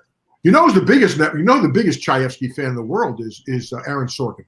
Yes. And in fact, Chayefsky, if you remember a movie called, you probably don't, one of my favorite movies is called The Americanization of Emily, which was Julie Andrews' first film, actually. And it's with James Garner. And it's a World War II movie, and it's great. James Coburn's in it, and Melvin Douglas, and it's Patty Chayefsky's script. And it's about an admiral who's going a little crazy. And in fact, the admiral's name was Thomas Jessup. Well, I just told you, Jack Nicholson's name is Nathan Jessup in A Few Good Men, which is, and when I asked Aaron about that, he said, well, you would bust me on that. You're the only person who would bust me on that. Well, Aaron we talk about Chayefsky all the time. I mean, a lot of the Studio 60 pilot is about Network, his TV show Studio 60 from a couple of years ago. One of the main character has the breakdown in the cold open, and it's very Network reminiscent. Well, also in the newsroom, he had Jeff Daniels in that first episode. The breakdown in the first scene. Yeah. No, that's if it works, Yeah, I suppose. Yeah. Where'd Watto go? Did we lose Watto? I don't know where Watto went. I assume he's reading the index to that book to himself in another room. Perhaps. It's just a theory. I'll go check.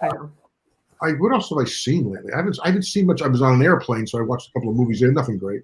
Right. Oh, do you know what I did watch again? What? Here it is. I watched on the plane. I went looking for Mad as Hell, but I found another Leno book instead. I watched The Departed. Yes. The first hour and a half is pretty good. Yeah. The second hour and a half. Well, that's what gets you. It just goes so. It's just. What about when that little rat runs across at the very end? No, sorry about the spoiler. The little rat runs across. The first hour is very good. But what was the last Scorsese movie that wasn't 3 hours long? Was Hugo? How short was Hugo? No, that was long. It just 10. I'll tell you a story about. I went to the premiere of Hugo. Yeah. Hugo, 2 hours 6 minutes. Okay, that's a long kids movie. That's for a kid. That's 3 hours. Well, I'm at the premiere, which was you have your 3D glasses on. The Ziegfeld Theater, the old great Ziegfeld Theater, that great movie. Rest in pieces. And I'm in an aisle, and we got the glasses on, and I fall asleep in the movie. I'm not like a light, and across the aisle from me, I realize is Scorsese. And because I had the glasses on, you couldn't tell. Sure. You couldn't tell because of the glasses. Yeah. And I thought, that movie felt like 3 hours to me. So but they're all 3 hours now. His last movie that was under 2 hours was After Hours. That's a great movie. It's a great movie, but it's from 1985. It's been a while. We talk about great movies. One of the ones that I don't dislike it, but I'm not as big a fan of is Raging Bull, because to me it is a great piece of filmmaking about a very uninteresting subject. I think Jake LaMotta is incredibly uninteresting subject. It's just it's just dazzling filmmaking, which covers a lot of sins for me. But I like narrative. I think Raging Bull would have been. I would have liked it better if the title had been more to the point. It had just been called Jerk Boxer. Yeah. I mean, it's like now I get it. This guy's a boxer, but he's also a jerk. Right. Although the porn version would be what? Jerk off boxer or raging bone, raging boner, right? Or raging bull penis. Yeah. Yeah, or Raging Bull and Cuck. Yeah, Raging Cock. That would have been Raging Cock. Raging Hard On. Raging Balls. Dan Engler suggested Raging Balls. That's the cleanest one. Hey, give me. Let's say I'm walking out of the Hugo premiere, and I like Hugo. I enjoyed it a lot. But let's say I'm in a snarky mood.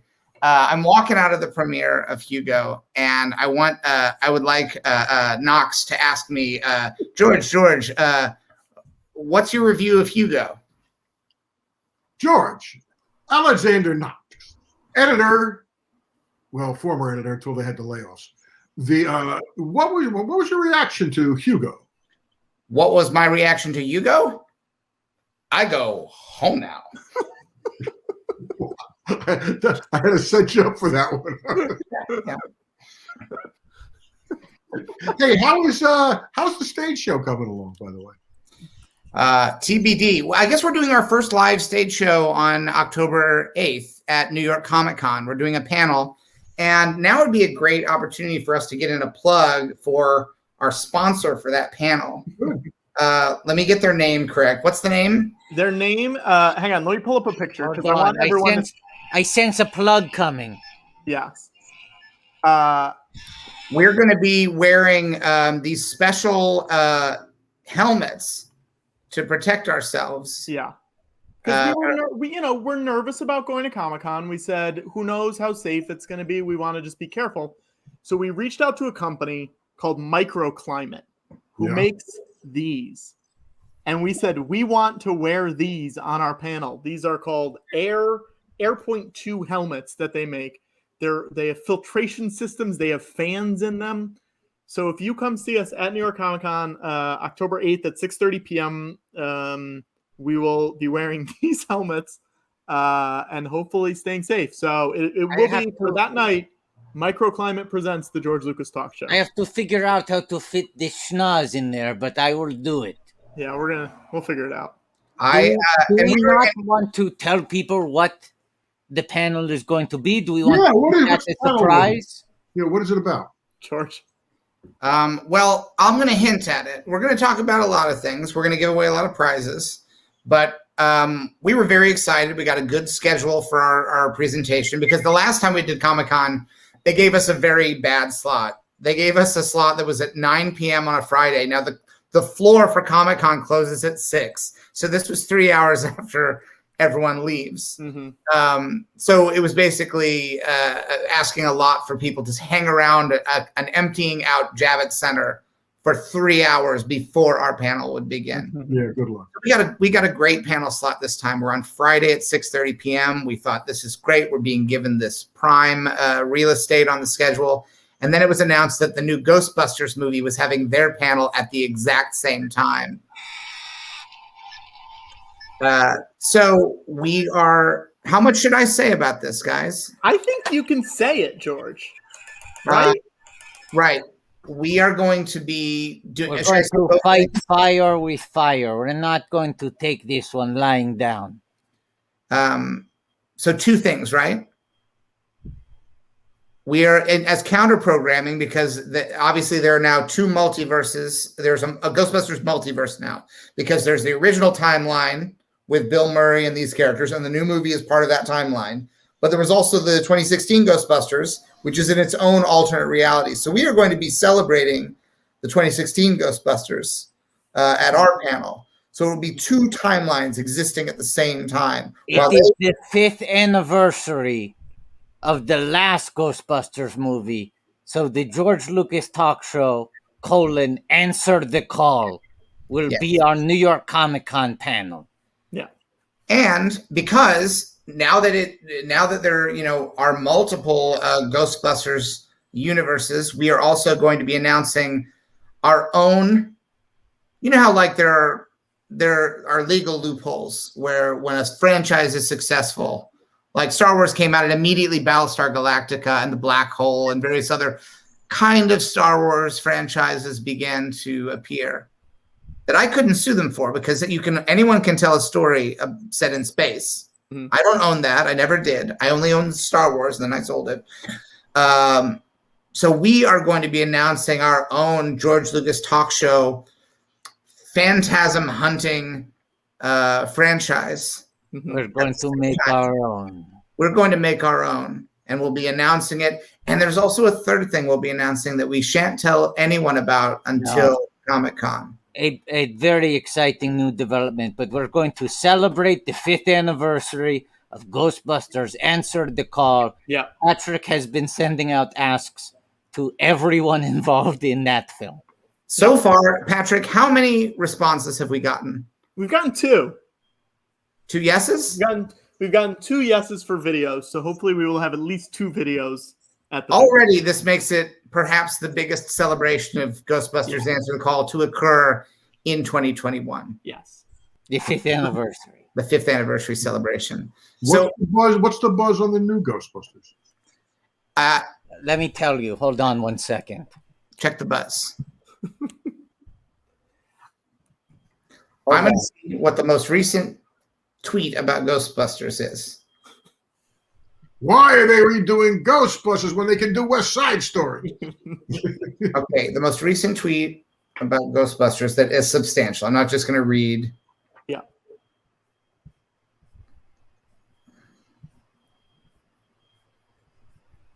Okay, wait. I have one. You ready? Yeah. Okay, this is from 2 minutes ago at Nordic Shrew. I have not read this is the same one I'm looking at. Yeah. This is me just cold reading this. I don't know what this is going to say. Yeah, it's bad. Well, I'm still going to read it. All right. Fine. Reading about some of the shit ghosts get up to, fucking ridiculous. If I ever made a Ghostbusters movie, the captured ghosts wouldn't go in a containment unit. They'd be made to lie face down, and then they'd be shot in the back of the head. Harsh, maybe, but they piss me off. This guy doesn't like ghosts. This guy does not like ghosts. What are the odds of this guy ever getting the green light for his movie? I'd love to see the pitch where this guy goes in there and he's like, "Here's the thing. I'm going to shoot him in the back of the head. Those shooters. They piss me off. You don't bust the ghost. They shoot him in the back of the head. That's what they deserve. Some of the shit they get up to." I have a tweet. Yeah. That is a reaction from someone who saw Ghostbusters Afterlife, the new movie. Okay, because they've been doing some test screenings and showing it off at different events. At Josh Gad says, having seen this movie, I can confirm that it is everything you've been waiting for and so much more. Also, bring tissues, Ghostbusters Afterlife. Now, I don't like him encouraging people to masturbate in the theater. That is illegal. Some of our greatest stars, Fred Willard, Pee Wee Herman, have all gotten in trouble for doing this. Leave the tissues at home. Watch the... At least Pee Wee Herman was in an X-rated movie theater. This is my advice. This is Watto's advice. I thought the time I thought we were hard out there. I did too. Somehow this is even longer than last time. My advice is sit in the theater. Leave the tissues at home. Watch Ghostbusters Afterlife. If something sexy happens on screen, remember it. Mm-hmm. Then go home, go to your bathroom, lock the door, jerk one out. Don't do it in the theater. I'm hoping it does well. Again, I vote for my friends, and Jason Reitman has become a friend in the last couple of years. Oh, yeah, because you did the Princess Bride thing, right? I did the Princess Bride, and I also did a live read of The Breakfast Club with him at the Toronto Film Festival. And he's always been a supporter. There's an Arliss fan. Yeah. He was a huge Arliss fan because he said it's satire. He loved it. Hey, now, okay, let me throw out another one. Okay, if you have a moment here. Yeah. We got a moment. This is going to probably piss off half the people, but hey, we're fine. It was Yom Kippur the other last week. Happy Yom Kippur. And I wrote that I had to atone for the 6 hours of my life that I wasted watching The White Lotus. Not a White Lotus fan. Wow. Okay. I mean, okay. I'm sure here's my take on The White Lotus. Did anybody see this? Yes. I saw it. Okay. Here's not. Okay. Here's my take. First of all. Spoilers abound. Big time. Big time. In case you haven't seen it. Okay. First, if the biggest fan in the world, you can't tell me that this show couldn't have been done in 4 hours rather than 6. Okay, that's number one. It was slow. That's number one. Number two, it didn't end the way I wanted it to end. Sure. The way I wanted it to end was a tsunami comes and wipes everybody in this show out. I hated everybody in this show. Okay. Number 3. My Jones is 5-star hotels. That's why I piss away money. Sure. I piss away a lot of money on 5-star hotels.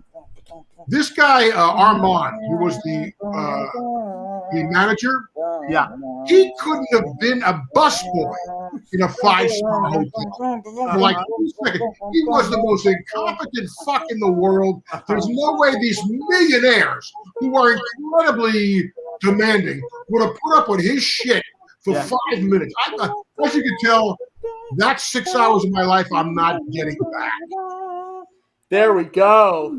There we go. Now, I turn to you, you insolent slut. Your takes. Now, George. George can, Watto, he can now stop. Watto. I'm going to be spoiler free, Watto. I'll be spoiler free. I will also be spoiler free. I hear you. Normally, I do like things that are fast. I didn't mind that this one was slow. However,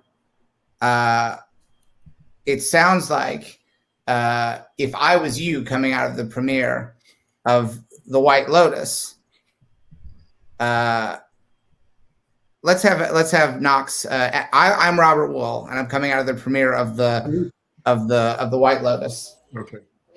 And you asked me. Hi, Alexander Knox, reporter at large for what's his name from Vanity Fair? What's his name? The guy's got airmail now. What the hell's his name? Used to run Vanity Fair. Graydon Carter. Graydon Carter. I'm now a roving reporter for Graydon Carter's airmail. George, Robert, what was your reaction to The White Lotus? Give me a ticket on the Wuhl No Bus. I think that's good. There you go. Here's what I'll say. I did not like the last. I didn't like the ending. I didn't like the ending. Hold on. Spoiler. Now, but I'll. Okay, go ahead. No, I'm going to spoil it. Okay. You mean the when he pooped in the suitcase? No, I liked when he pooped in the suitcase. Okay. I didn't like. Back up. I didn't like that. Watto, back up. Watto, you're good.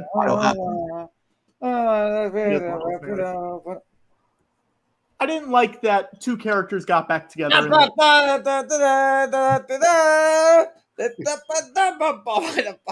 we'll never get him back. Watto, you have no chance of watching this show. There's less than no chance of you watching this show. Oh, wow. Look at this. Someone is putting in the chat The White Lotus with $2 signs at the end. Oh! Now, how you like it now? A little better. That's wit. Oh, boy. We should wrap up. We've been going a long time. Yes, we have. Let me just do one last plug. Guys, if you enjoyed the show tonight and you're watching it, there is a donate button. Feel free to toss some money. It goes to the people behind the scenes. It helps keep Planet Scum running. It's very helpful. We appreciate it. We're still 470 people still watching, so we're having a good night right now. That's good. Hey, how much did you guys raise with all the promotion?